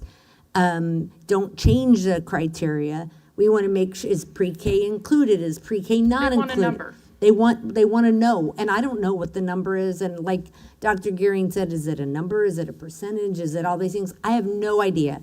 And I'd love, for our administration to give us some information on this. But I think it's really disingenuous for us to come here and have that discussion and not give our community that clarity that they've been asking for. So I would caution us to not be afraid to give some real answers and clarity to our community. Are we prepared to have the real discussion on capacity? Because that conversation, the be it resolved, has a lot of different weeds and discussions. And what I don't want us to do is spend 3 hours talking about timelines, get to 11 o'clock, and then be, okay, let's pick capacity. These are really long discussions we need to have. And I don't mind it if the board wants to be efficient with our time. But when we're talking about something like capacity, as a board, we have asked district over and over again for additional information and data.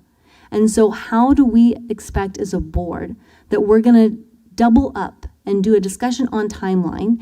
And when you go, and I don't know, I have the new language on capacity, but I have my mock-up versions here.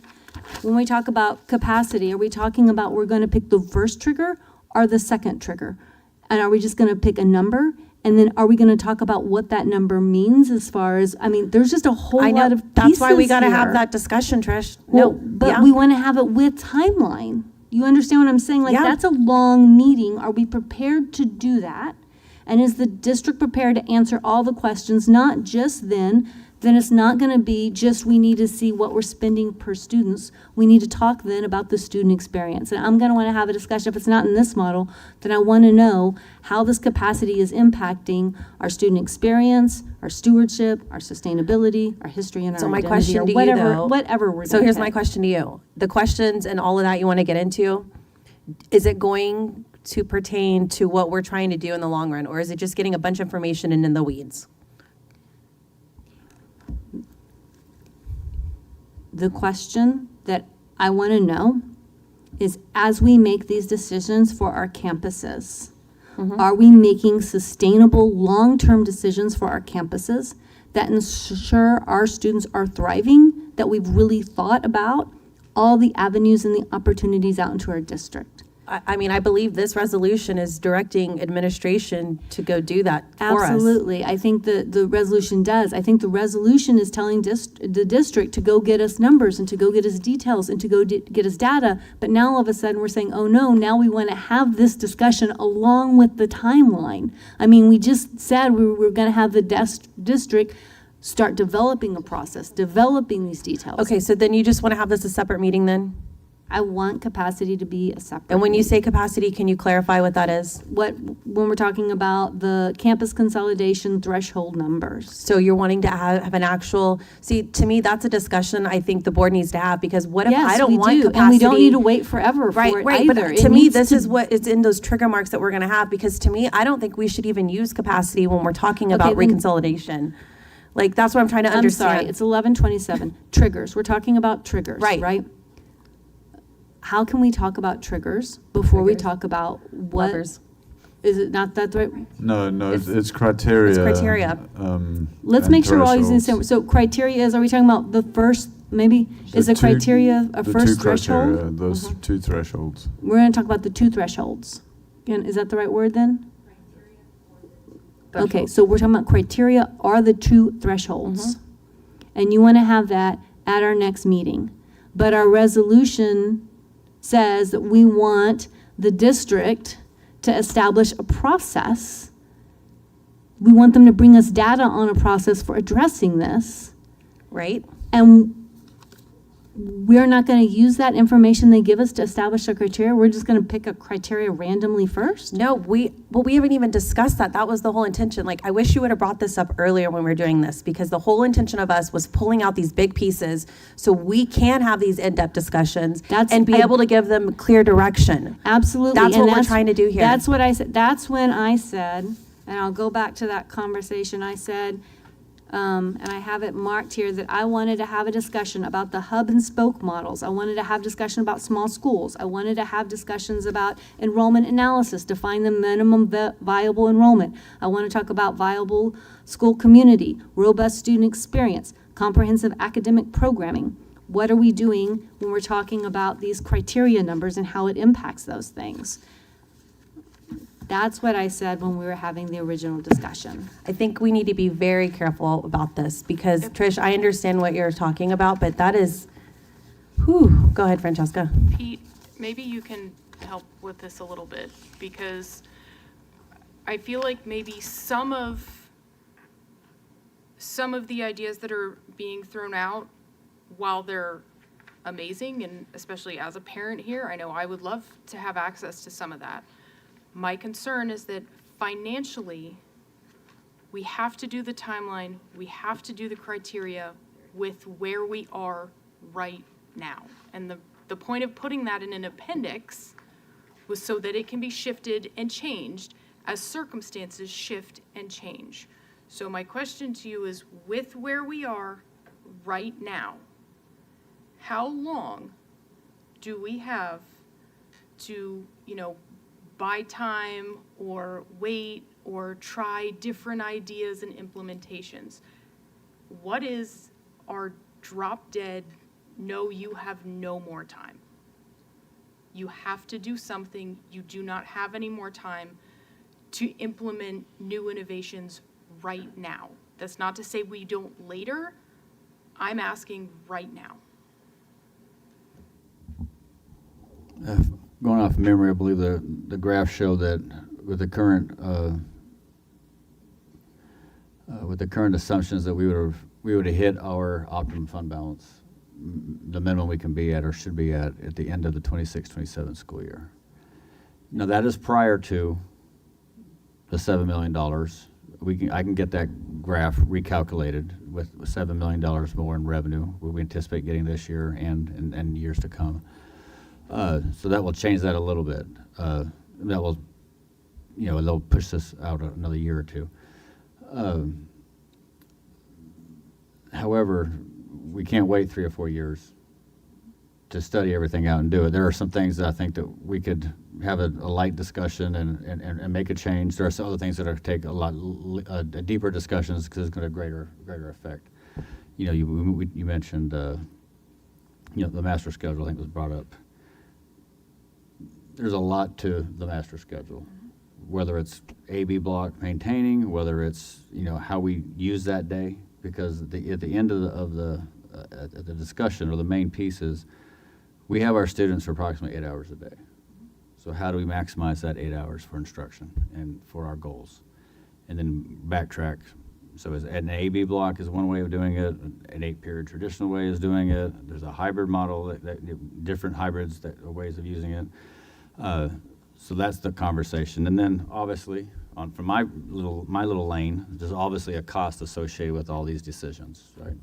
This is what it costs us to operate how we do it now. This is what it costs us less if we did this, less if we did, went to an 8-period traditional. This is less if we did it this way or this way or this way. And then we figure out those costs and figure out what does our community feel more comfortable with of the 4 options, right? Because cost is a factor, but it's never the only factor. And I can't believe I said that as a CFO. But it's not the only factor, but it needs to be a factor. That's my philosophy is every decision we make, there's always a cost to every decision, we need to know the cost of that decision. That doesn't need to be the main driver of that decision. As long as we're all good, we're on the same page, we feel that the cost is the benefit outweighs the cost, then so be it.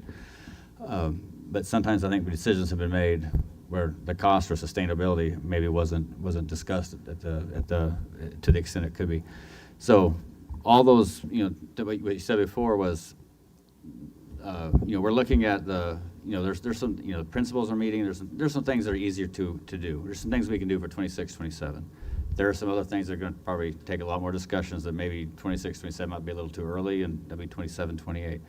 But how do we develop this 1, 2, 3 year plan of, what can we get done this year for 26, 27? What can we get done? It's going to take 2 years to do.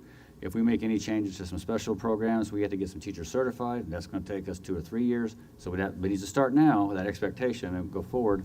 So by the time each year, hey, these are the 5 things we can do this year. These are the next 4 the next year. This one takes 3 years to do, but we need to be ready to hit year 3. And so that's. Is there someone behind me that's like the Grim Reaper? Okay, all right, okay.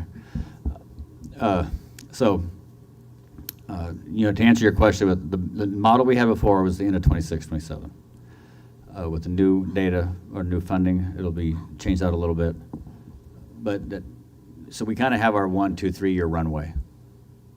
And, and we're starting this year with a very much longer runway. So I think we're in a position to where we can develop these conversations and the criterias and then be able to back into what do we want to do in the timeline that we have based on how much time we think it will take us to get with the community and to get that feedback. Because like I said, some will be easier, some will be a lot harder. Would it make sense? I'm trying to think through all the pieces, and yeah, it's almost midnight and we're all frustrated and tired with this, and I know I am. I know a lot of us are. And this is really a question to admin. You touched on it right now, some of these levers, and I'm going to talk about the one that I probably made Jeremy crazy about, pushing open enrollment. And Jeremy said, it may impact in little bits and pieces here, but open enrollment is a thing that it takes years and years to build on, right? The first year, you're going to get this many. The next year, you're going to get more. It's going to take long term. Would it make sense, and maybe it's part of our timeline meeting, maybe it's before our timeline meeting, where we talk about the levers with admin and y'all talk through kind of, okay, this is about how much time, and this is the type of impact we can, with the knowledge we have, this is the type of impact we might see with open enrollment, but that's going to be 4 to 5 years down the line. So that way, that helps me as I'm thinking about this graph. Well, we need to pull us out of the red before 4 to 5 years, right? So yes, this is great. We're going to start doing it, but it's not going to be the thing like, okay, we're all done, budget fixed, open enrollment. Can we talk about staffing and master schedule efficiencies? What are the different types of master schedule efficiencies? How much is each of those going to cost us? How much are each of those going to save us? What's the timeline for implementation of those? Because I think that's where we need to, right? We kind of need to know all of those pieces. Land sales, can we talk a little bit about, it's a one-time infusion, but how long does it take to sell a piece of land, right? I don't know. So does it make sense for us to have a discussion about these levers? And to your point, Trish, and Nkosi, talking about not only the student experience, the stewardship, the sustainability, and maybe it is part of the sustainability. How long is it going to take to execute that lever? And what are our expectations, of what that impact might be? So would it make sense to have that conversation before we did timeline? I think that makes a lot of sense to me. It's essentially taking this and really making sure we've identified everything that would go into that tool with all of those pieces that you just described. Because that really then lays the groundwork for all of these other conversations that we've listed here. Timing is going to be interesting too, and that's why I think we have to talk a little bit about when does this start? How much time do we need to prepare everything to make sure that we can bring you adequate data and all the things you've asked for? So I'm going to look to the team and just make sure I'm not misspeaking, because because there are. Go ahead, Trish. I just wanted to say, when we talked about those innovation models, it wasn't just a magnet program. There was also a question about multi-age classrooms, right? There was also a question, because I said multi-age classrooms, specialized themes, hub and spoke service delivery, hybrid instructional models, and community partnership models. Those were kind of all there. And to your point, Gloria, some of these are, I'm imagining it takes time to issue an RFI to see if we're really going to have a community partnership. I understand that. But there are other pieces where I'm thinking multi-age classrooms, isn't that something that could be done? Maybe that's actually what district's already thinking about with staffing. I think there's a lot of different pieces here. And it's possible that the district comes back and goes, you know what though? If we do this, it impacts our identity with our staff. If we do this, it impacts that. I get concerned having a question about threshold. I would just like to at least have a moment or a beat to have those pieces kind of laid out. And you're right, Gloria, I think that does make perfect sense of to say, and what's the execution timeline? I'll speak real quick on, if you recall a few meetings ago, we had that ginormous district planning timeline sheet that had, we like to print it out really small font. But that was a timeline that we have to consider as well, and that was trying to chart out the next 12 months, primarily from a budget standpoint, some of those milestones, but it folded in long-range planning, which a lot of that may change. But if we start thresholds, like we talk about first threshold is when we implement staffing guidelines, well, really a process of updating those staffing guidelines for the entire district, that work's ongoing right now, and that's not going to be wrapped up until later this fall. And so if we're going to have a conversation about the criteria and thresholds, so how I look at it from a project management standpoint is what's on the critical path. If it's on the critical path, I can't get step 2 until step 1's complete. And so if we lined it out from a project management, kind of a Gantt chart, we can start seeing some of how this path may lay out. And so maybe we can try to do that and implement what we talked about tonight, folded into what we already know that we need to do from a budget standpoint that will become really critical as we navigate the fall. So maybe we can help with that to inform some of the conversations on when we can bring some of these items to you. All right. Sound great? Okay. All right, board. This item is up for approval tonight. I need a motion. I want to be positive. I want to say the glass is half full. This resolution is a lot of work. A lot. And what the community was told, what I was told, things happening moving forward by October the 9th.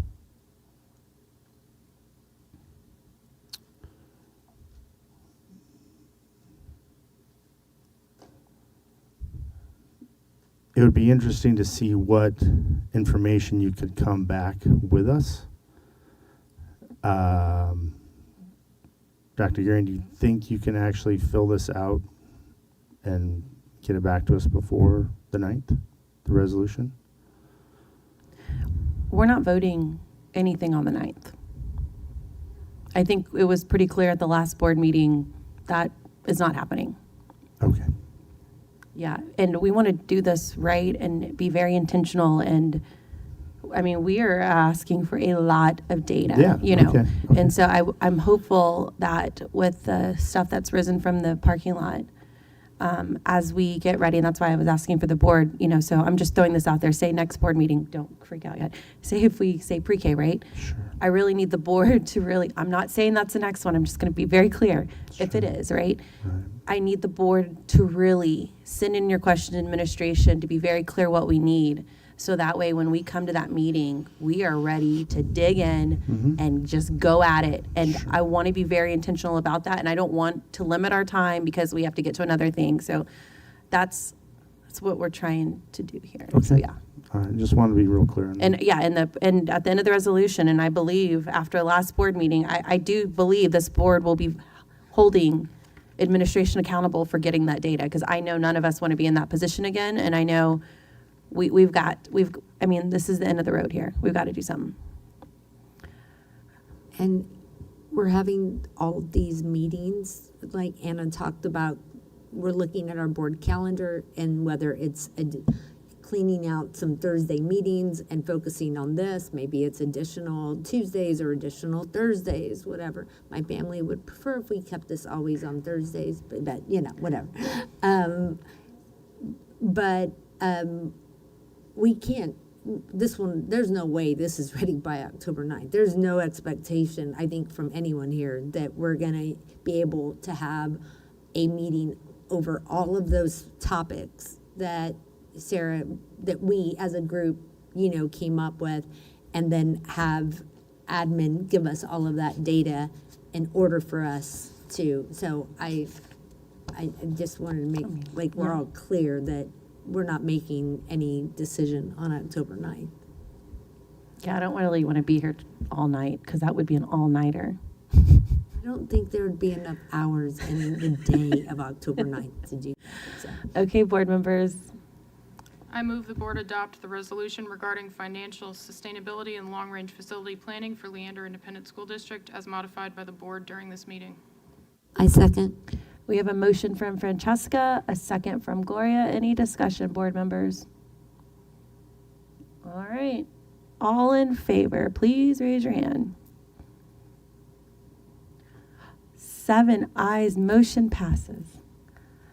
Good job, board. I know this was hard and long and great discussion, but this is what we got to do to get us back on track. And so, like I said, y'all, please be ready for the next board meeting and do your work. All right, now, board, we're going to go to discussion of the Citizen Facility Advisory Committee charters. I want to be very clear on this discussion. Jeremy, you've already taken over. I want to be clear on this real quick. There's a lot of commentary, shocking, in our community that we're getting ready to go to a bond and whatnot. I want to be clear right now that we just did this resolution and we have a timeline. And what we need to do is fix the charter language in this charter. So I just want to squash those rumors right now. Go, Jeremy. Yes, and so when we kind of began the conversations around potential bond and CFAC charters, there was relatively good amount of confidence that even May could work out. I'll tell you where we are right now, just in all the context and all the conversations, we don't have enough runway for May 2026. And so what you're seeing in front of you are potential charters for as early as a November 2026 bond. And that's what's tied to here, just because of the time that we need to allot to the development of a potential bond. I will tell you there are needs that are going to be stacking up just because of our cycles. We're typically on a 4 to 5 year cycle. Projects are coming up due that weren't in the 2023 bond. And so that work will need to be done. We don't want to do that work without charters in place. We do have a little bit of time, but this has been on some agendas, and we wanted to have a conversation with you about what we want to try to accomplish, and just let you know that there's just not an adequate runway in order to try to do this for May, given the conversations that we've been having. I thank you for saying that. I appreciate it. I think what my thing, and we've talked about this as far as LRP has been established, is how CFAC and bond steering all play into this bigger picture. And so when you look at the language for this charter, at the very beginning it says, develop a 3 to 5 year facility plan to meet the needs of the district. And so I don't know if that charter language really aligns to where we're at in the district anymore, because we just created this resolution that is going to create this plan. And so I would like to change that. I don't know what the wording looks like. I do know what we need that. I just don't think, I'm trying to make it mesh with our LRP timeline, the favorite word of the night. I'm trying to make sure that they mesh. So me personally, I want to remove that, develop the 3 to 5 year facility plan, because I do believe that plan will be driven by the LRP. Yeah, plan. yeah. So I think they're running concurrently, because why we say a 3 to 5 year plan is really that's the cycle of the bond, right? And so if we were to go out for a bond in November 26, you're really looking at a cycle that's going to get you through 2030, 2031. And that's kind of why we have that cycle on there. And when we look at a timeline, long-range planning, that 3 to 5 year plan in the long-range planning timeline would be potential bond projects that you would fold into that 5 year period. And so we can look at adjusting some language so there is a differentiation between the two from a CFAC standpoint and a long-range planning. We can try to differentiate those a little, so it's a little clearer. I would like that. I know it does say on the boundaries, the committee and subcommittee will use the LRP plan, but I think, again, I know in the beginning of these discussions of just LRP, there was always this, well, how are they meshing together? What comes first? Are they making the timeline or this? And so that's what I need. I'm not married to any language. To me, I think I need that clear, yep, you know exactly where I'm going. Because, we've said, and we're not going to be building a bunch of brand new facilities, It's a different. Right, it's a different environment than what we used to be, and so I'm just trying to figure out how do we reflect that language of our current environment. Okay, we will definitely look at the general descriptions and also the reference to the long-range facility plan. I'm wondering if amending these charters would be better served after we have timelines for LRP in place, because you're talking about time ranges, and not that I'm trying to put it off any further, but this work, if it's going to be dependent on LRP and we don't have timelines in place for LRP, would this be better served if we got that in place and then did this? We could keep the reference to long-range planning at that point. If we did it following that work and that timeline, we could reference the newly generated timeline. Depends on when that timeline meeting happens, but it should be reasonable. Looking at, yes, I've spent some time listening to other board meetings, and in addition to their facility optimization discussions, I've also heard their facility advisory committee, like the results of their committee discussions, and listening to how they're presenting information and then how that board takes discussion. It seems to be kind of a healthy, robust conversation. My concern is last time when we pulled in this CFAC discussion, we had other conversations that were going on in the district that weren't in this discussion. And so the Leander High School master plan wasn't in this discussion. And so they were like, oh, wait. And then there was a discussion on buses. Oh, wait. And then there was a discussion on, and it just felt like this weight, there were all these other pieces. It didn't feel like this was a comprehensive thing. And it could just be the timing and what happened. What I would like not to see happen is us do the same thing over again and expect a different result this time. So I would like for us to look, because this was the charter we used that got us to that spot last time, and look at this language and maybe look at what other districts are doing. Is there a better way to say parameters? Is there a better way to put in purpose or scope or something that makes sure this is going to yield a more comprehensive, full discussion report? Or what can we do to yield better conversations so that we're not going, oh wait, and there's another thing, and there's another thing, and there's another thing. And I would like us to think about, we've just had this whole discussion on this new resolution that we're working on here.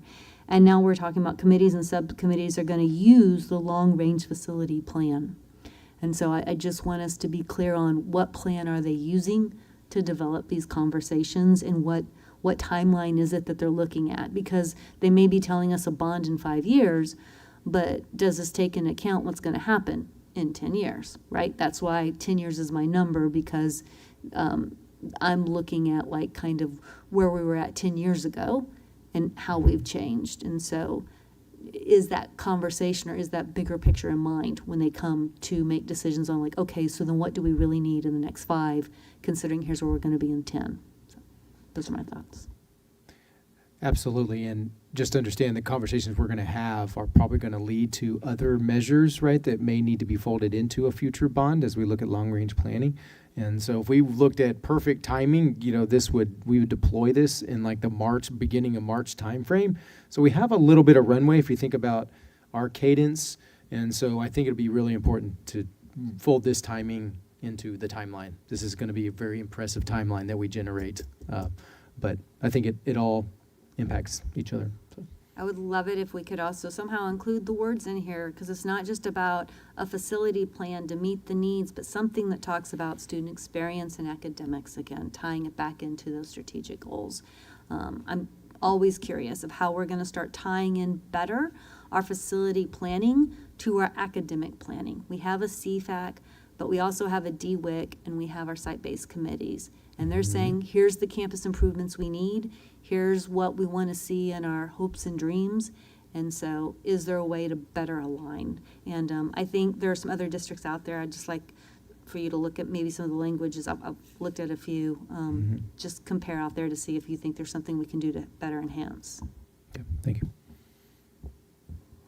All right. No more discussion. Jeremy, do you think we felt like we gave you some clear guidance? If you have any other questions, please reach out to Jeremy, board. With that said, we will now it is 11:54 p.m. and the board will now go into closed session for the purposes permitted by Texas Government Code 551071, consultation with attorney regarding pending or contemplated litigation or attorney-client privilege matter.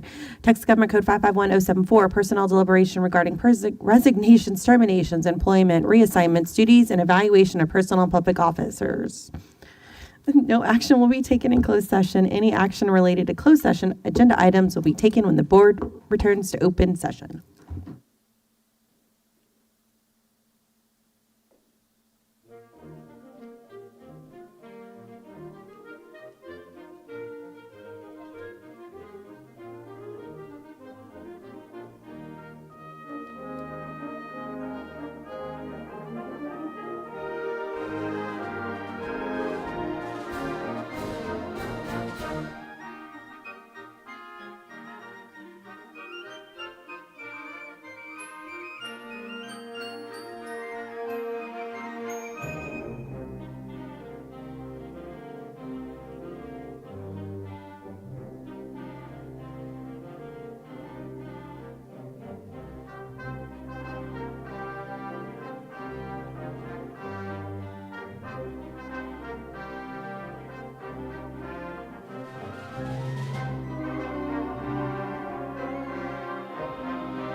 It is 1:53 a.m. And having no further business, the meeting of the LISD Board of Trustees is adjourned.